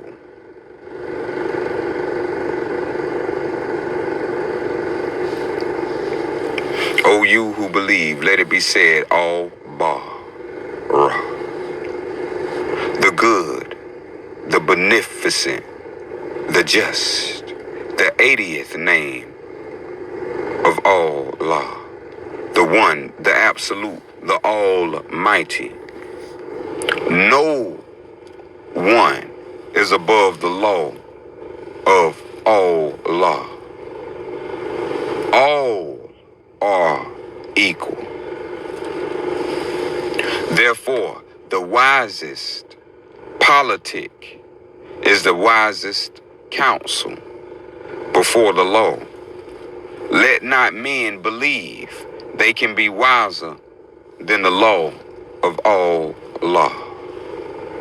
A man then who claims to be the leader and his word, the law, even if he denies himself king, is an outlaw and heretic. Only a just man in search of seizing the head of a tyrant and restoring the law may stand true, but only to clear a path for the wise scribes and elders who seek the counsel and approval of the people, who quail the dissension and the talk of tyranny, that they are the people and the community are they.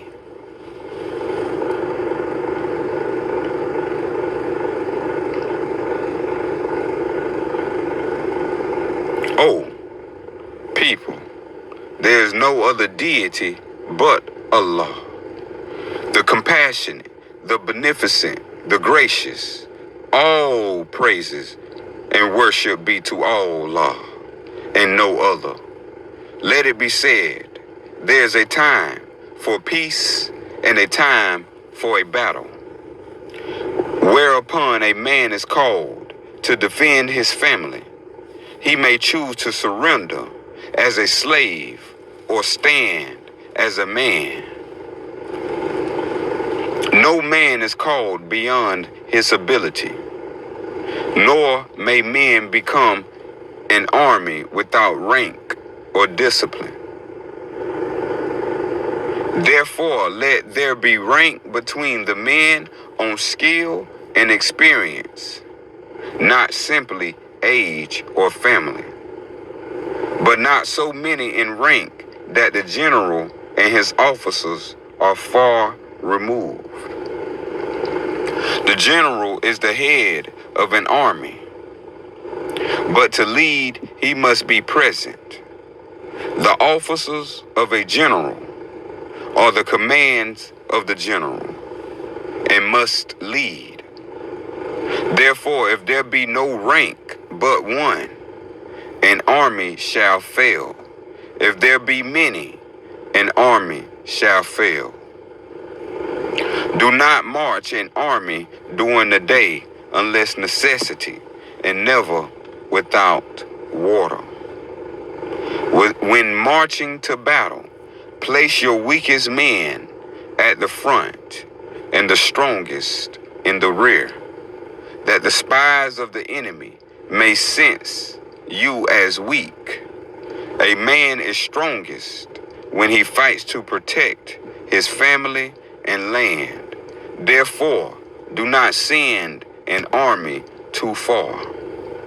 A man and a community loses strength and fight if he is away too long from his family. Therefore, do not keep an army too long. When an order is given, even to those who choose to join, and is not followed, execute the officers who failed to obey, and let the men choose 1 in 10 to meet the same fate. Such men would never disobey again.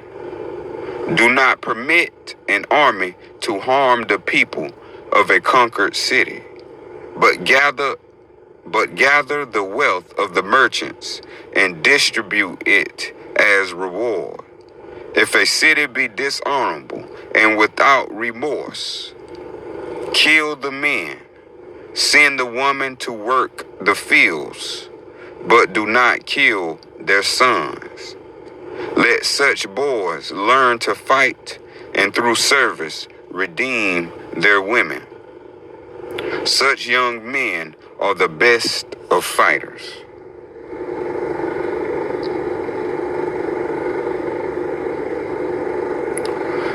Oh, you who believe, let it be said, Al-Wahid, the one, the unique, and the 81st name of Allah, the infinite, the unique, the all-knowing. Let it be said, the finer the scales, the fuller the belly of the people. If there be no fair measure, then the people will not trade. If they shall not plow their second field, and there shall be hunger. Do not tamper the scales, nor falsify the weights, nor diminish the fractions of the measure. Do not desire a measure of the fields, and then neglect those of the treasury. A merchant who seeks to cheat by false weights and crooked scales steals more than the coin of the people. Let the magistrates of the town employ the most honest men and seize a crooked merchant, that all may witness. Then let all measures and weights be tested, that there be fair warning, that all merchants may witness the execution of one who seeks to destroy the prosperity of the community. Surely they would think twice. Allah sees and knows what is in the heart of all men and women. He knows the true weight and measure of the merchant. He sets the fairest price. Do not make for yourself deficient weights. They are rich in grief through the might of Allah. If you see someone who cheats, keep your distance from him. Do not accept a farmer's dues and then assess him so as to injure him. Do not conspire with the measurer so as to defraud the share of the residents. Measure according to its true size, your hand clearing exactly. A measurer who indulges in cheating, the eye of Allah seals the verdict against him.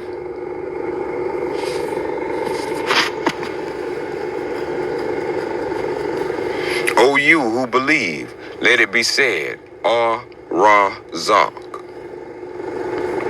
the provider, the 82nd name of Allah, the one, the absolute, the almighty, the one who tills the soil, the one who tends the animals, the one who bakes the bread, the one who mixes the herbs, the one who weaves the cloth, the one who cures the skins, the one who cleaves the stone, the one who carves the wood, the one who bakes the clay, the one who fires the metal, the one who renders and seals the walls, the one who carries to the market. All are emissaries of the divine when they devote their best skill. Thus, let it be said, the prosperity of the community is to be found in the skill and diversity of providers. If there be too few, Then a provider may demand a higher price with no competitor. If there be too many, then the quality of work will suffer. Thus, the wise counsel of a people encourage and protect providers.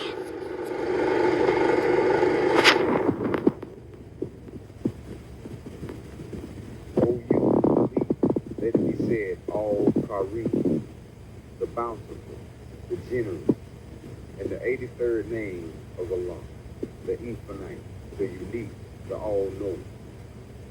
Wealth, properly employed, is a blessing, and a man may lawfully endeavor to increase by honest means.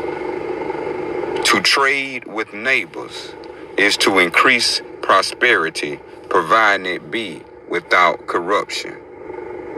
Therefore, beware of dishonest merchants and the spell of foreign wares, lest the local providers suffer through changing fate. Let it be said that the prosperity of the people is first, they be self-sufficient in food and knowledge, that they may acquire in modesty that which may give lasting value. Beware, beware. The Persian seeks not the educated custom, nor prosperity, but to beguile and spell, to sell exotic wares and finery that satisfy no more than morning dew. They convince the leader and warlord to banish the artisan and crafts people on false pretense, that they may possess a monopoly and control the destiny of a land through coin. Verily, monopoly is unlawful and a grave transgression in Islam.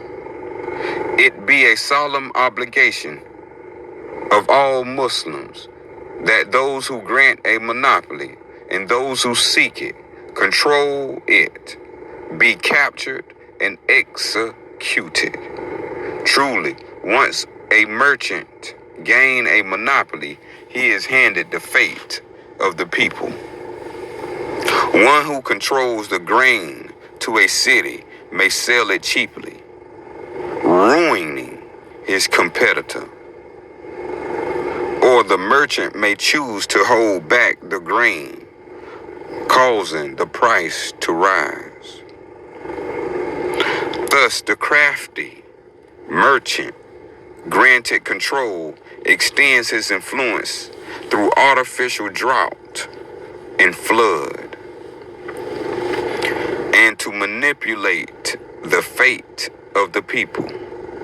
Therefore, do not permit a merchant a monopoly, nor the actions of dishonest merchants to ruin the marketplace.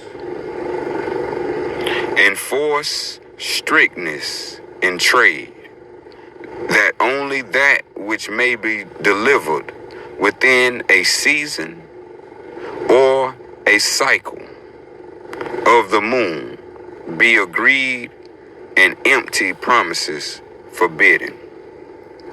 Nor should merchants be permitted to charge interest upon their loans, lest they use such temptations to ruin. O you who believe, let it be said, Al-Wali, the friend, the patron, the helper, and the 84th name of Allah, the one, the absolute, the almighty. Verily, the key is to make peace, not war. Let your word be sacred under the tent of truce. Even if an ally betray you, let not your word be weakened by treachery, nor be quick to judgment or battle in face of breach. There are many, especially the Persian, who have prospered when elephants fight. Therefore, let there be clarity before any action to defend honor. Let your strongest ally be those who you appoint to govern the conquered city. The best be the exiles granted return upon the defeated tyrant. The worst be the foreigner or patron of a conquering general. Grant then the conquered city its right to govern and encourage the prosperity of its people. There you will find your strongest ally.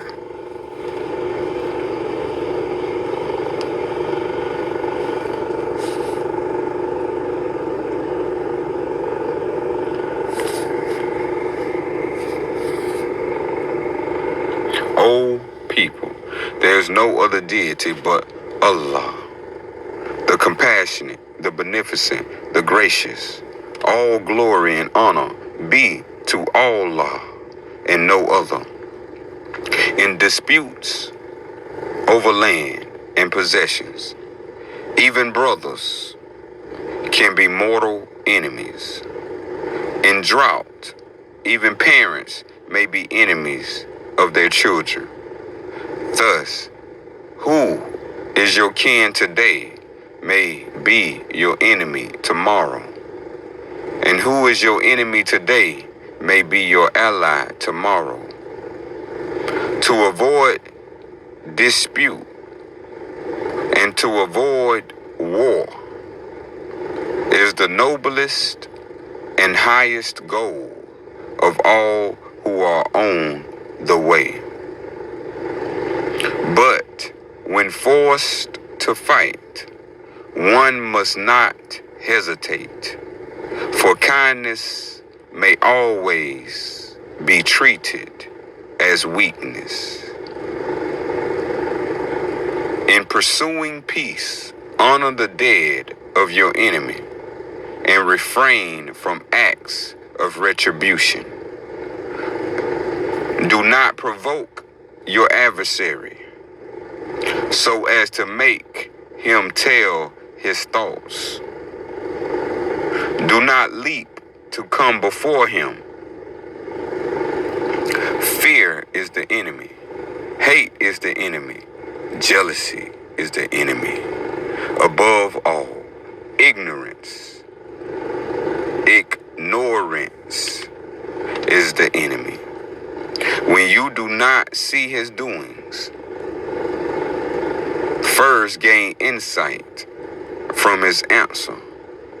Then keep still, and you will succeed.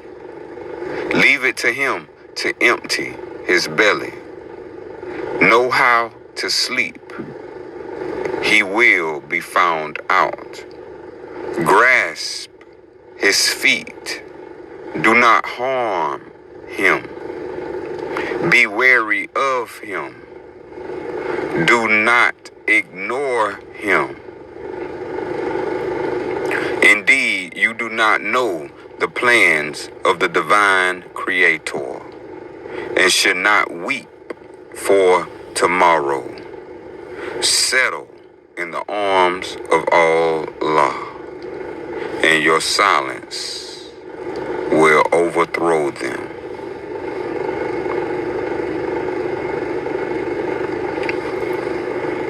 O you who believe, let it be said, all haq, all haq. The truth, the reality, the 85th name of Allah, the infinite, the unique, the all-knowing. Set your goodness in the belly of men, then you are greeted by all. One welcomes virtuous man. One spits upon the Persian assassin. Guard your tongue from harmful speech. Then you will be loved by others. You will find your place in paradise. You will share in the prosperity of your divine Creator. When you are revered and your coffin conceals you, you will be safe from the power of Allah. Do not shout accusations against a man when the cause of his flight is unknown. Whether you hear something good or evil, resolve the matter away from others, that no harm come from false accusation. Put the good remark on your tongue, while the bad is concealed in your belly. Say what is true, although it may be bitter and displeasing to people. It is not worthy of a speaker of truth to curse people. Strive always to excel in virtue and truth. He is not of me, who, when he speaks, speaks falsely. Who, when he promises, breaks his promises. And who, when trust is reposed in him, fails in his trust. No man is true in the truest sense of the word, but he who is true in work, in deed, and in thought. Strive always to excel in virtue and truth. It is not worthy of a speaker of truth to curse people. Appropriate to yourselves the truth. Avoid lying. Say what is true, although it may be bitter and displeasing to people.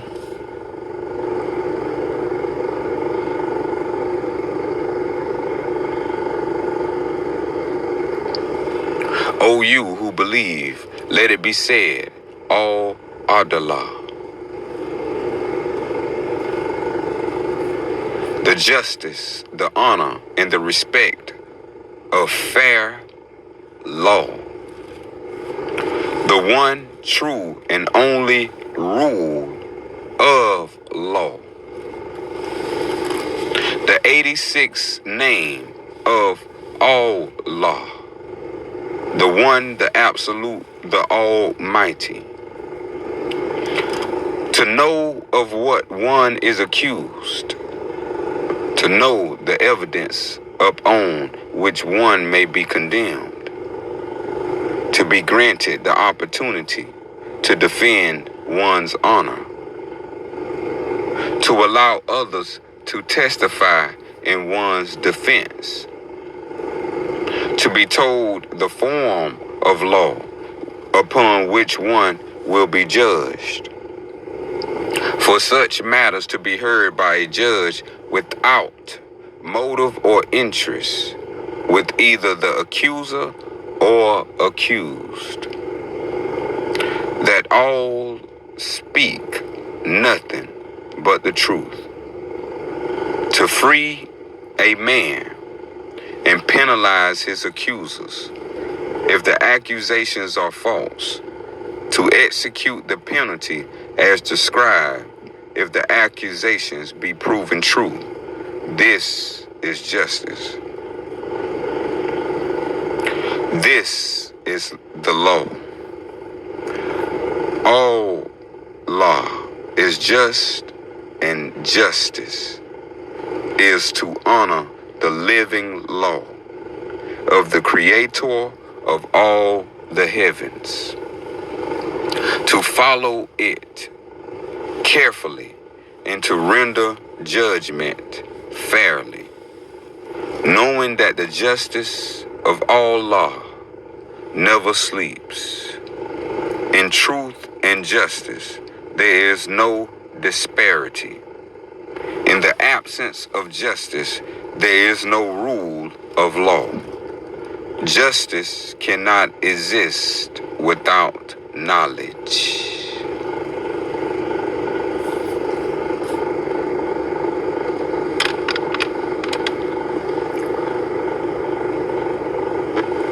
O you who believe, let it be said, Al-Aziz, the Honorable, the Highest, the Almighty,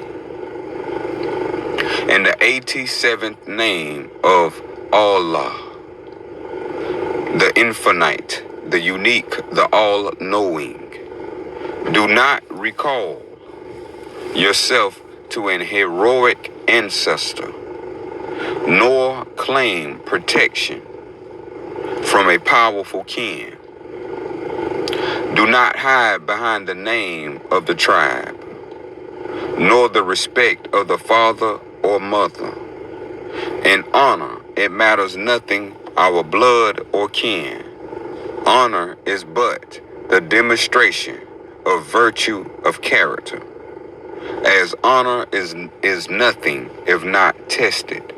Let it be said, a man cannot be born honorable, nor can he be made honorable. Only his actions may be deemed so. Thus a man may be respected as honorable upon his past until once again tested. Therefore let no man be judged unless he be honorable. Let no general lead men into battle unless he be honorable. Let no man administer the treasures of the city unless he be the highest honor. Take care of the sick and the elderly. Never abandon orphans. Seek out and punish those that may rob a poor wretch or attack a cripple. Do not stretch out your hand to touch a famous man, nor snatch at the word of a great one. Do not let yourself be sent on a wicked errand, nor be friends with him who does it. Do not raise an outcry against one who attacks you, nor return him an answer yourself. Pause before speaking, and do not be the carrier of slander. If one has no good words to speak of a man, let silence be the witness to his character.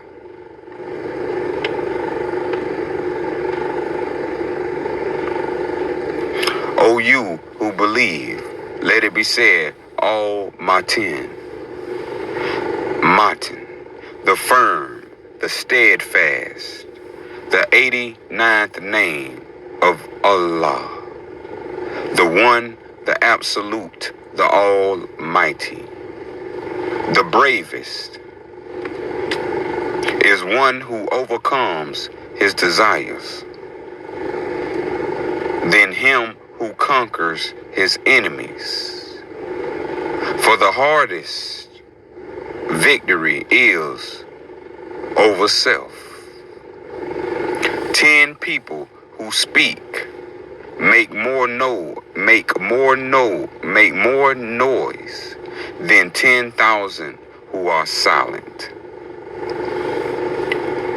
The strongest man in the world is he who stands alone. The bravest are surely those who have the clearest vision of what is before them and yet still go out to face it. The true test of moral courage is the ability to ignore an insult.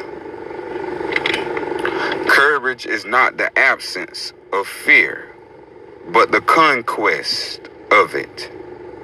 A man who speaks the truth is courageous but friendless. Courage is standing firm to virtue when all around bend to the winds of change. Violence should never be claimed and equal to courage.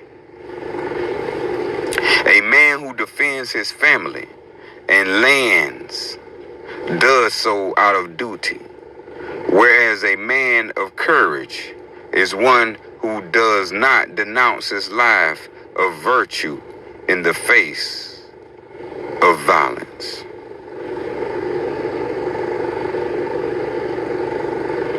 O you who believe, let it be said, as Sakur. The pleased, the grateful, the 89th name of Allah, the infinite, the unique, the all-knowing, the gift of a life of knowledge, of virtue, of courage, and honor. This is the most pleasing sacrifice to Allah. To deny self the pleasures and temporary delights of a life without thought or moral.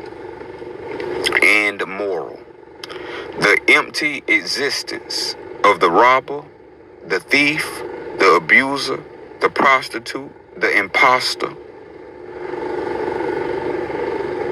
Nor does Allah welcomes the false sacrifice of blood for the sake of blood. The madness and offerings of old false gods who bathe themselves in the blood of innocence. What ignorance be that the Creator of all things would worship the destruction of that which He creates and loves. What hypocrisy be the poison spoken to claim the death of an animal by magic is somehow pleasing to the Creator of all knowledge and wisdom.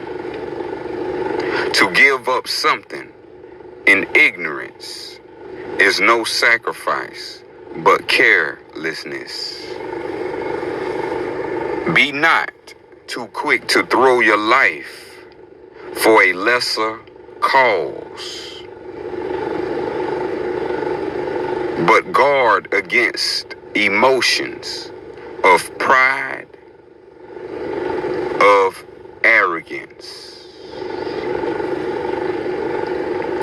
Let your sacrifice be both pure of heart and mind. So if a man be willing to sacrifice his life to Allah, he must first be a scholar, then second a martyr. Yet never to harm the head of an innocent, never to spill blood, except as a matter of last resort. Never to resort to violence as a means of first resolution. To the foe who bangs his shield, let him tire. To the enemy that makes crude threats against your family, let him lose his voice from shouting. Remain steadfast and resolved to defend your city to the last man, to give your life in the name of truth and wisdom, to not flinch at the first thrust, nor hesitate at the first strike. O you who believe, live an honorable, virtuous life of service. This is the most pleasing of all sacrifice.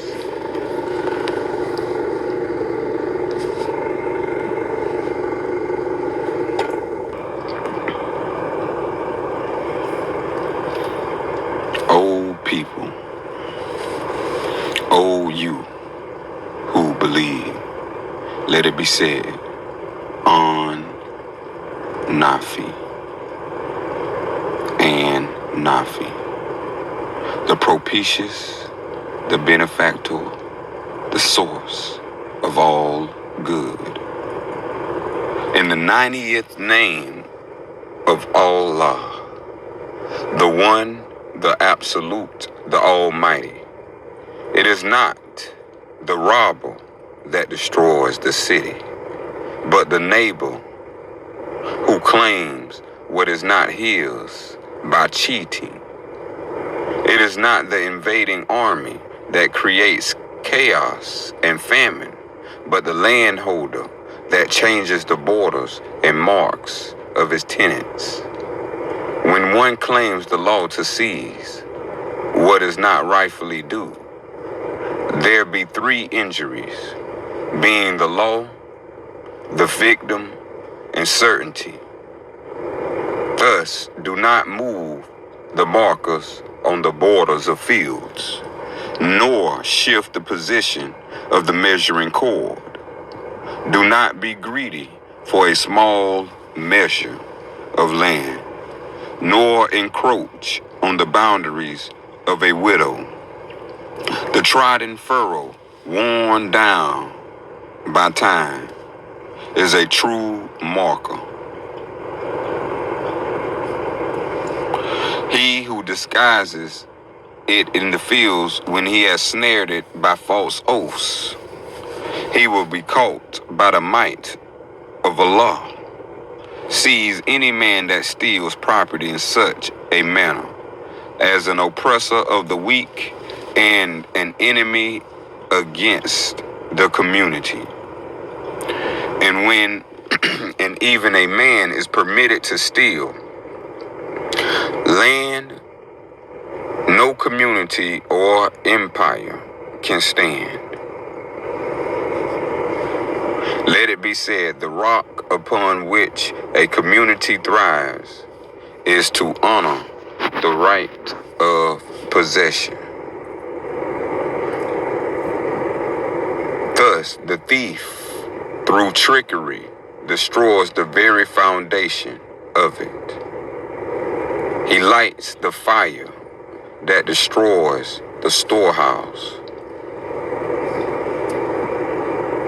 Therefore, beware of destroying the borders of fields, lest such terror carry you away. One pleases Allah with the might of justice. When one discerns the borders of fields, borders of fields, desire your community to be sound. Do not erase another's furrow. It profits you to keep it sound. Plow your fields, and you will find what you need. You will receive bread, and your animals shall fatten.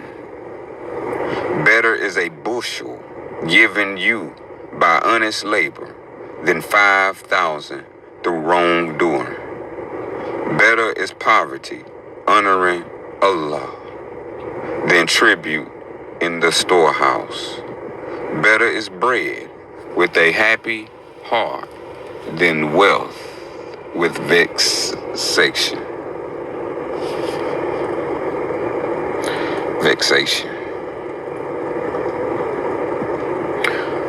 O you who believe, let it be said, Al-Wahhab, the bestower, the contributor, the sustainer, the 91st name of Allah, the infinite, the unique, the all-knowing. A house divided cannot stand.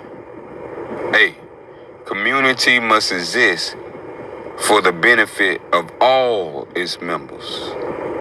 Thus, all members of the community should contribute to its well-being. Every good act is charity. The best of alms is that which the right hand gives and the left hand knows not of. Yet if a rich man ignores the plight of his poor neighbor, then the walls of his own home will soon be breached. The city shall surely fall. Thus almsgiving is duty unto you. Alms should be offered by those with plenty and given to those in need. The best of almsgiving is that which springs from good intention and is uttered by the lips to soften the wounds of the injured. A man's first duty is to be useful to his family, his neighbors, and his community, that he may first feed and clothe himself, and second, that he may provide a home and food for his family. A man who neglects his own family or neighbors to care for the needs of the community leaves the door of his home open for the thieves of divorce, regret, and ruin. The most excellent of alms is that of a man of small property, which he has earned by labor, from which he feeds his family first, and then gives as much as he is able. He who has not the means thereto to give of his wealth, let him do a good act, or abstain from bearing witness to evil. That is his charity. When you speak the truth. Perform when you promise. Discharge your trust. Commit not fornication. Be chaste. Have no impure desires. Withhold your hands from striking and from taking that which is unlawful and bad. The best of Allah's servants are those who, when seen, remind others of the best qualities of virtue. And the worst of Allah's servants are those who carry tales about and do mischief and separate friends and seek for the defects of the good.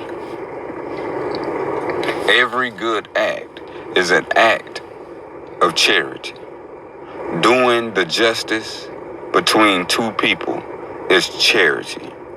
And assisting a man upon his beast and lifting his bag is charity. And pure, comforting words are charity. And answering a questionnaire with mildness is charity. And removing that which is an inconvenience to wayfarers, such as thorns and stones, is a charity. Every good act is charity.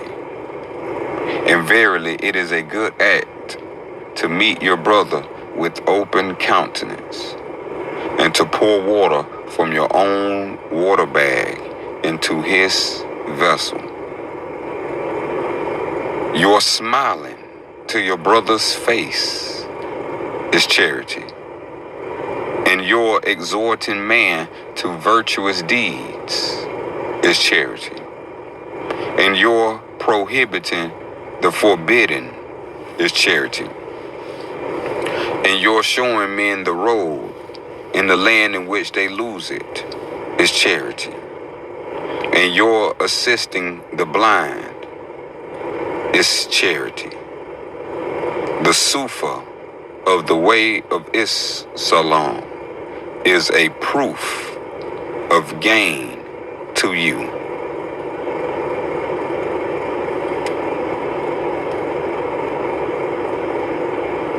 Prayers lighten the heart. And charity is proof of faith. Charity that is concealed pleases Allah.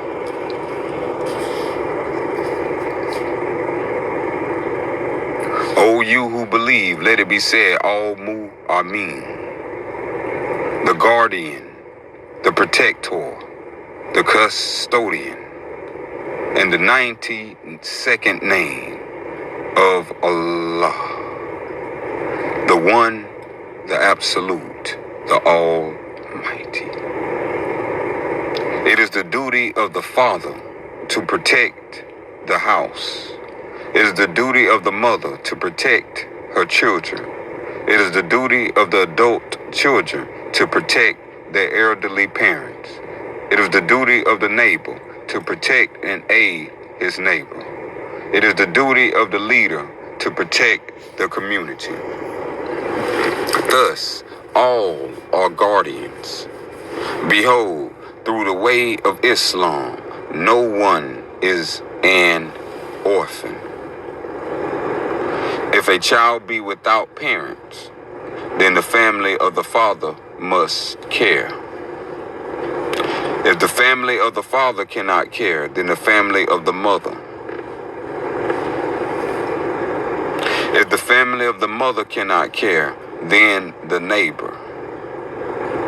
If the neighbor rejects their obligation or cannot care, then the community shall care. Thus, through the way of Islam, no child shall live as an orphan.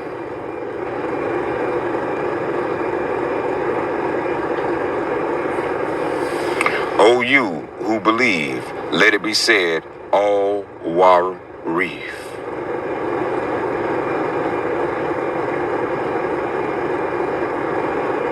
the heir, the inheritor of all. In the 93rd and the 93rd name of Allah, the infinite, the unique, the all-knowing. Verily, all the people of the earth are its heirs by Allah. No man or race or group may claim to be the sole inheritors of the earth. Such is this rule of inheritance that it need not be written or spoken, as it is perfect truth. So it is these rules of inheritance that did apply in ancient times. Needed not paper or official to witness that if the first wife of a man should die before him, then he shall inherit all her property. Yet if the second wife of a man should die before him, then he must share her property equally with her house. That if the first husband of a wife with children should die before her, then she shall inherit all his property until all his children are of age. Yet if the first husband of a wife possesses no living children should die before her, then she must share her property equally with his house. If a man divorces his first wife and takes a second wife, then dies, then his children of the first marriage shall inherit all his property. If a widower or widow dies, then the children shall inherit. If there are no living children to inherit, then the house of the widower or widow shall share the property equally. To the eldest living heir shall go to the house its name and its lands. To the second eldest shall go the animals and their produce.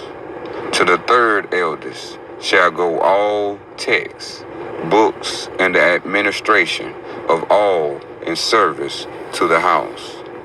This is the wisdom and the law of Allah, that the elders shall keep the good name of the house, to support those born to the house, and earn from the lands. That the second elders shall keep good care of the animals and stores, and earn from their produce good management. That the third shall protect and help keep the house in order and serve the greater good of his or her eldest sibling. Therefore, a man may forfeit his inheritance by his own actions and will. Yet no man may be deprived of his inheritance without cause. Truly, a man who takes possession of what he is not entitled is a thief. A man or woman who murders for an inheritance loses all right and disgraces his house from any entitlement. But a man who takes possession by false claim of inheritance is both a pirate and a baser of law. Such men forfeit all rights, even unto life.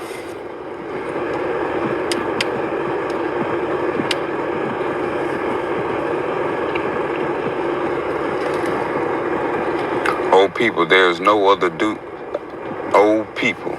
is no other deity but Allah, the compassionate, the beneficent, the gracious.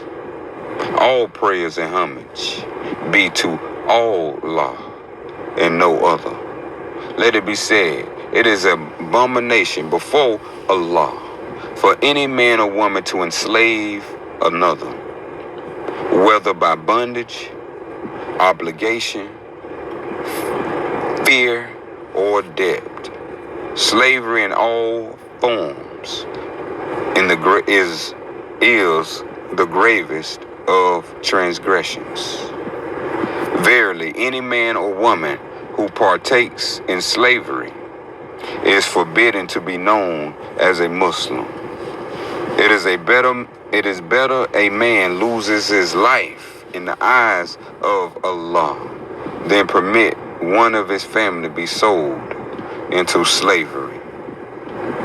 It is better a man lose his sight than trick another into slavery through debt and bondage. It is more merciful that a man lose both his arms than receive a single coin in reward for slavery. Woe unto those who promote slavery in defiance of the will of Allah. Verily, all Muslims are called by sacred obligation to seek out and destroy all who partake in slavery and debt slavery, to destroy any records and registers of debt slavery, wherever such records may be held, to free and liberate any and all who have been forced into bondage by obligation, fear, or debt. Solemnly, it is the sacred duty of every true Muslim to seize every money lender and merchant of slavery, and end their disgraceful lives. Truly, if a Muslim community ignores their sacred obligation against slavery and slavery by debt and bondage, then they are no better than the slave traders and money lenders and must be treated as so. Rise up, and rid this world of such filth and disrespect as is all forms of slavery. Slavery is a transgression against heaven and earth, and the gravest transgression against Islam. A Muslim is forbidden to partake in slavery. Verily, any preacher who claims slavery is permitted under Islam must be immediately seized and thrown into the deepest pit, that their existence be wiped from the eyes of Allah for such contempt against divine law. A man who treats ill any in his service as if they be a slave does not deserve to be kindly treated by Allah. A wealthy man who does not give those in his service the same to eat and drink as himself is a tyrant.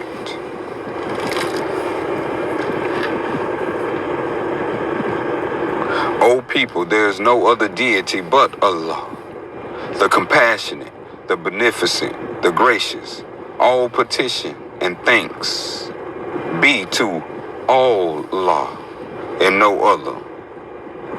Beware the thief. Find him, punish him swiftly and without favor. Beware the thief, as he steals more than what he can carry. The decline of a city or town begins with leaders tolerating beggars and thieves. Soon, shops and honest merchants no longer feel safe around beggars and thieves and move to nearby towns. Soon, people of vice come as new tenants as people lose prosperity and seek distractions. Soon, lawlessness comes and the city becomes a vile jungle of ill will. Thus, a thief steals more than the bread and food. A thief steals priceless trust and confidence. Once trust is taken, it takes many years to return. Therefore, punishment of the thief is not disproportioned, but both is just and necessary, because the injury to the trust of the community and the danger if such theft and damage left unpunished.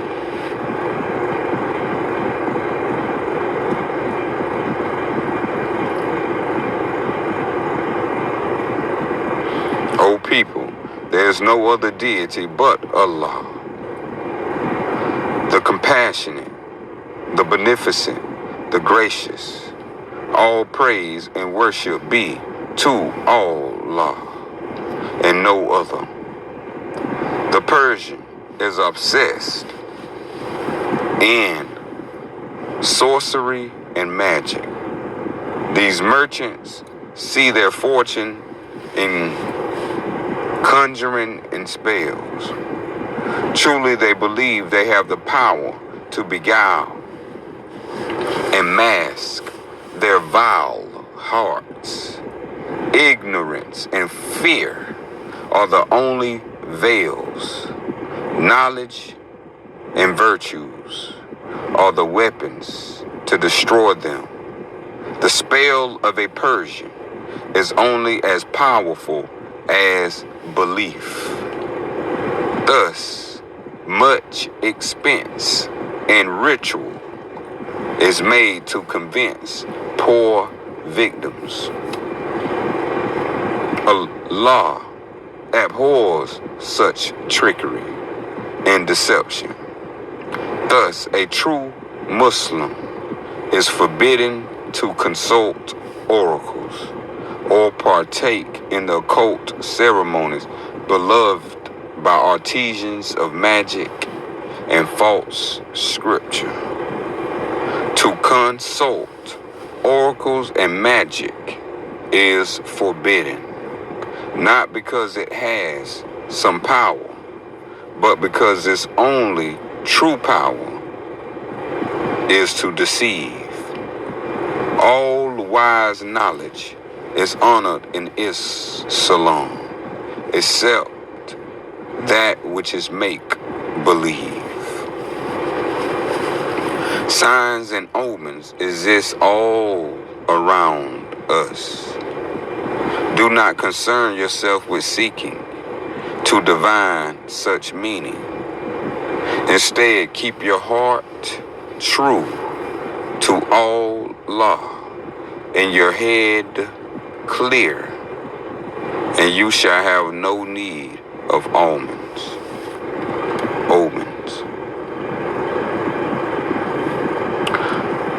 O people, there is no other deity but Allah, and the compassionate, the beneficent, the gracious, and all glory and honor be to Allah and no other. Woe unto the abaser, who dresses in charity and acts in piety, yet hides a hateful heart.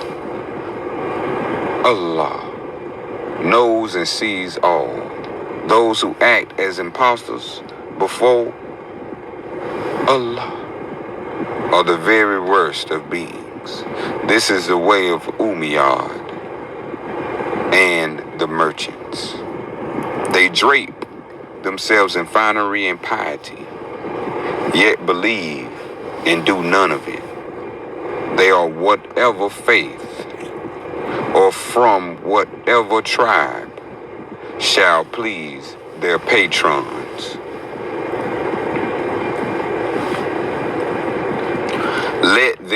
Let the impious live. Let them live as the lowest servants to those they injure.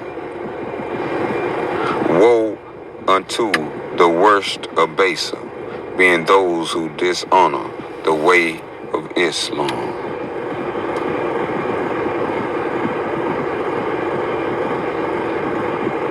O people, there is no other deity but Allah, the compassionate, the beneficent, the gracious. All prayers and homage be to Allah and no other. A true Muslim honors his word.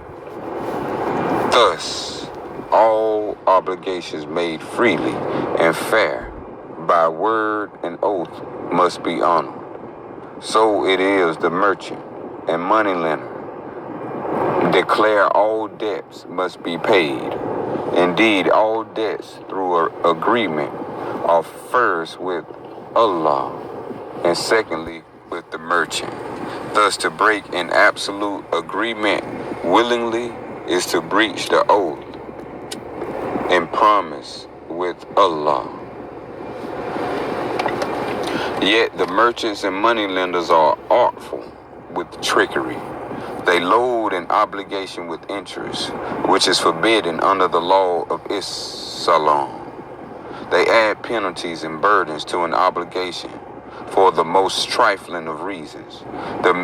They misrepresent the size of the burden and seek at cost to extract the bond of one's word and oath, as if a promise or oath given under bad faith still holds true.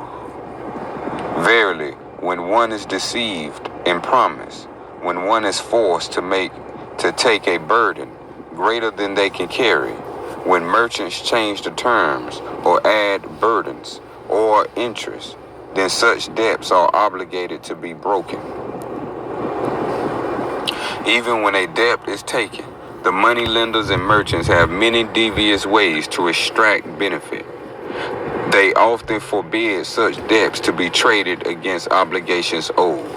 Instead, they demand one must pay, even when withholding what is owed to settle. Verily, a man must be afforded the opportunity of settling his debts and receiving settlement of the debts owed to him. at least 4 times a year, so that no man of a community who works and earns his way is required to hold a full debt for a year or more. Merchants and moneylenders who refuse to balance the debts of the community in this way default their right to all debts owed to them.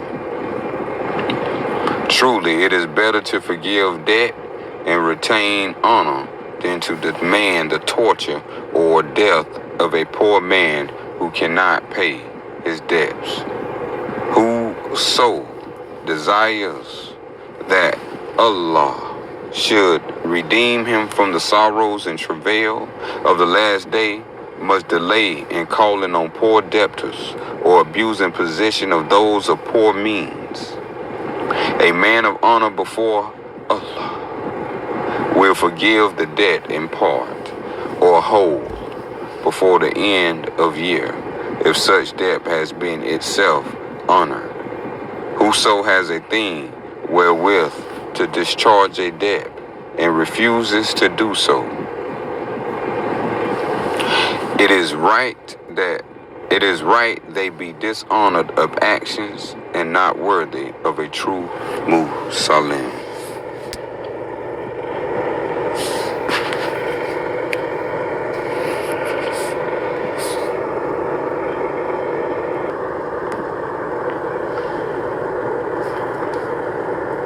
O you who believe, let it be said, all Wakil, the trustee, the dependable, the advocate, in the 94th name of Allah, the one, the absolute, the almighty. The merchants and moneylenders say that a vow or covenant can be broken if it be with foreigners and if homage is paid to their demon gods. The deceptive moneylenders claim that if an agreement is made, pardon the Lord, sir, if an agreement is made with an unworthy suitor, then they make the agreement if they choose. Then they may deny the agreement if they choose. The Christians, on the other hand, have shown themselves to be no better than the moneylenders and the merchants when they demand the right to change agreements and price based on superior position, not honor. Thus, people are weary of agreements, and so fewer people engage in agreements in the event that the other side fails to honor their part. This is not the way. Agreements that are valid are firstly offered to Allah, and then the men and women who make them. All valid agreements must be kept if one is to honor the way of Islam and the laws of Allah. To deliberately break an agreement is therefore a great transgression against Allah. Allah does not permit agreements to be broken. The word of a man is his bond. It is sufficient that a man declare himself to be of the way of Islam, then to give his solemn word, rather than any manuscript be needed to witness the fact. Thus, a true Muslim always keeps his word. Verily, any man who cannot keep his word cannot be a Muslim.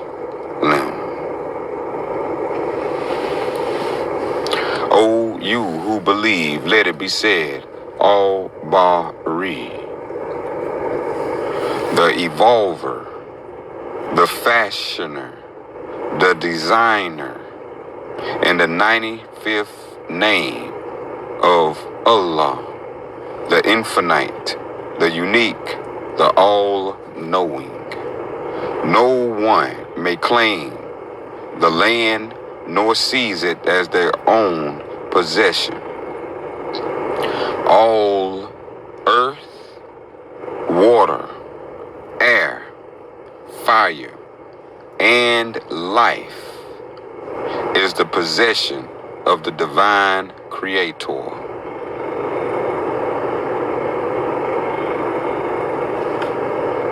Any master of field or steward of an estate that demands submission as an absolute owner must be seized and executed as a terrible thief. When such men are allowed to divide the land, no future the city holds. But when men obey the truth that all are stewards, then a community may exist for generations to come. Divide the land into fields and pasture. Do not overgraze your cattle. Establish fences. Plant bushes to ward against loss of soil. Line the walls and trenches. Whoever brings the dead land to life, whoever cultivates waste land, does a great honor to his community and in the eyes of Allah. Allah shall judge then whether he showed respect in the planting of trees, in the sowing of fields, in the care of birds and beasts. O people, there is no other deity but Allah, the compassionate, the beneficent, the gracious. All petition and thanks be to Allah and no other. Give good care and consideration to all cattle and animals in your care, lest you be judged a bad steward. At all times keep account for their place and their number, that they be free of illness, thirst, or hunger, that they are not in danger of predator or calamity, so you may be regarded as the best of shepherds. A man entrusted in small things, who gives care and diligence, may be then entrusted with greater things. Yet a man who cannot be trusted as a shepherd or steward is good for nothing but the galleys and caravans. If you live near a man in possession of many cattle and goats, do not let jealousy blind you. Honor the cattle and goats of your neighbor. Steal no animal. Above all, let no living thing in your custody suffer, especially in slaughter for food. Any man that willfully causes suffering to animals is unfit to be called a Muslim. O you who believe, let it be said, all Mu'iz, the giver of honor, the respecter of wisdom, the senior above all, in the 96th name of Allah, the One, the Absolute, the Almighty. A community in which the youth have no respect for their elders is doomed and already dead.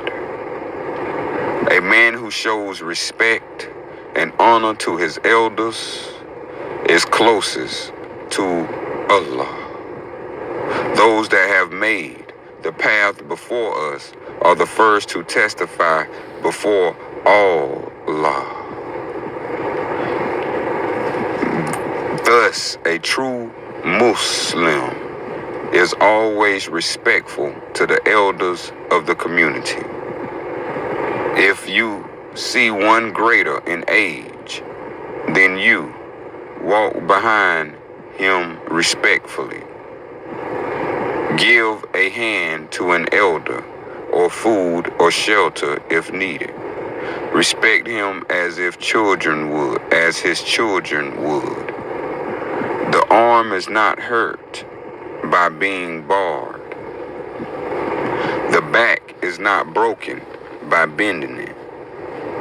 A man does not lose by speaking sweetly, nor does he gain if his speech is straw. The pilot who sees from afar, he will not wreck his boat. Do not revile one older than you. Verily, he shall surely see Allah before you. He has seen the wisdom of Allah before you. Let him not report you to Allah, saying this youth reviled an old man.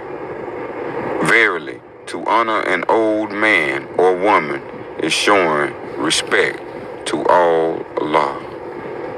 To every young person who honors the old on account of their age, may Allah appoint those who shall honor him in his years.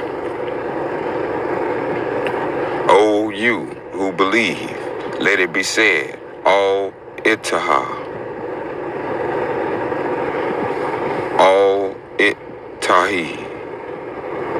The sacred union, the eternal matrimony, the supreme vow.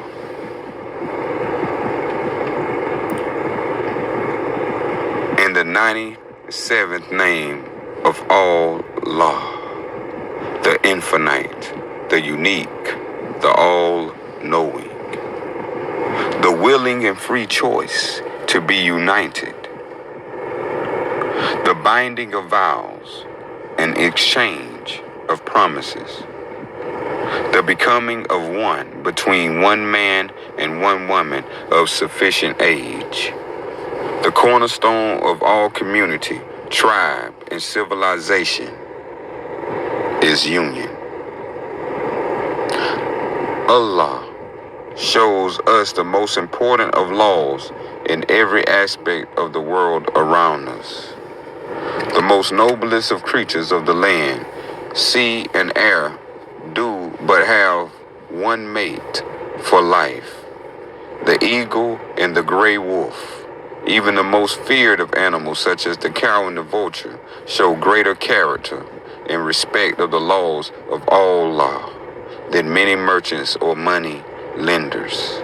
Yet the money lenders and merchants who pretend to worship Mithra, Manes, and demon gods do reply that the most powerful of creatures, such as lions, do have more than one mate.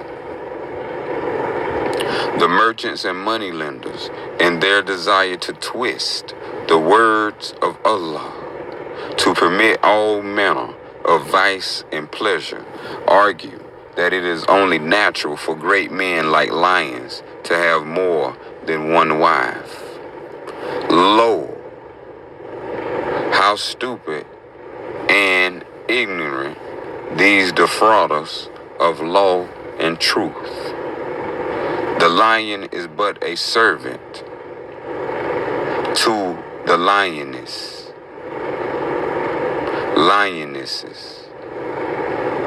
It is not the lion who is in control, but the females who control the single male. And when they grow tired, force the lion into exile or a fight to the death with a younger, more virile lion. No, there is nothing natural in the laws of Allah, that one may have one more than wife.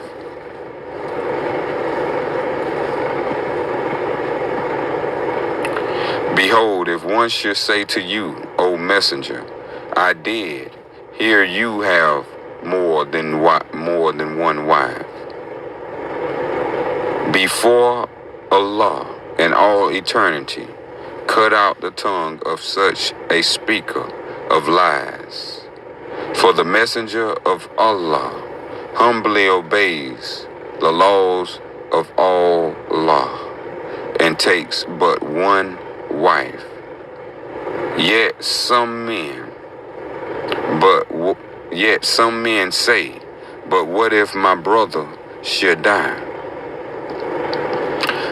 How then may I care for the widow if I do not take her in? Take her in, but honor the memory of your brother by not taking her to your bed. Lo, behold, what honor exists in the bedding of a widow upon the memory of a dead brother. Some say, but what if my wife does not bear children?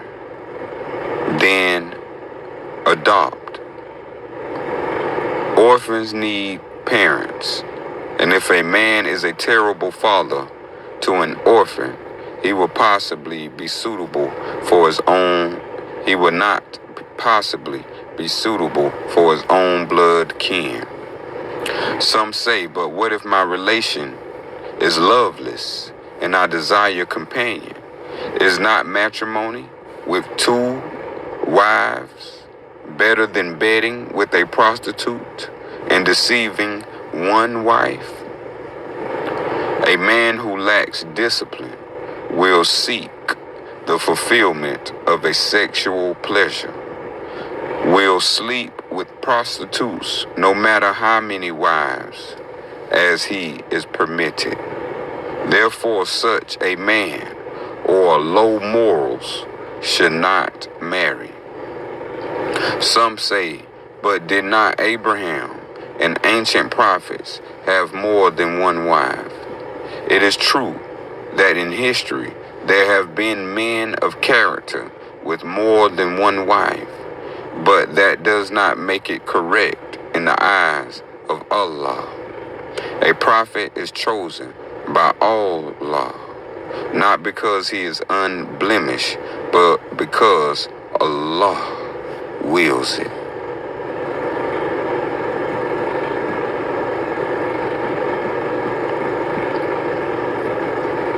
O people, there is no other deity but Allah, the compassionate, the beneficent, the gracious.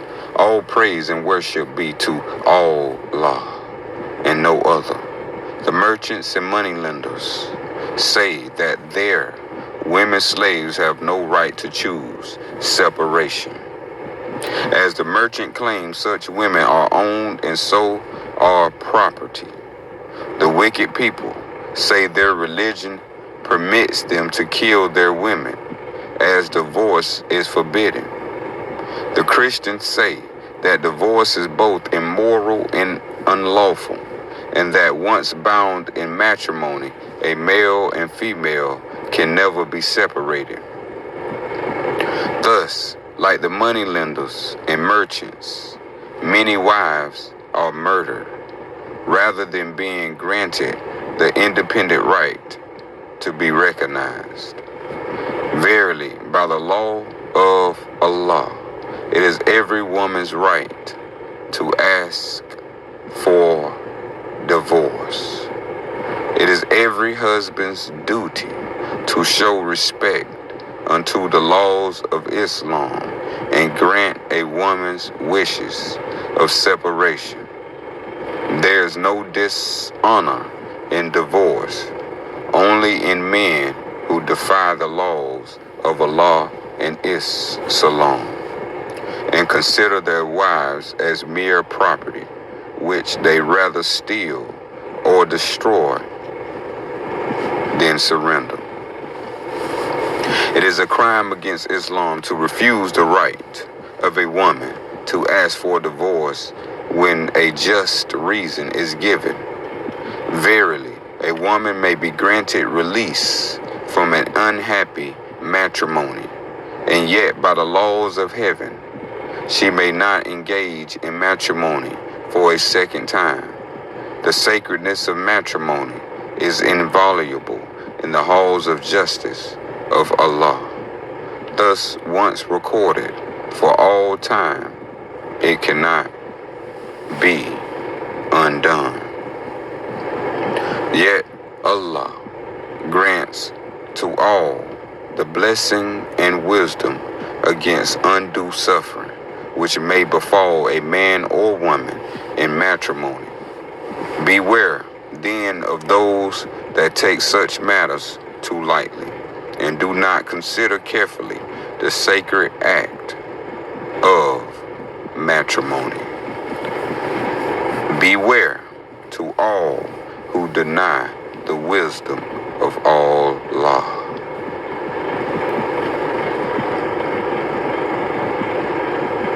O people, there is no other deity but Allah, the wise, the loving, the patient.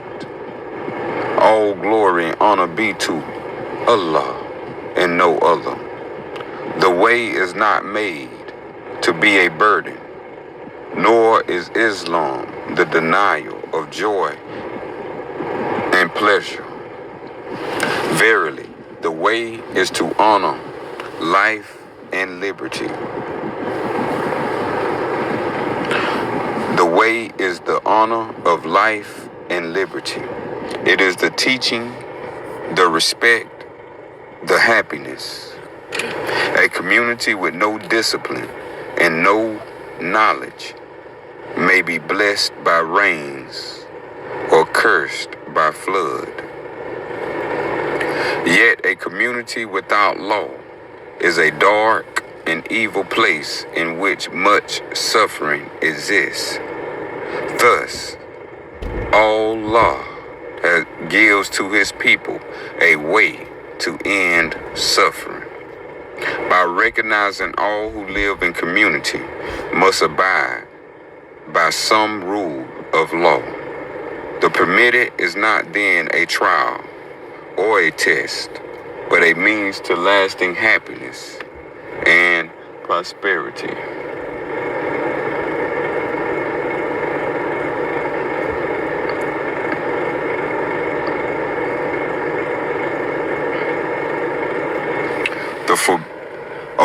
O people, there is no other deity but Allah, the compassionate, the beneficent, the gracious. All prayers and homage be to Allah and no other. A child quickly learns not to touch the firestones.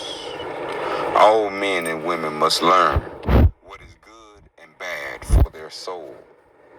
Some declare certain days and times for certain actions, prohibiting certain rituals such as the maniacs and rabbi.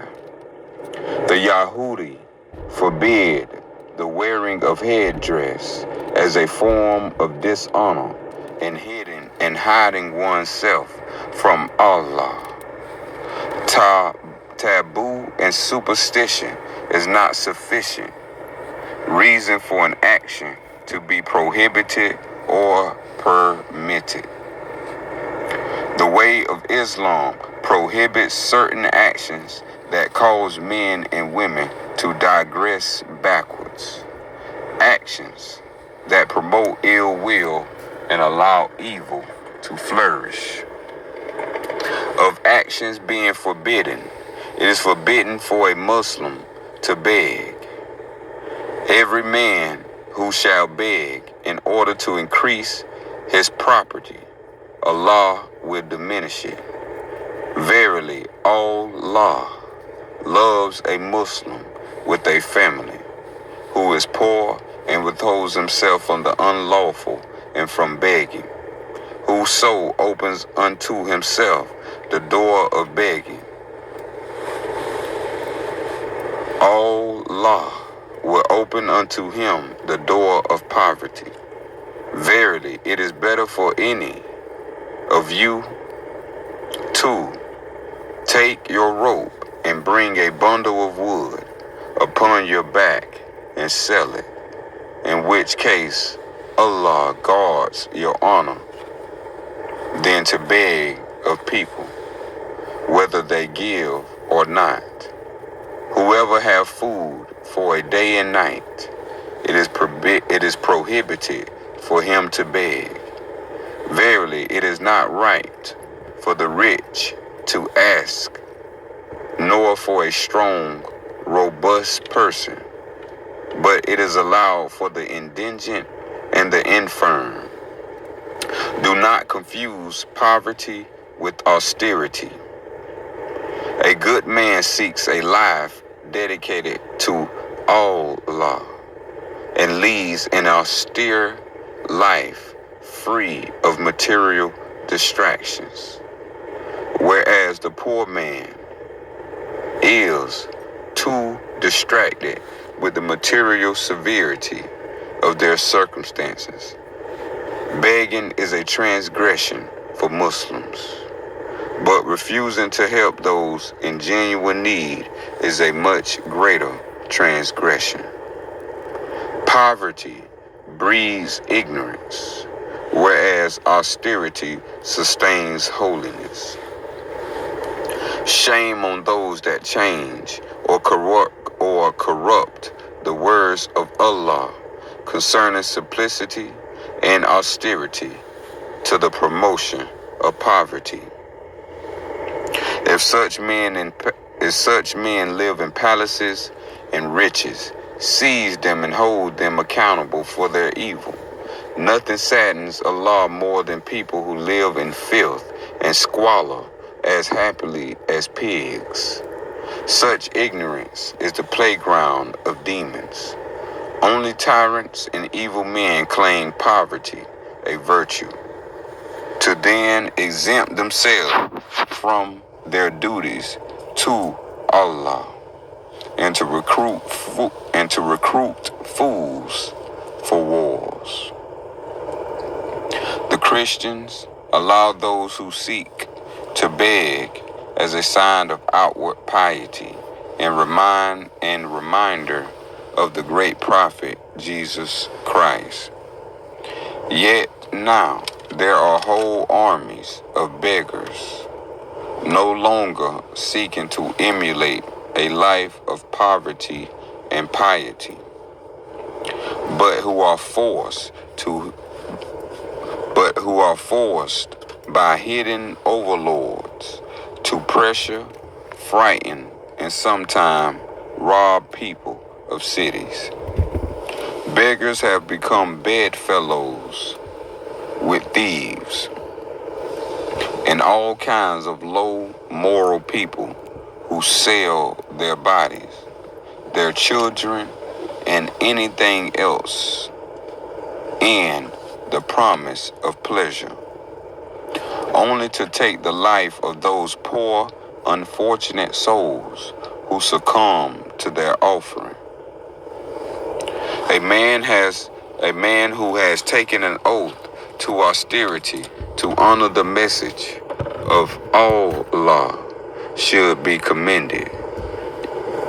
Yet such a man should not require the need to beg on the main street of the town in order for the town to recognize their obligations to Allah and ensure the man is properly housed and fed.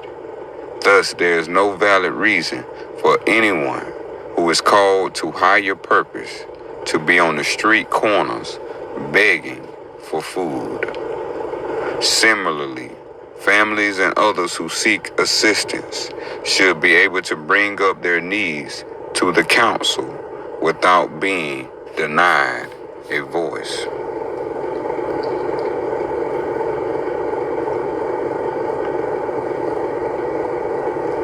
O people, there is no other deity but Allah, the compassionate, the beneficent, the gracious. All petition and thanks be to Allah and no other. Let your words stand as true by your actions. Do not speak ill of others or make accusations in private, but bring the claim before the law for hearing.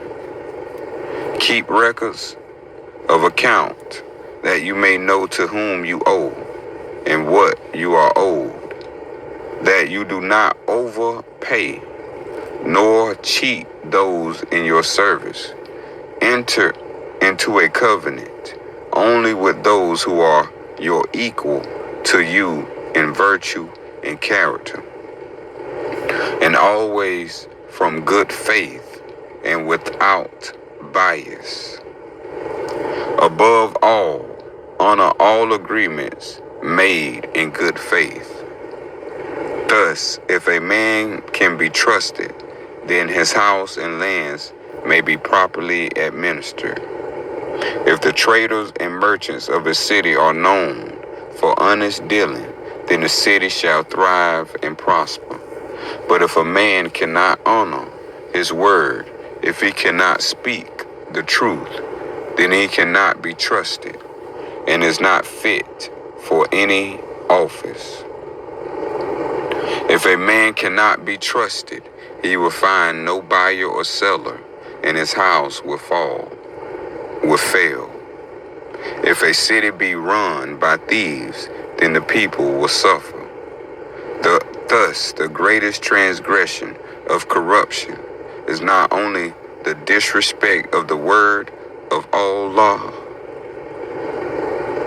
but the injury to one's name, one's fame, and one's community.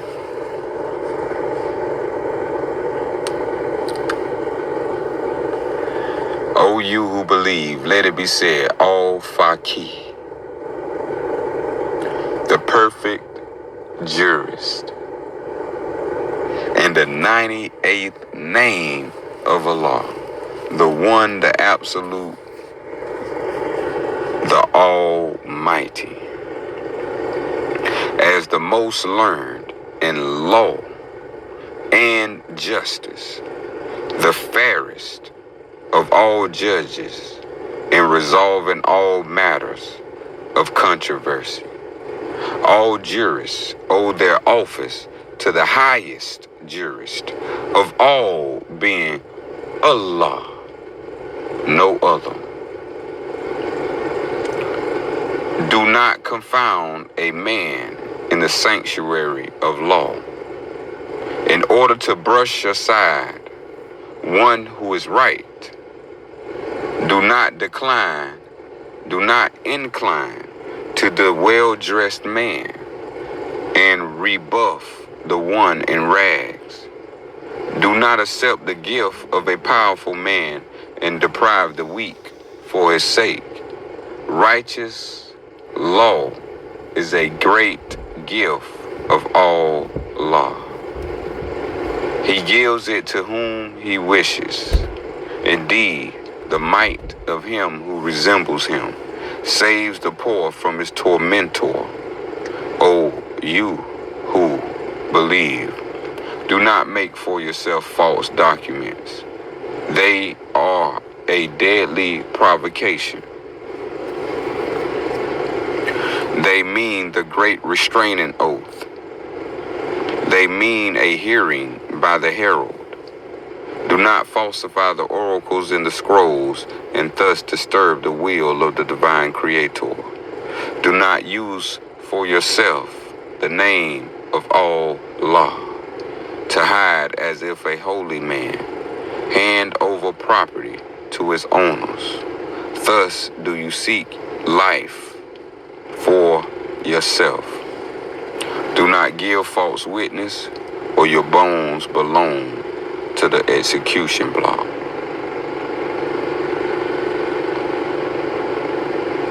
O you who believe, let it be said, as Sahid, the eternal witness, the 99th name of Allah, the infinite, the unique, the all-knowing. Let it be said, the one who stands as our sponsor, ready to testify to our character.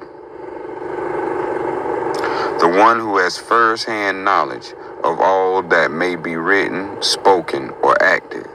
The one who gives freely and with perfect truth of evidence of our purpose and the way to live a fulfilled and honorable life. Allah is the most perfect witness. Do not go to a place of law or before an official in order to falsify your words. Do not vacillate in your answers when a witness accuses. O you who believe, do not labor with long oaths and flowery speech. Tell the truth, lest it be brief or long. If another day you come before him, a judge in a place of law, he will incline favorably to all you say and observe as true of heart and intent.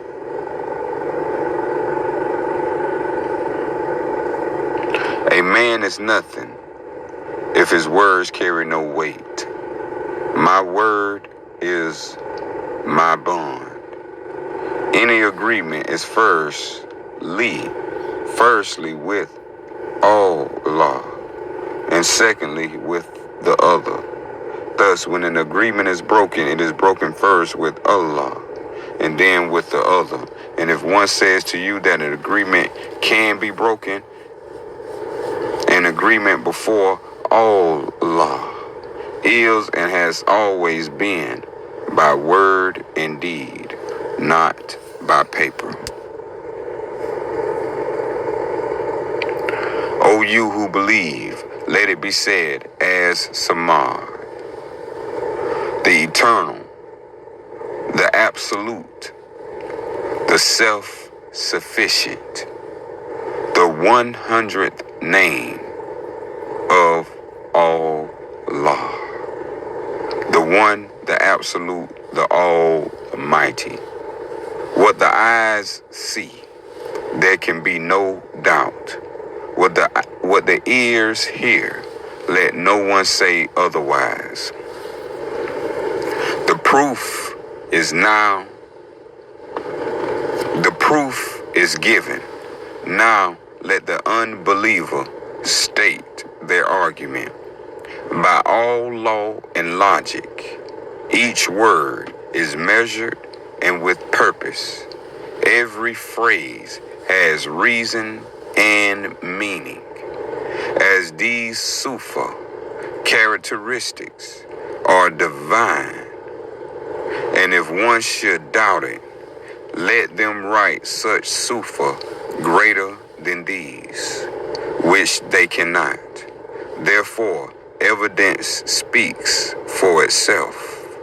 Let not a man give false evidence, nor permit a man to be condemned upon falsity. A man sworn before a jurist to speak the truth, who instead speaks falsity, is good for nothing. Take such a disgraceful man, and upon proof of his perfidy, execute him, so that no more shall he defile the law. The penalty for false evidence is death. This is the law. O people, there is no other deity but Allah, the compassionate, the beneficent, the gracious. All praise and worship be to Allah and no other. What then of penalty? The maniacs of Persia follow both the prize and revenge, so that only the rich can afford to pay, and the poor must face retribution greater than the crime. The Christians seek to change the heart when money is used as remedy. justice and the poor suffer. The only penalty that is fair is one that fits the transgression for all, without exception. A rich man that steals is no worse or better than a poor man that steals. Neither of them have a right to break the law. The penalty must be the same. If it is not, then no justice prevails. An eye for an eye is no less, no more. A life taken cannot be returned through ransom.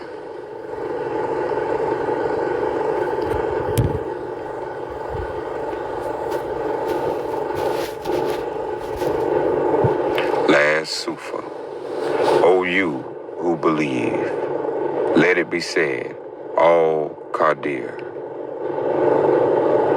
the Omnipotent, the All-Able, the 101st name of Allah, the Infinite, the Unique, the All-Knowing, the perfection and completion of knowledge of all, the being and disposition of action of life, from beginning to end.